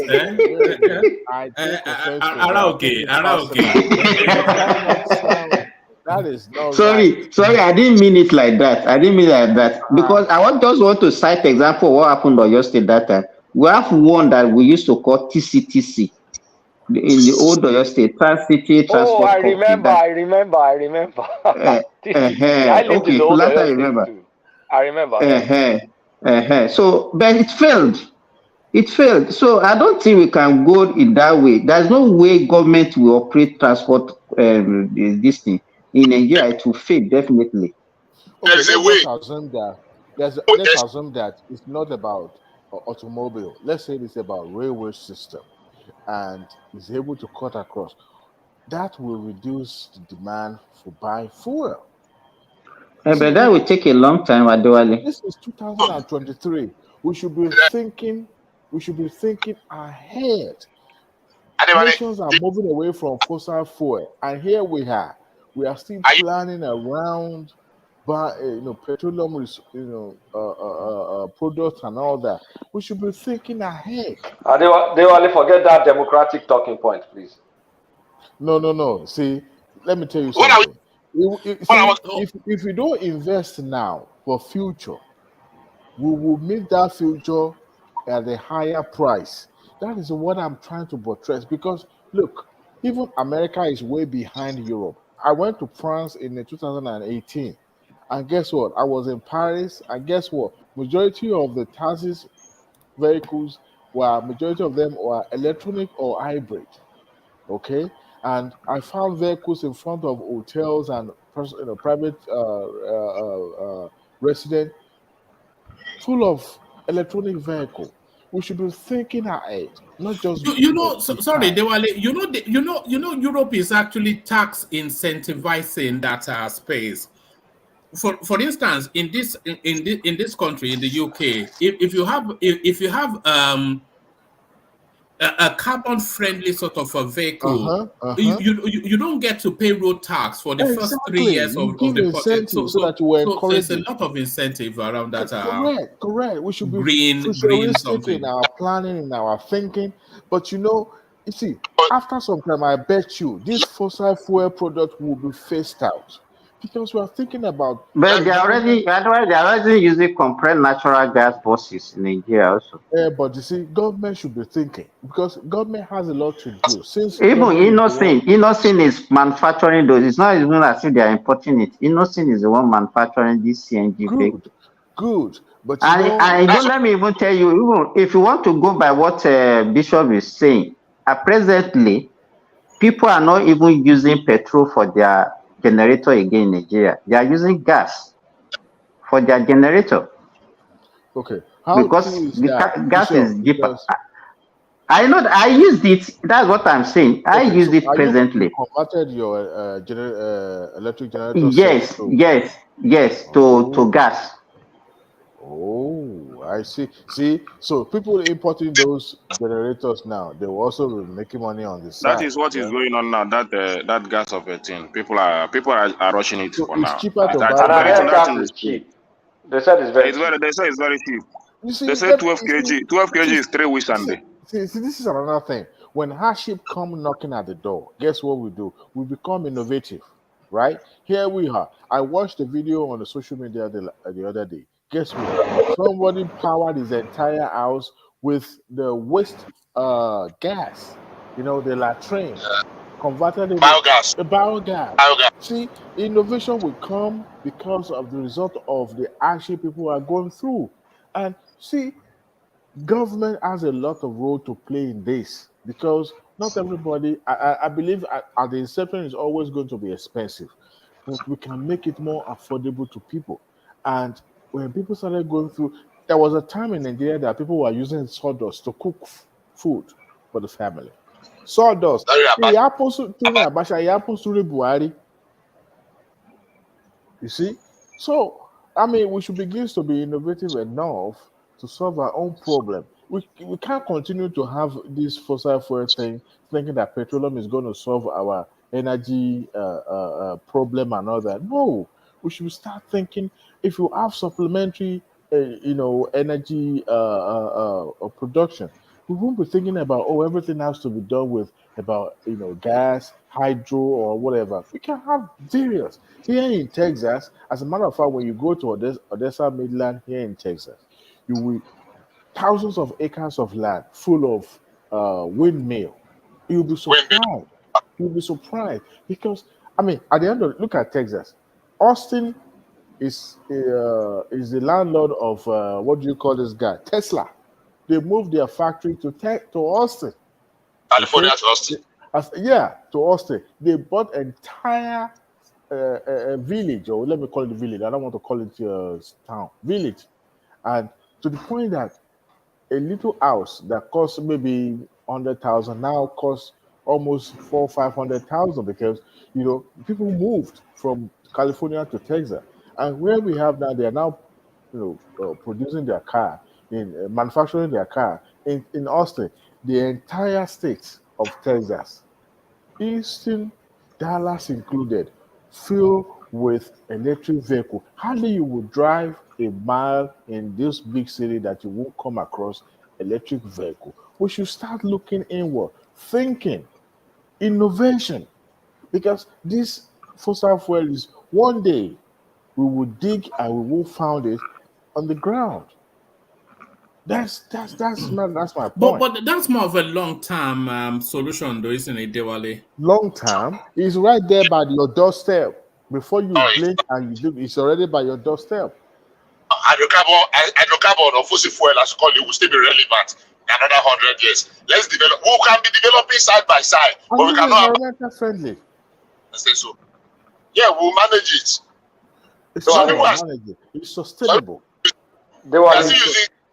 I read an article that America, in Oklahoma, they are building a new refinery in Oklahoma. So let's not get carried away. We need an all of the above energy policy, not that fossil fuel is doing. Then we'll now stifle our development. We have to develop based on carbon. Yeah, but we have to put it side by side. As we are progressing, as we are thinking to forward thinking, we should also complementing with one. All of the above, Diwali, all of the above. We have to, the one we have, let's maximize it first. Then we can focus. We have lithium. Even fossil fuel is the cheapest as it is now. The other ones that you're talking about, the other alternatives are still very expensive. But it's inimical to the environmental purpose. I mean, if you look at it, it's kind of making hearts to be polluted. We're talking about All these things that you are preaching should be for Americans and all those. What have we contributed in Nigeria? What is our contribution of carbon to the world? Exactly. What have we contributed? Is our hair pure in Nigeria? Is our hair? Let us add our own. No. Take a picture in the city of we Lagos. cannot stifle our own development based on that. Hold on now. You see, the one that we contributed most for this environmental pollution is even more. This environmental degradation is even more. Well, the people never chop. You are talking environment.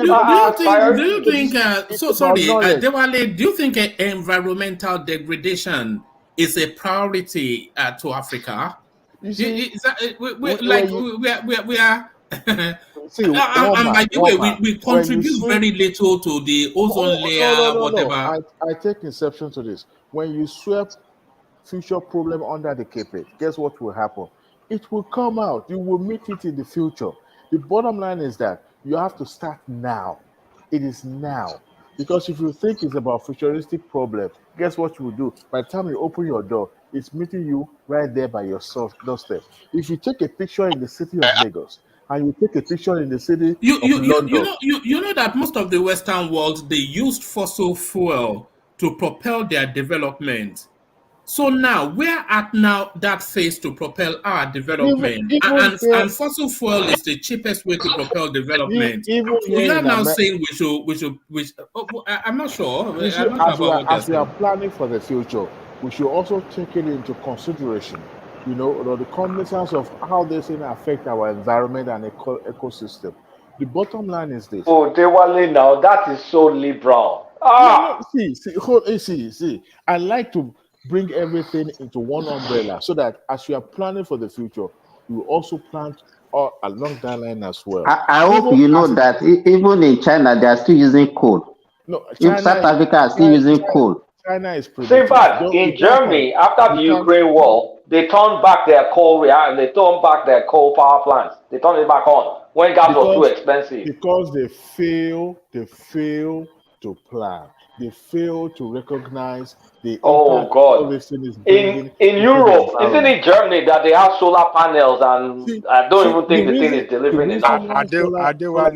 For the country that doesn't even have plan for now, you are telling that country to start no, Babajan Lekoko, let me make my case. Let me plead my case before you guys. Lekoko, we thought you'd abandoned us. I'm glad I revived this because one man almost shut this thing down. He was thinking of everybody is silent. I'm glad we are now. See, if we were to assess every single one of you on this show, you guys have. In fact, by now you should be called a professor because you guys are very, very intelligent, and I applaud every single one of you. No, we all hide under Kulata's brain. And I know, and I hope every gas is the best option we have. Every listener, every viewer of this show also play close attention because you guys are very, very brilliant. Now, I want us to look at it this way. Look. Even take a simple picture in the city of Lagos or city of Maiduguri and take a picture in the city of London and compare both together. You may say, well, the weather and all that, but look at the dust. Look at how the environment impacts even the simple picture that you take. Now, if you are thinking, okay, we have to think of survival first before we start thinking of saving the environment, guess what? Your children are coming to inherit the same problem. As a matter of fact, it even affect their health more than we do. So China's contributions to to planet degradation, whether you do something or not, they're still degrading the environment. So why don't you join them and develop? No, because you're not going to stop China or India. They are retrogressive in their thinking. They are not thinking forward. But they're developing. They're gaining an advantage. But they are developing, but they are not thinking about future. Oh, we are not developing. We're not moving at all. Bigger picture. The bottom line is, we may say we are a developing nation and we don't have resources, so we should continue in the trend that we are continuing. But the bottom line is this: if we continue in that trajectory, guess what we do? We are banking. We are saving the impact of this of this. Why can't you take this your preaching to India and China? The same issue, the same thing that before Nigeria, the same thing affecting India. It's Dewale, just ma worry. When we start boiling that oil, we'll go to church. We'll go and pay tithes in church, and God will spare us from Armageddon. You guys may think that what I'm saying is like you are overreaching, but we should start. It's kumbaya, isn't it? It's kumbaya. It may sound this way. Even the food that we consume. Oh Lord! I think Adewale, you have to go. You have to go and go. No, so maybe next climate meeting. He needs to go back for factory himself. It's too American now. It's too American. No. It's not a talking point of I was thinking, what you go to America, No. Let's be factual. See, I'm being futuristic, and I understand. If you go to your grocery store here in America, you see varieties of vegetables, fruits, and foods. Now, some are labeled. You could tell by their label that these are being labeled with. Don't tell me you don't use nylon bag and straw and plastic straw. Of course I do. I'm from Nigeria now. I'm from Africa. Okay. But you see, I do that knowing fully well that in fact, the worst invention in the history of mankind is nylon bag, polythene bag. Is the worst invention because it contributed nothing, zero to the advancement of humanity, zero. Of course, at the end of the day, we still use rubber in Africa. But the bottom line is that Africa, Nigeria can pioneer. They can be the pioneer when it comes to this environmental, safety by ensuring. I mean, look at when we are still struggling with basic things. We are still struggling with basic things. I want to describe Nigeria to Dewale. Let me tell you Nigeria. Nigeria is a country where if you go to Third Mainland Bridge, there are some guys that go to that foundation for Third Mainland Bridge. One gay wire, they're cutting wire to go and sell. That's the foundation of Third Mainland Bridge. That's the country you are telling us to go green. No, see, it's about orientation. When people don't know something, that's the orientation. That's how far back we need to orient. You have to make them understand how their action impact, the society. Appeal to their better nature, Abi. Appeal to their better nature. Look at this guy. Have you ever lived in Lagos? Have you ever lived in Lagos? Of course, I lived in Lagos for decades. All right. But the bottom line is that when people see poverty is like a disease. When it grips you, you have to look for something to make sure that it leaves your body. And once you are healed, guess what you do?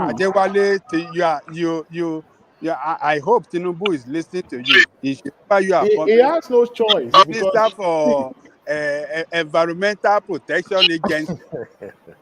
Tinubu has no choice. You know that Tinubu has budgeted for that green space. Remember that speech he gave? He has no choice. You see, the speech that he gave was political.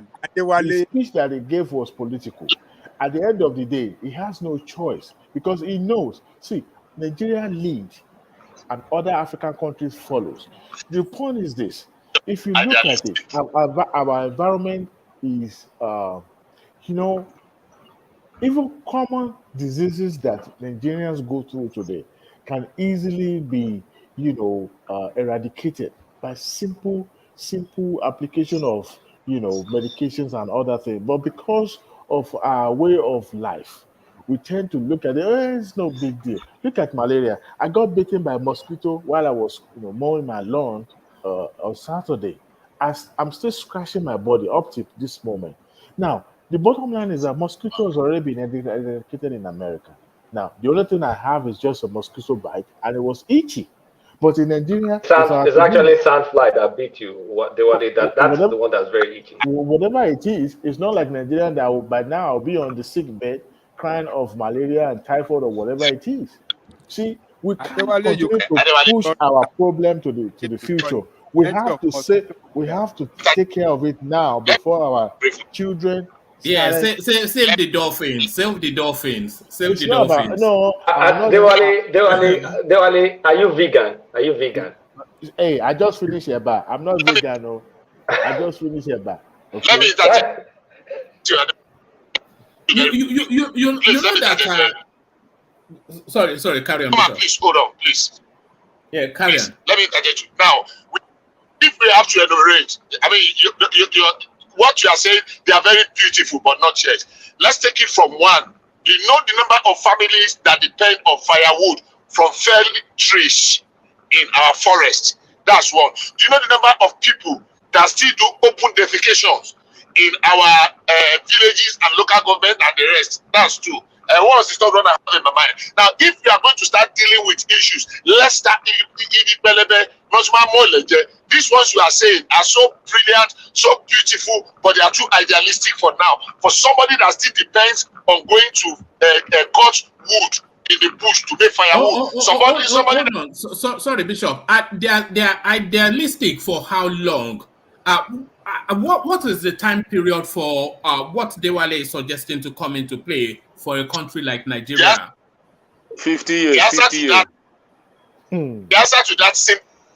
How did Tinubu put that is poisoned Holy Communion analogy? Poison chalice.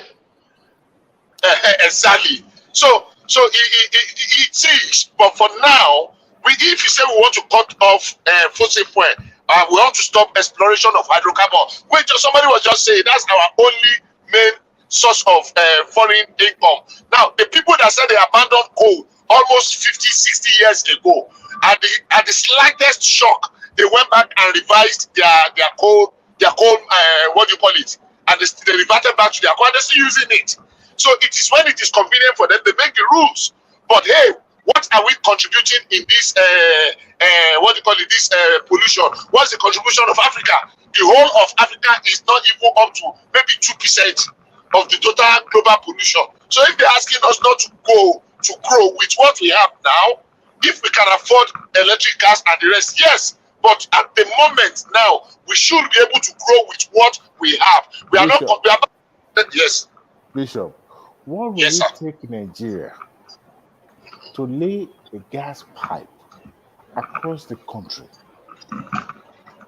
without the involvement of government? What will it cost Nigeria to not just build a road network, but at the same time to, expand infrastructure? What will it take Nigeria? Okay, we're talking about pipe-borne water, source of energy like gas. What will it take Nigeria to lay those pipes? There was a time in Nigeria where most of the town have pipe-borne water. And do you have? No. Hold on. I'm coming. And hold on. And there were times in Nigeria where there were a lot of outbreak of choleras and all those nonsense diseases that's not even supposed to befall Nigeria in the first place. But Nigeria eradicated those diseases by ensuring there's a pipe-borne water available to even up to villages. Okay? Now, I said it won't cost us much if a government is able to plan and have a good, have foresight to ensure this thing cut across the country. But you see, we're always trying to have our thinking revolve around this, whatever situation we found ourselves now, that one step at a time. But we should be futuristic in such a way that 50 steps ahead now, not just us, but the generations to come will benefit from it. And I tell you this, if there's a gas pipe across the country where Nigerians are able to tap into this national resources that is available to them, we won't be thinking of getting firewood. Okay? We won't be thinking of, we need to find another source of energy like sawdust and all that. Those things will become the thing of the past. Make it, deregulate it, and make private sector comes in and become a player in this. It will be readily available to people. And at the end of the day, we'll be having clean energy in our homes, various homes. It won't take us much. The telecommunication sector, Globacom was able to, pass, what do you call this cable? You guys remind me what this cable is called, Fiber optic. Fiber optic across the Atlantic Ocean up to Africa. That's a private initiatives, right? Government gives that, open that place space up. What will it cost us? We are still thinking of 50 years, 60 years, but we can take a bold step. America took a bold step by ensuring that the Americans land on the moon, even though Russia was ahead of them. We have to be futuristic. We have to be thinking. We can't just be thinking of, okay, it has to be 10 years short term plan and all that. We have to be 50 decades ahead of ourselves so that by the time we will get to that level, we will start overpaying what we should have, laid the foundation on now. I mean, look at we need fossil fuel to propel our growth. There's no other way around no it. doubt we Yes, do. No doubt we do. We're not at the phase yet when we can be thinking of all these green ideas. It's You not know, just so it's so not so just let the real emitters like See, China, India, let them cut back. If they cut back, the world will be all right. see, like I said, we are rich enough to lay this foundation down. People might say, well, it's crazy. There were times in Nigeria where cell phone was a luxury for the big man. I mean, up to the point that a man said it was for It's rich people. Turaya that they used to use that time now. Yes. And I tell you, when the GSM came to Nigeria in the 90s, I mean, early 2000, right? It was only for certain few category or level of status of people that was able to afford it. And today, well, guess what? That is really available everywhere we go. Why? How did it become that? Because the world is You know revolving. now they said that Nigeria now we have over 150 million internet Subscriber. connection. So if we Internet connection, not even subscriber, there you internet go. connection. If you were to continue to think along the line of, well, telephone is for the luxury people, not even talk about internet connection. Guess what? We will still be on the same spot, and people will buy that and sync with it. We should be futuristic. We should be thinking bigger picture. Because I tell you what, if we are not, we are going to be, I don't know, how do I put this? We will find ourselves in a position whereby we will blame ourselves. Because Adewale, look, that, yes, we need innovative leaders, futuristic thinking leaders like Showore to do that for you. Of all people, you cannot achieve all this proposal. You cannot achieve it when you have corrupt leaders in place. These are all, we are talking like Showore now, but you never wanted Showore to be the president of Nigeria. You campaign against, you said he is not the man for the job. But you are talking like Showore tonight. What is going on? To be fair to Ajanle Koko, a lot of what you are saying is embedded in Showore's manifesto, because what the Showore's manifesto speaks very much about windmills to power electricity. Is a lot embedded. One man, where did he copy it? Where did he copy it? I don't think he has the knowledge to execute all those things. He copied it from somewhere. He copied it from Tinubu's manifesto. But does Tinubu have that brain? Look, they interview him now. You saw him, he explained everything in toto. He have the plan. He doesn't need to outsource his to anybody to answer the question. He was answering the on the debate floor the true question to him on how he wanted to he would like to do it. He explained everything clearly. So Adewale, you have changed tonight. You are thinking and you are speaking in the direction of Showore, not These politicians that you have in place, they cannot do all these things we are talking about. They are not futuristic people. You are seeing the light. They are old be fair. mindset people. They cannot deliver for But Nigeria. They can't take Showore it is in not that acting as direction. if he wants to win election now. Hold on, gentlemen. Let's hear from Des, who joins us. I know Des has been a bit unwell recently. So Des, how are you? I was intending to call you. Apologies, Des. I'm fine. I mean, it's just the pain, not too much. Good evening, everybody. Good evening to you.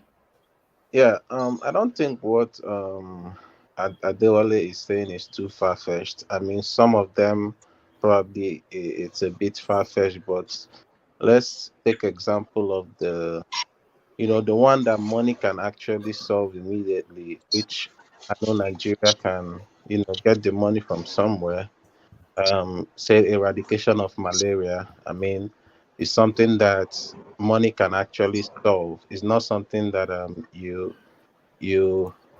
try to educate people on, and all the stuff. We know how America did it. We know how Europe did it. So if Nigeria can put money in it and spread whatever How they have did to spread. how did they do it? It's more or less of their weather that actually favor them. I don't believe So so. it's not, it is that is what it is. No, I've forgotten what it's The called. the weather is not conducive for mosquito to thrive. That is what it is. They never had malaria. No, they did. They did. When? I'm telling you, they did. They had to. Malaria has always been there has always been a tropical thing. It's not a temperate disease. It has always been, and that's why we have sickle cell disease, and that's why you don't have sickle cell. It's only in blacks that you see having sickle cell disease in developed world. It's never, but malaria has never been their problem. Don't let us go that route. That was a problem one time, and they had to eradicate it. I've forgotten what it's called.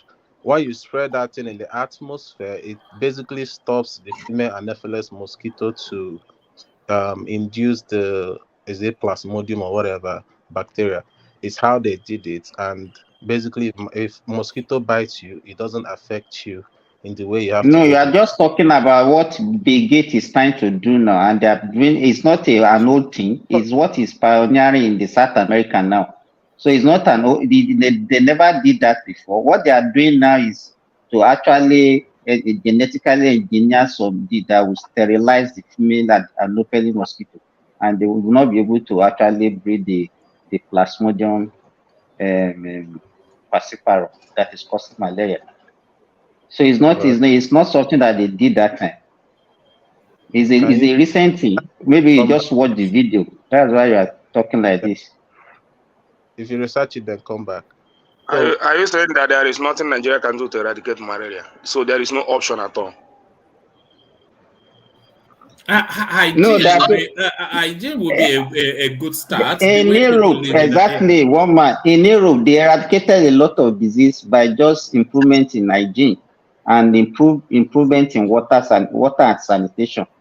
With that, you can do a lot of things. But in Nigeria, where you have a lot of stagnant water, where mosquito thrive, and all those things. Place you can't get. So in Nigeria, there's no one solution. You have to use a multi-pronged approach for you to be able to do that. We have done a lot of things in Nigeria to do that. People are using mosquito nets and insecticide treated nets, but it has not been working for us.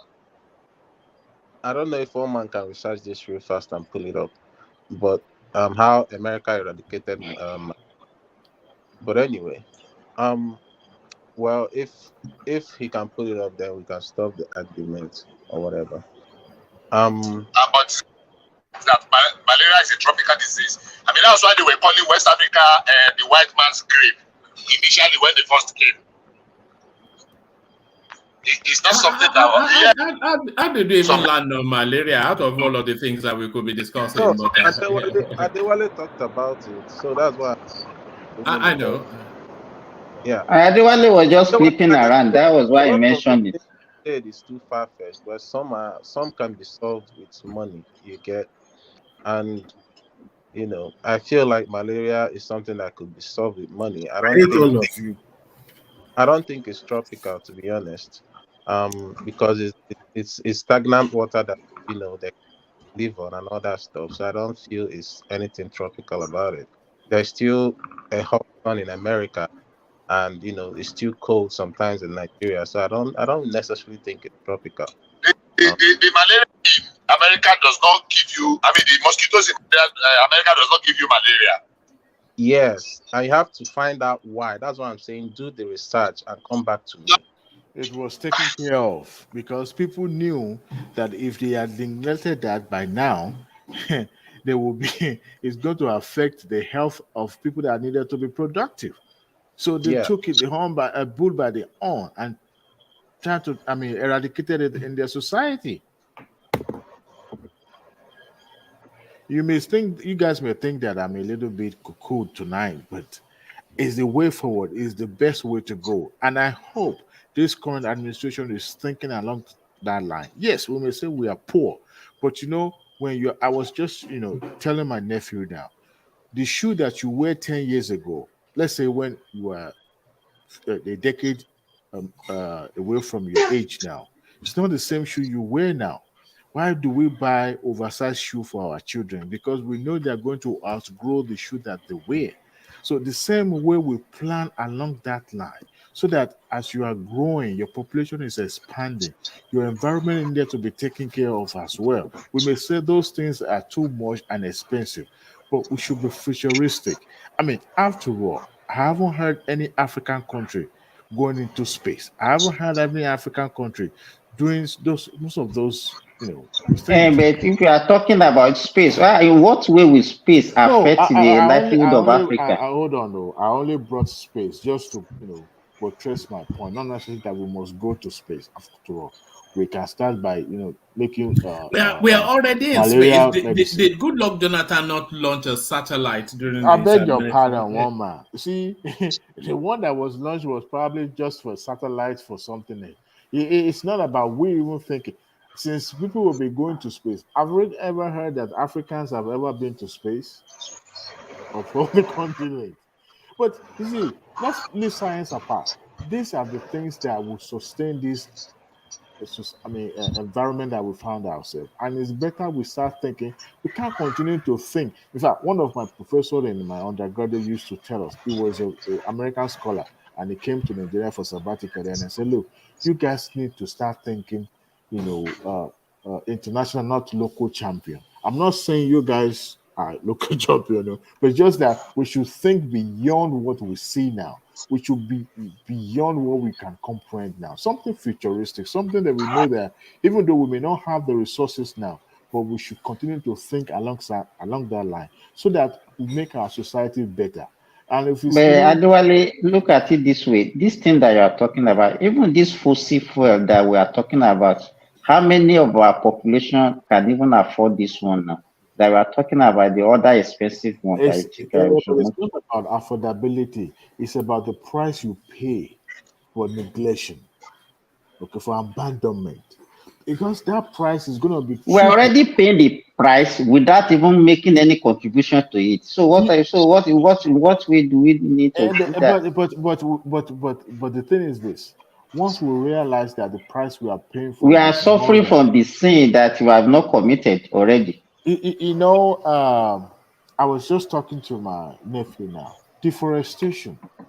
Every now and then we go to the farm, we fetch firewood, right? Because how many of us here have used firewood in the way we are right now?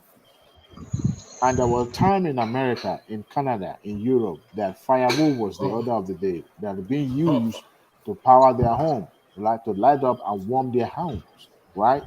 But we can say innovation is about forward thinking, being futuristic. It won't cost us anything, but being able to think along that line would save a lot of lives in the future when we are even long gone. Okay. All right, gentlemen. Thomas is not available, and I am feeling the calling of sleep. So let's hear from Ajanle Koko, and then we start to wrap it up. Ajanle Koko, are you there, or are you still too busy? Yeah, yeah. What's up? What's up? Yeah, it's just really we've not heard from you. We kicked it off with the Naira harmonization, and then we landed on this. Have you seen this headline? And have you been following the storyline? Tinubu suspends Bawa, and now is now with the DSS who are interrogating him presently. So, what are you making then of that news? Oh, DSS interrogating Bawa. Yes, they picked him up. Let me actually bring it to you because we've not had it yet. It's actually on their Twitter handle as well. So it's somewhat of a verified story.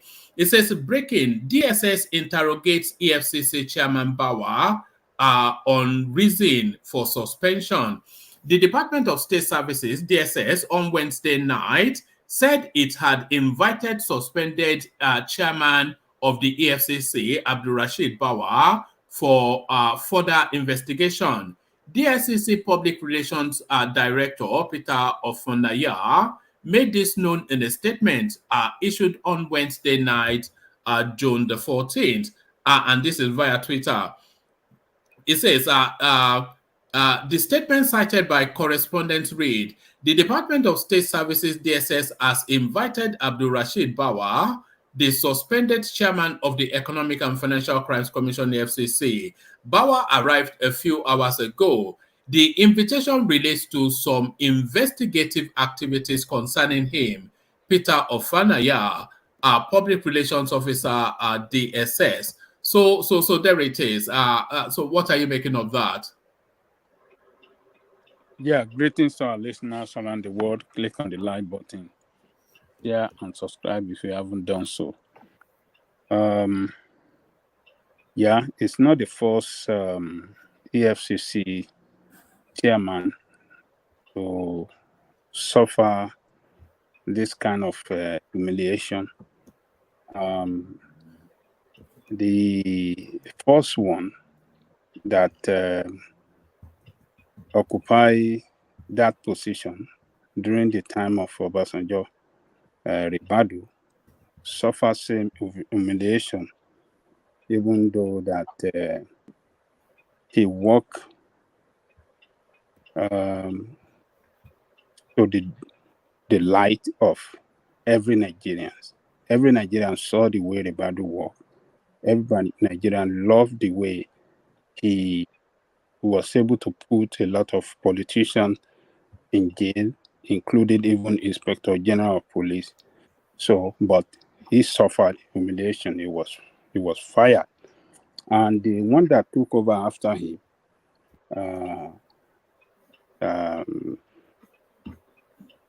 I think similar.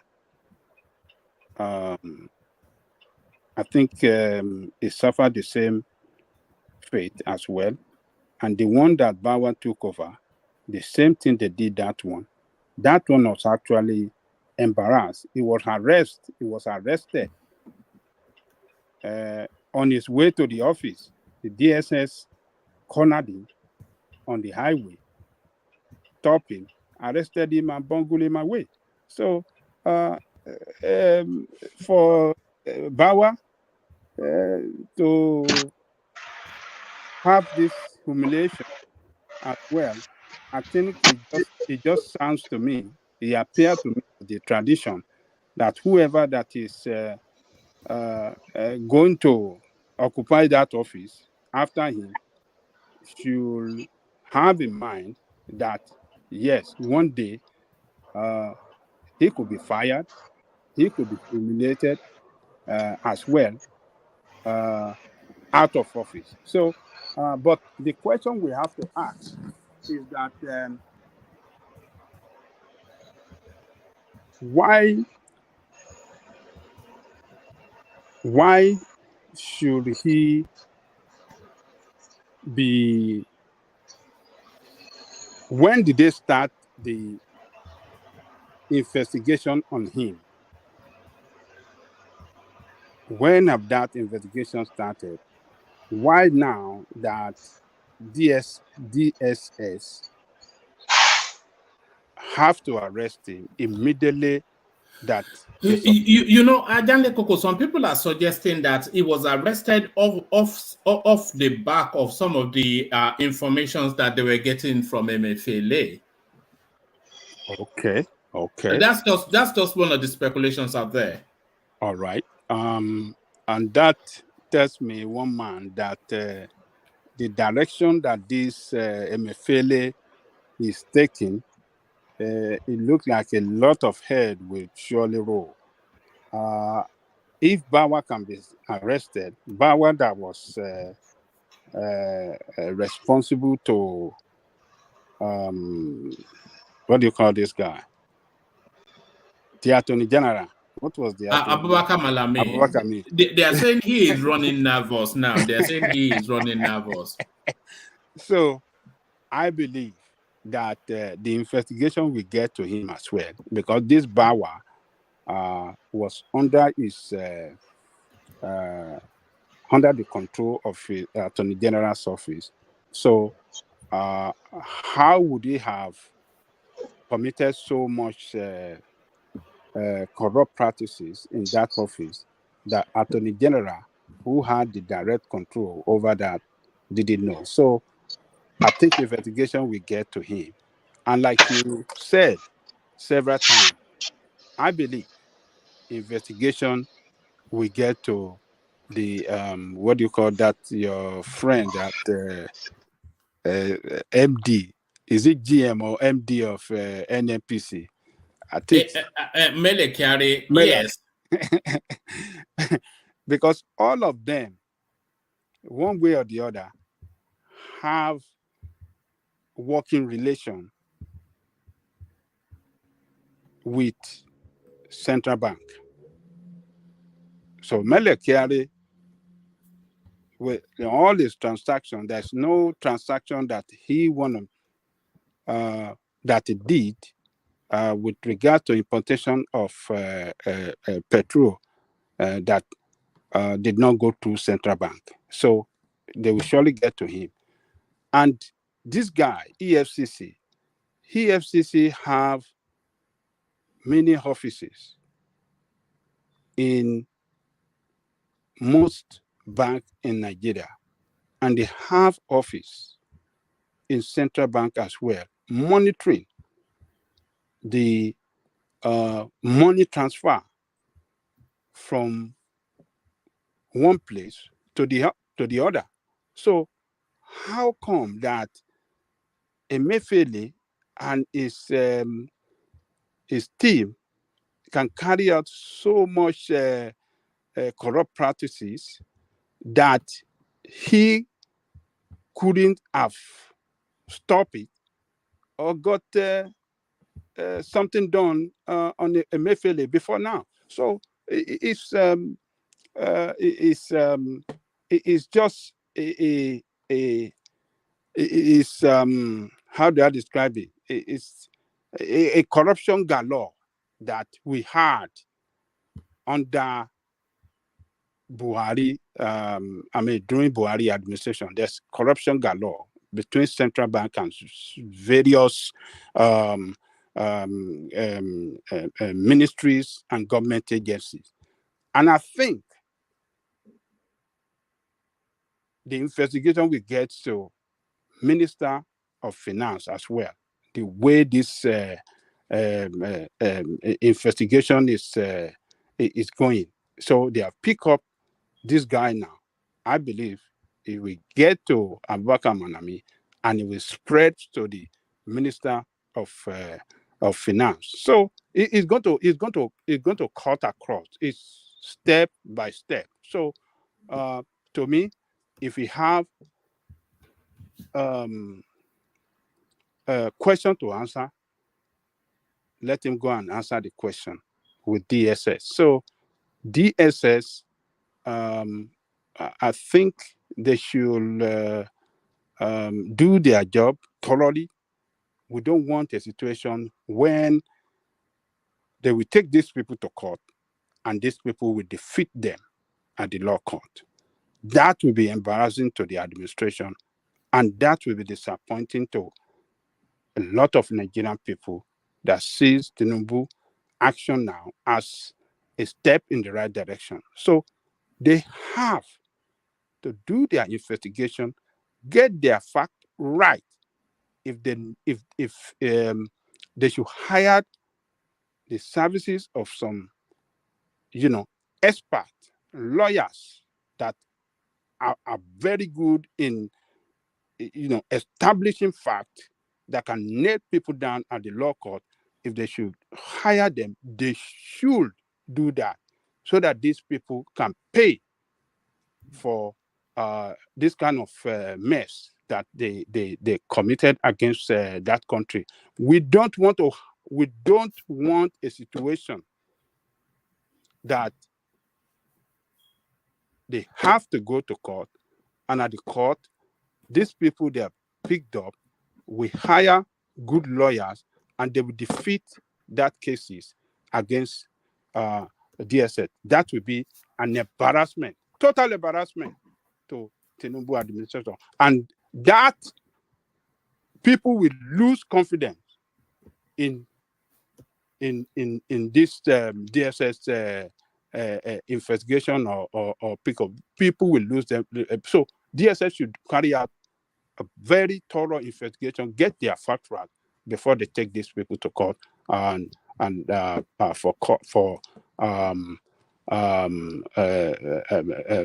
am I trying to say? For law to take its full course on them. So that's my take on that, one man. And Ajale Koko, on the Naira convergence space, so it looks as though now they are trying to harmonize the Naira under one single exchange rate. So that seems to be working through today. The market seems to be reacting to it positively. The international community certainly loves it. So they are closing all these multiple desks within the CBN where different exchange rates exist for the Naira depending on what you are looking to buy it for. So what are you then making then of the harmonization or of the Naira under one single exchange rate? Multiple exchange rate is never good for our economy. It is confusing, and it's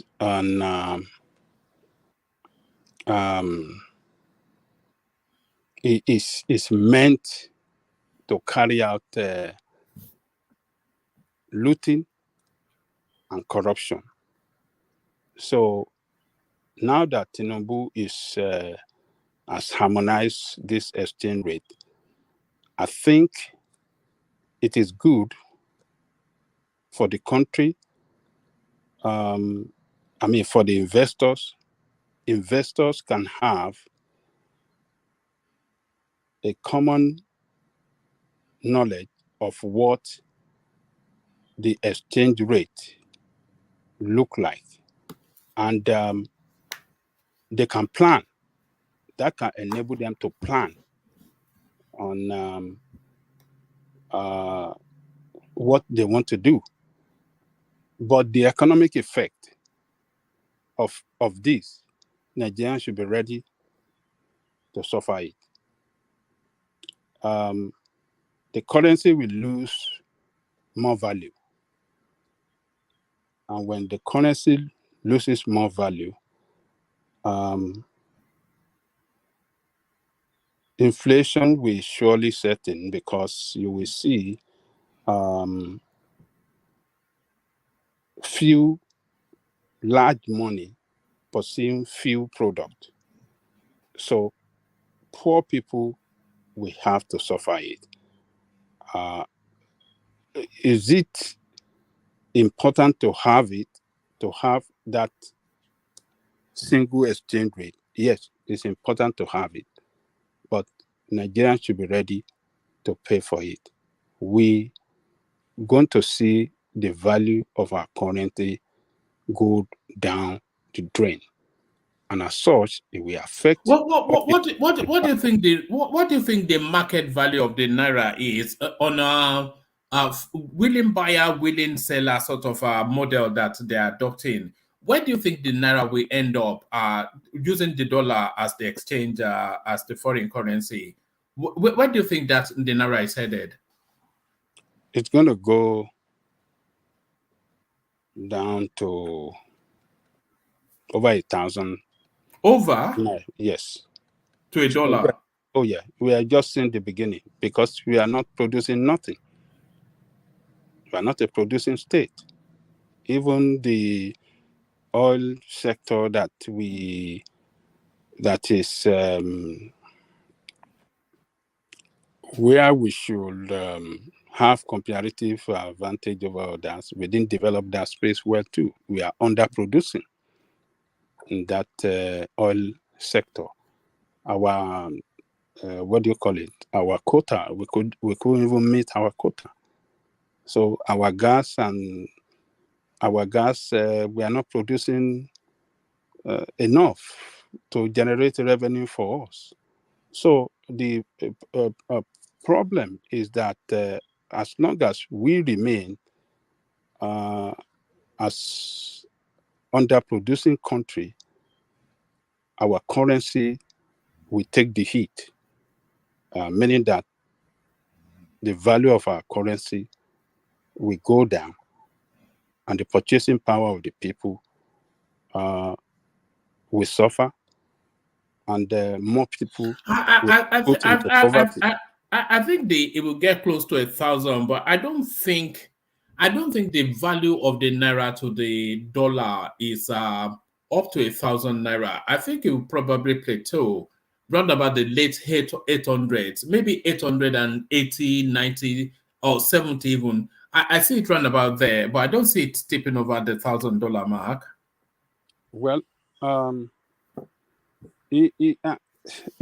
well, let's see. It's just my prediction. I might be wrong, but what I know is that now that we have single exchange rate, now that we have central bank governor that was corrupt, that has been taken out, now that Tinubu, in his inauguration speech, said that he want to what did he promise? He said he said he want to cut down the what do you call it? He want to cut down the interest rate, and he said he want to allow investors to remit their money back home. So you're gonna see a lot of rush into that market, into that forex market. More demand will come in.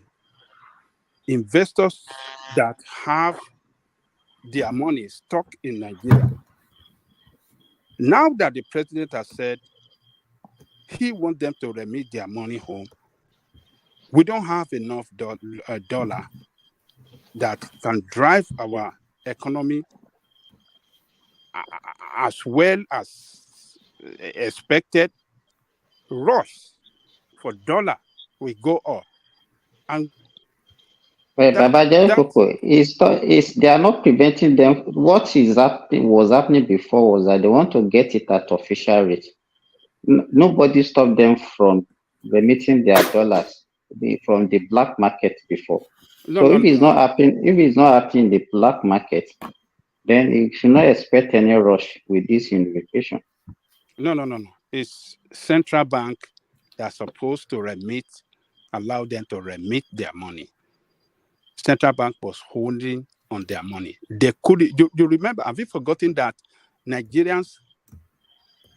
It was so impossible for Nigerians to even use their credit card or their bank card to even buy anything from abroad, because they peg it to maybe $100, because there's no money in the central bank. They don't have enough forex. So now there's going to be a rush for it, because the president is saying, okay, people should be able to remit their money. People that having their money stuck in the central bank that couldn't be remitted, because like the airlines, the foreign airlines, they have their money stuck, about $800 million stuck in Nigeria. It couldn't be remitted back home. It couldn't be remitted back home. And they will want Okay, what about those ones that this also will encourage to bring more money to our economy? Those ones that we want to bring more money, they will want, yes, the president's speech is very, very attractive speech to investors. They will need more clarification. They will want, him to put forward a clear policy, economic policy that they can hold on, that they can see as, a clear cut on the direction that he want to take the economy. So they want that. This is just a speech, inauguration speech. But where is the, a real policy on the ground that will tell them that, yes, this man is actually pursuing what he promised, is taking the country on that direction that he promised in his inauguration speech that he wants to take the country. So there's got to be a massive rush for dollar, and that we don't have enough. So demand will go up, and our currency will take a hit, big hit. So it's I think that we are going to look at within 2 weeks. One man, I think he has suffered how much? How much has that currency suffered within 2 weeks? That Abiola, I mean, is the lowest it's ever been. I think that's what they're saying. What do you mean lowest? The exchange rate. The exchange rate. What is lowest? Or is it the highest? The highest, rather. Yeah. Yes. The currency suffered more setback. Our currency suffered more setback. No. It has gotten to 800 plus before. What we are doing now is to the dollar, yes. not to the pound. Yes. And today is $667 of. Today is 667. Since he came. Today is what? How much? 667 since the no, it's 700 and something. No, I'm reading on the Punch newspaper now. It says dollar to naira is now 667. That is.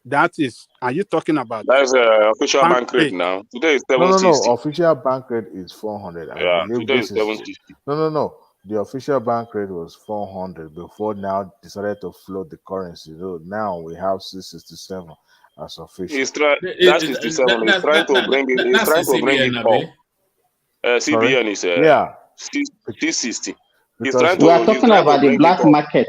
We are talking about black market. Hold on. When you float the currency, the black market go into oblivion because now you created an open market for everybody. So now there's no fixed price for any currency now. So everyone operate under the same rate. So as the demand fluctuates, the naira appreciate or depreciate. So right now it is 667.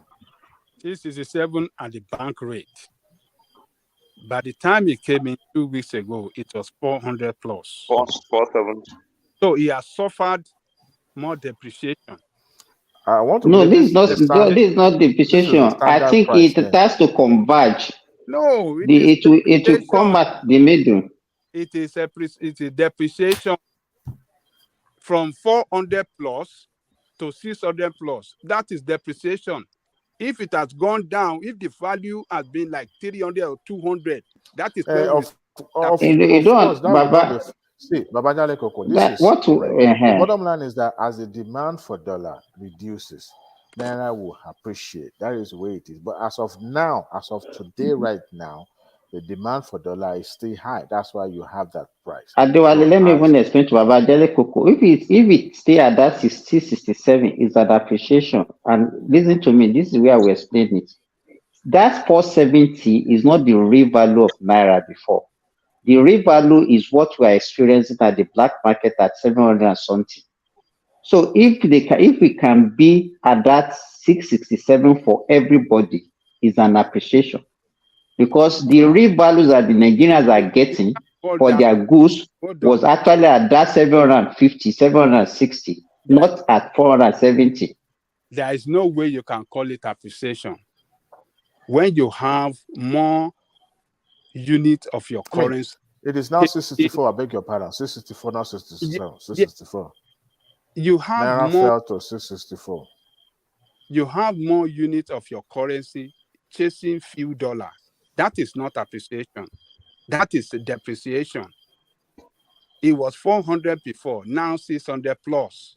If we go more higher, if we continue to go more, if we continue to suffer depreciation higher, because you don't produce enough export product that will generate forex for you. So if you But continue, Babatale Coco, what Samba is saying is that at that 400 plus exchange rate, it was hurting the economy. This is the standardized rate. So anywhere you go, this is going to be the official rate. That's what Samba is saying. Yeah, yes. If that is what Samba is saying, then what is Simba saying? That we are now getting the real.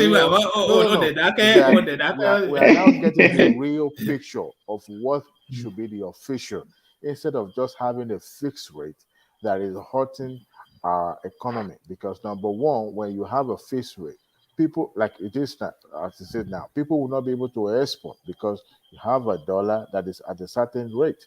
Now it's fixed. Now we understand that if you are bringing your goods to, outside exporting it now, you are buying the dollar at the same rate. I mean, as a standardized rate, instead of just having. Let me even thank God EXCHANE is on the platform.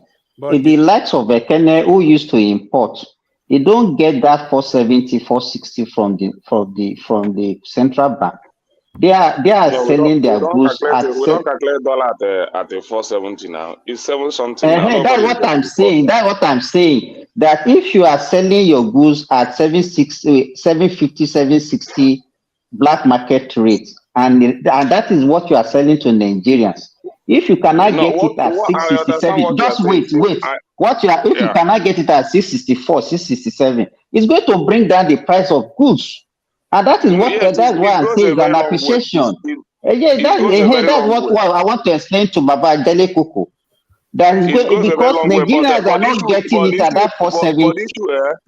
The issue is that it has not responded to that price generally.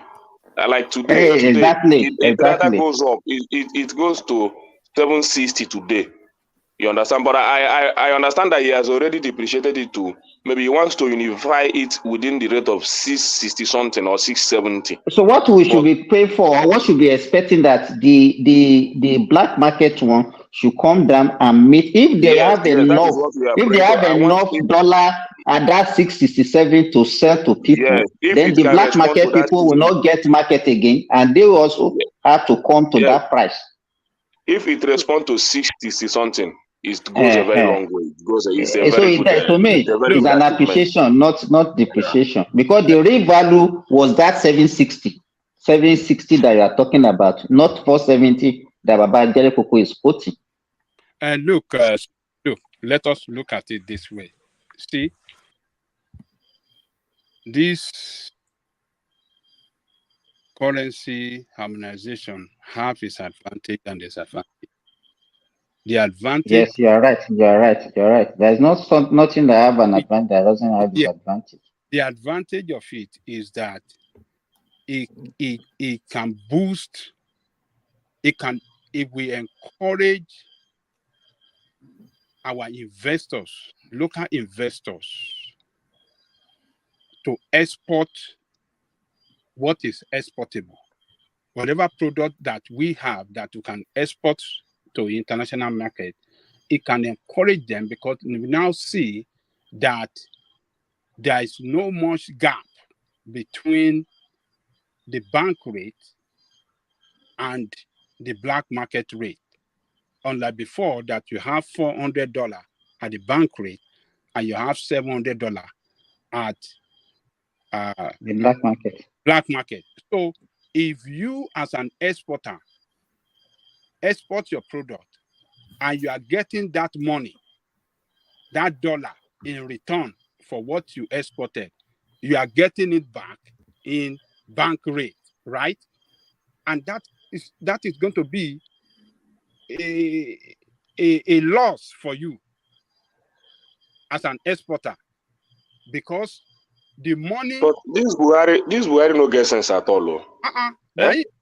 Because that one no get single sense. You as an exporter, maybe what you exported, you did everything, and the money is coming back, but now you are getting the return in a very small, that $400 exchange rate. So you are not really making that money, and that will discourage you from continue exporting that product. But now, with the way it is now, that exchange rate is closer to that of black market, it can encourage our local investors. Even it will encourage the foreign investor. Foreign investors, it will encourage foreign investors. So no, when our local investors can export to international market, they are the ones that will bring in that forex that will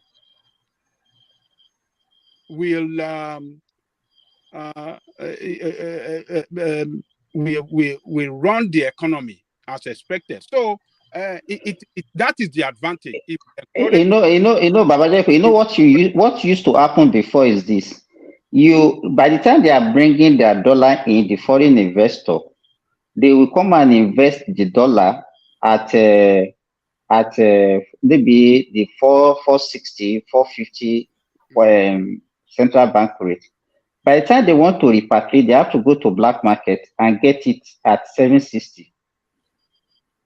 And so it is a loss for them. It's a loss. So that is why, that is why they don't want to invest. But now, if you have unification, even if it is 800 naira, as we are speculating, even if it is 800 naira, they know that when they are bringing it, they bring it at 800 naira, and when they are taking out, the margin will not be too much. Then so they will not lose. Look at the margin they are losing before, from 460 to like so almost 300 and something that they are losing on their investment, and that's why they don't come. So with this one, it will also encourage both local and foreign investors to invest in the economy. Yeah, but what we are going to even the business that you are doing before, Seth, it will also encourage you people to bring in your goods from America to come and say, can calculate. You'll be able to calculate. You'll be able to calculate your profit. Yes, it now comes to what I was explaining to you before, that you buy goods 1 naira. The next thing you go to the market, the price has just jumped up to 2 naira or 3 naira. So the thing will swallow both your profit and your capital. Because whether you buy, the issue is that when you are going to market, you know that definitely I will buy this thing 2 naira. And you are going the next month, you know that definitely I will still buy it 2 naira. So if you have made a profit of 1 naira before, that profit remains for you. You continue to grow. It doesn't matter the amount you buy the dollar. You understand? But what was happening before is that when you buy 2 naira, definitely you are going to buy 3 naira next time when you are finished selling either 2.5. Then when you go to the market, you now buy 3 naira. So that situation will now stop. So that was what I was explaining to you last time. You are now come to understand it now. So Buhari didn't do very well economically. The disadvantage of it is that Nigerian. There will be inflation. Generally, there will be inflation. Being consumer of imported goods will suffer the heat seriously. So our purchasing power, we're going to lose it, because you will see a lot of our currency will be pursuing few items, and the Nigerians will suffer for it. But in the long run, Long term. Yeah, long term. Maybe it can it can turn around the economy, but what he will be working on is more export, even if it is the oil sector. Nigeria needs to export more. It can take us to that from consumer to production. Look at that.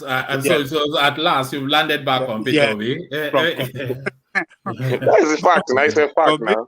Consumer to production. So you will see us exporting more, and and the more we export, we achieve a productive economy. So the long-term goal is very good for us, but I think what we are going to see. Let's see what the way the black market will respond in the next 2-3 days to this.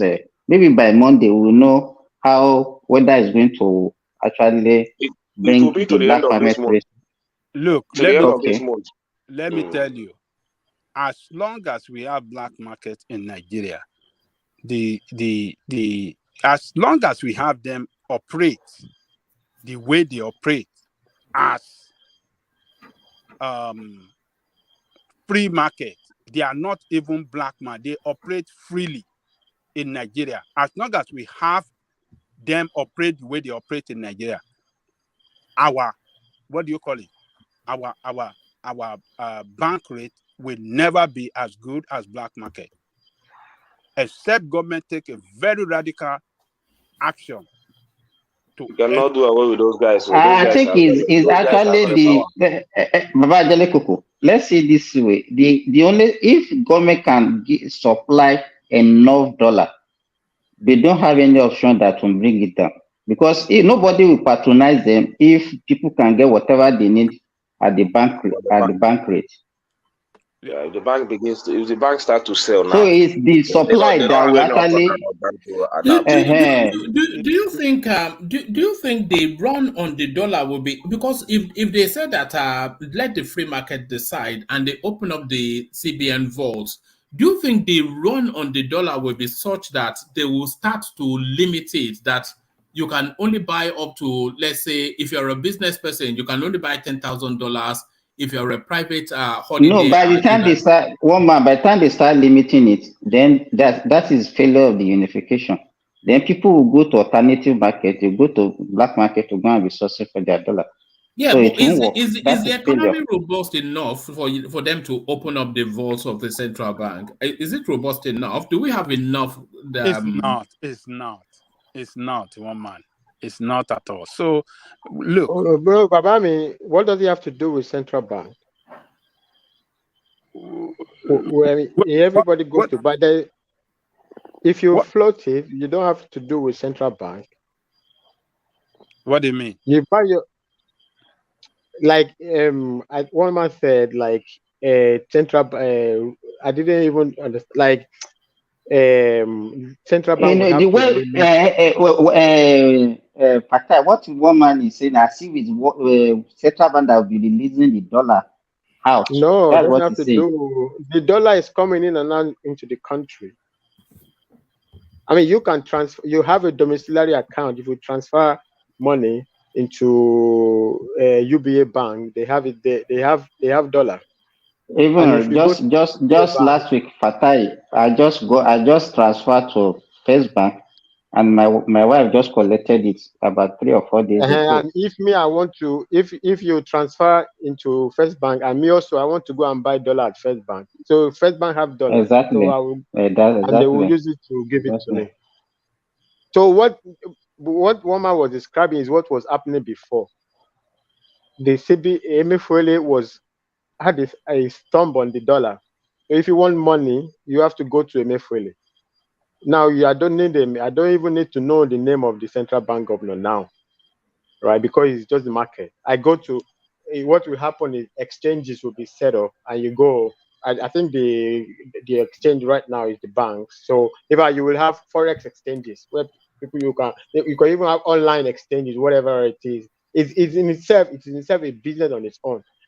It's not just like officially like black like those abokis, but in an official way, not like those kind of a black What do you market think thing. will happen to the abokis with this? What will happen to the They abokis? don't. No. They will Those one. exist. I mean, They will still exist.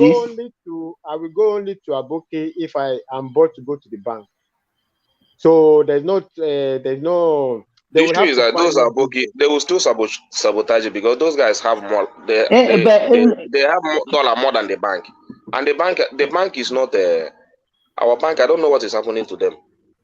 They'll still no, buy that money and before give it it is back. the bank that are selling to them. Is the people that the one that are getting to from central bank that they are selling to them before. It is same Yeah. one. They don't have any other way of getting dollar. They are not importing it. It's the same one But that CBN is circulating. this is always the nature of market. There are losers and winners and how do they call it? Winners and losers. So today you are losing, somebody else is winning. So if you are losing, you look at how you can win, how you can change your business and win. So somebody will lose, somebody will win.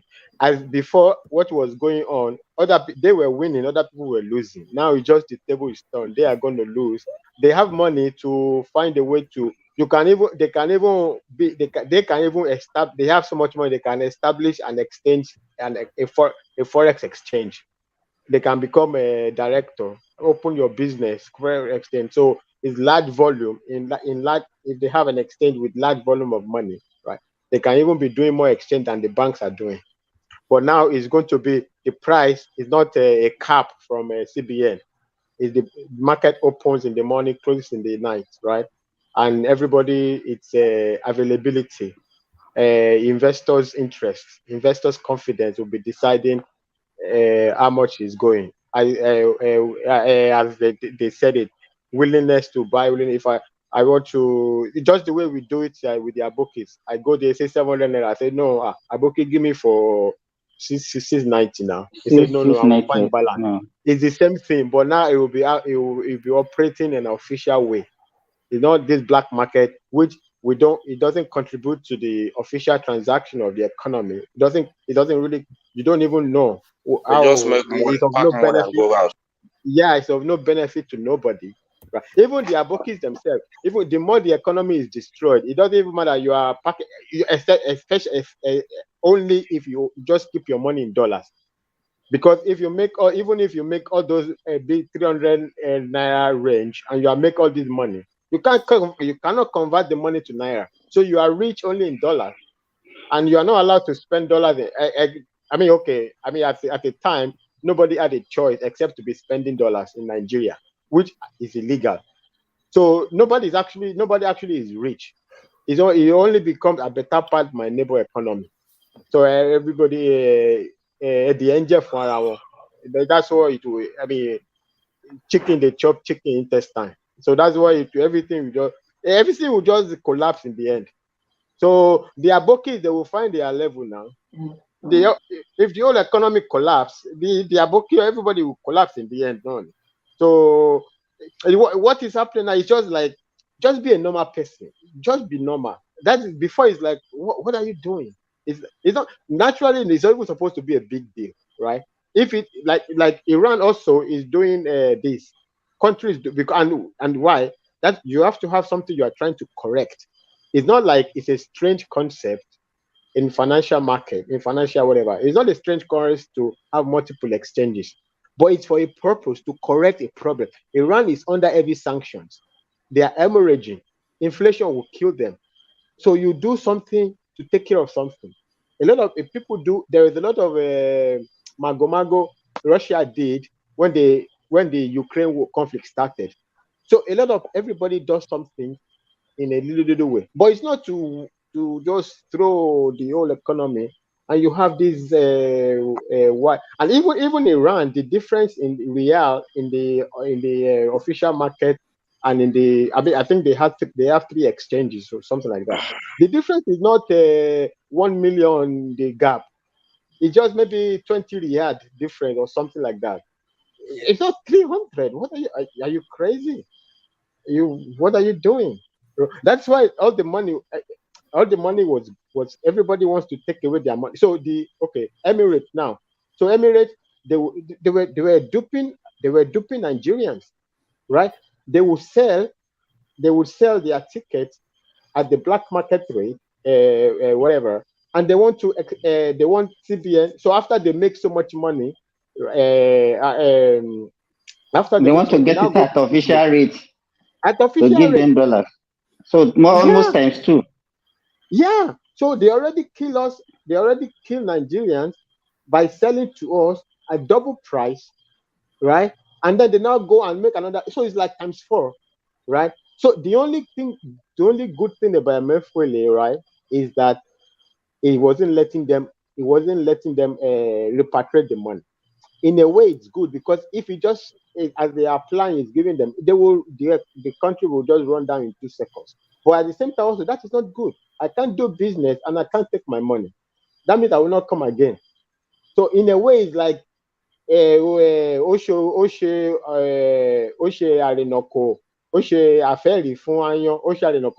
do disappear voodoo for cockroach. You can't do catch 'em for chicken. It will neutralize now. It will neutralize them. And those people are angry. They want their money. And you can't blame them. They have cheated us. But now we created the condition for them to cheat us. They are taking us for a mugu. But at the end of the day, well, what is fair is fair. It's a transaction. Now you set the rule. So for me to make times 4 reward, and so I want my money. I want to take my money back. So it's just like it's supposed to be like no brainer. What are you doing? You know. So the naira will not go to 1,000. It will not go to 1,000. Where do you think it will find its value? Where do you think it will? Found its value. That is its value. That is its value. Where it is now? Where it is now is its value. Actually, it's not even supposed to be this much. If not for all those stupid securitization stupidity, just printing naira, and so you're losing it was losing the value. You just print trillions of naira. It turned the naira to paper, worthless paper, right? So where it is now, it will just be floating within that range. 600, 700. I think he is trying to unify it within it cannot go beyond the black market rate that we are experiencing at worst scenario. That was the worst. Situation, and that one will continue to grow. That is one that one if it's not corrected, that one will get to 1,000. That one for sure will get to 1,000, even more. But now it will not get the black market. Because, yeah. It will get 100%. It will get to 1,000 sooner or later. But now that is because nobody is going to buy at a loss. So that is what it is. The only reason it could get worse, like go to 800, 900, 1,000, is if the economy suffers, if there's economic downturn. You understand that there's no need. Nobody cares about the naira. Nobody wants to do anything there. But right now, it is what it's what it is. And from the new administration, I mean, it's expected. We can't get worse. Like we can't get back to Buhari economy. So the economy will improve. So it's only natural. I don't think it will free fall. Like we go to 400, right? But it will not go 800 now and 1,000. It found its value. Within 1 week, anyway, everybody will stabilize like that, and then it will be fluctuating. It will be fluctuating like normal fluctuation, like 5 naira up, 5 naira down, 10 naira up, 10 naira down, maybe maximum 20 naira plus or minus 20 naira. Within that range, it will be fluctuating within plus or minus 20 naira. So it's like you have done something. You have been it's like being a normal human being has become being an angel. It's like just being the normal. It's become, oh my God, Tinubu. But at the same time also it is, because everybody is just wild. Please be normal. They can't be normal. Just be normal. To be normal has become something so fantastic, so amazing. Just be normal. Let's see the economy as it is, and if you have people who understand things, right? Even if you have a little problem, everybody will open up their brain. and find correction here and there. So let's see as the economy is. There's nothing to be afraid of. It is what it is. Even if as they open it up, it fell to 1,000. It is what it is. And then we do what we want, what we have to do, and we bring it. And God has blessed us. We have natural resources. We sell crude oil. We get a lot of dollars. So so there is need to. And if we want to even be crazy, although we will not do that, we just do like Vladimir Putin. If the thing is going wild, we tell everybody buy our crude oil in naira. And so we create artificial need for naira. So I don't think it will be wild that it will go 1,000. If it goes like that, we'll create artificial. We'll say, okay, buy everything naira. You can do that, though. We don't care about international whatever. We own our destiny, but usually nobody does that, right? You have to be careful. You don't just take radical step in the international market. But the option is there. Russia also has led the way. Anybody can do it. But not naturally be careful to do it. You will not just do that. But Fatai, you don't see a situation where we are going to have more demand for dollar, because already we cannot even satisfy the demand for dollar. We are having a very serious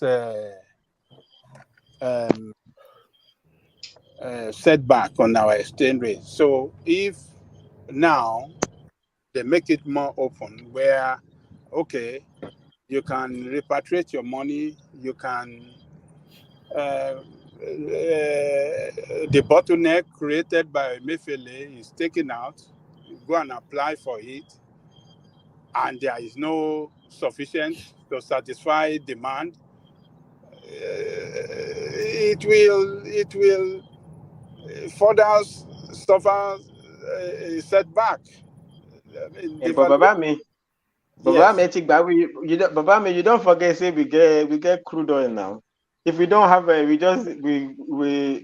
that's why the first thing Tinubu is doing is rectify the crude oil problem, right? So once we have revenue, it's our money. They will buy it in dollars, so we have dollar. So even as people are, even if we say, okay, just give them all of them their money, let them repatriate their money. In 1 week, we can earn those money back through crude oil. You are not producing enough now. You are not even meeting your quota. What are you? No, we're already meeting our quota now. We're already producing 1.8 million already, Babajele Koko. Babajale Koko, we have so much. It's 1.3 million. What I heard is 1.1. 1.3 million. Yeah. We might not be meeting. I don't know. I don't know this. Check now. I don't know the status of that. We might not be meeting it, but it's not. I mean, if we think Tinubu is going in the right direction, right?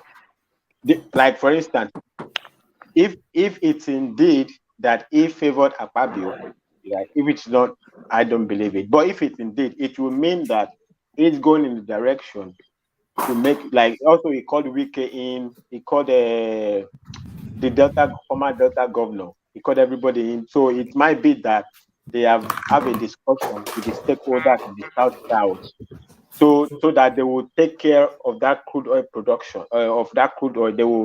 They will make sure everything is fine in that area, right? So whether we are meeting the quota or we're not meeting the quota is a problem. It's a problem of our own making. Like we can flood the crude oil market if we want, right? If we take care by the crude oil, right? Even Saudi Arabia will consider, nobody will take us for a joke within the OPEC, right? No, we will sit down with them and decide. We want to produce this.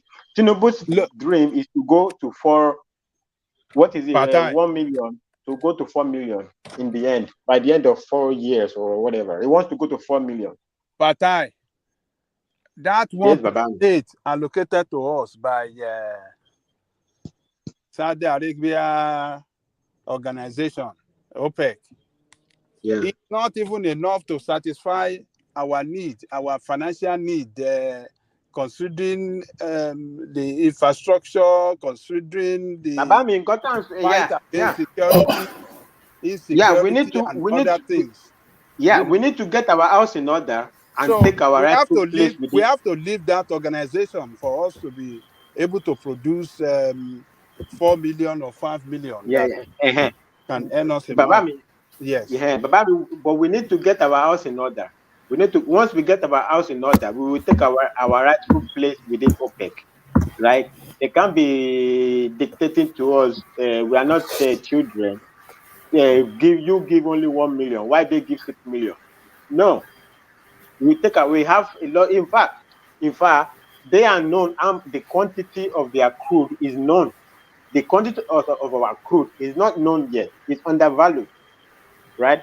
Our crude reserve, right, undiscovered. We don't know. We only know, even we have little. They might not be as much as what is in river. We have little. We have little in Lagos. We have little. I'm sure in Peru they have little there. We have everywhere. So we don't know. We might even have more crude than Saudi Arabia, but we don't know.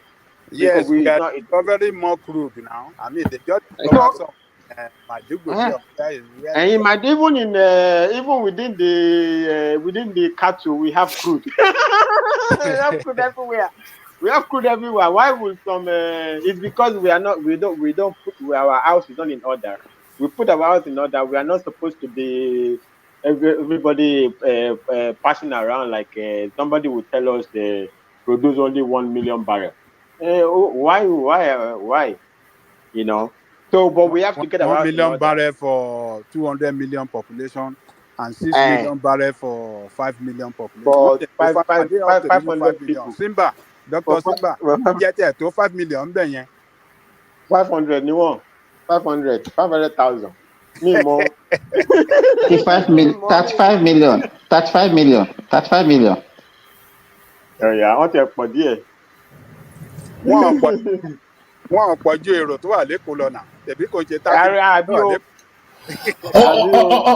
All right, gentlemen, I'm struggling to keep my eyes open, so I'm going to shut the session in the live stream, but we can still carry on the conversation in the private room. But thank you, everyone, to the listeners and the viewers. Join us again tomorrow. So, sorry, let me acknowledge the super chats that have come in. Prince Daddy came in as he often does, almost on a daily basis now. Play Summer comes into the conversation. He was actually speaking to, he says, Matawale is not the reason the guy was suspended. Bawa was aiding Emefiele at a point. I believe Emefiele indicted him. The next will be Lucky Irabo. So Lucky Irabo, the Minister of Defense. So yes, there might well be some traction to that. And then Ayo comes in, of course, as you know, with his machine gun to the super chat to the super sticker space. So thank you, Ayo. We will want to be mentioning names other than Ayo. It seems as though it's just the same 2-3 people that always use this super chat functions and all of that. So if they don't, then you don't get any super chat. So we'd like an expansion in the names that are super chatting and all that, if that's possible. Alexander Gomez, one of the 3-4 names, and Alexander Gomez again. So thank you for all of that. So thank you, everyone. We'll reconvene tomorrow, and peace. Let me bring Kumi on. So let me bring it offline, and then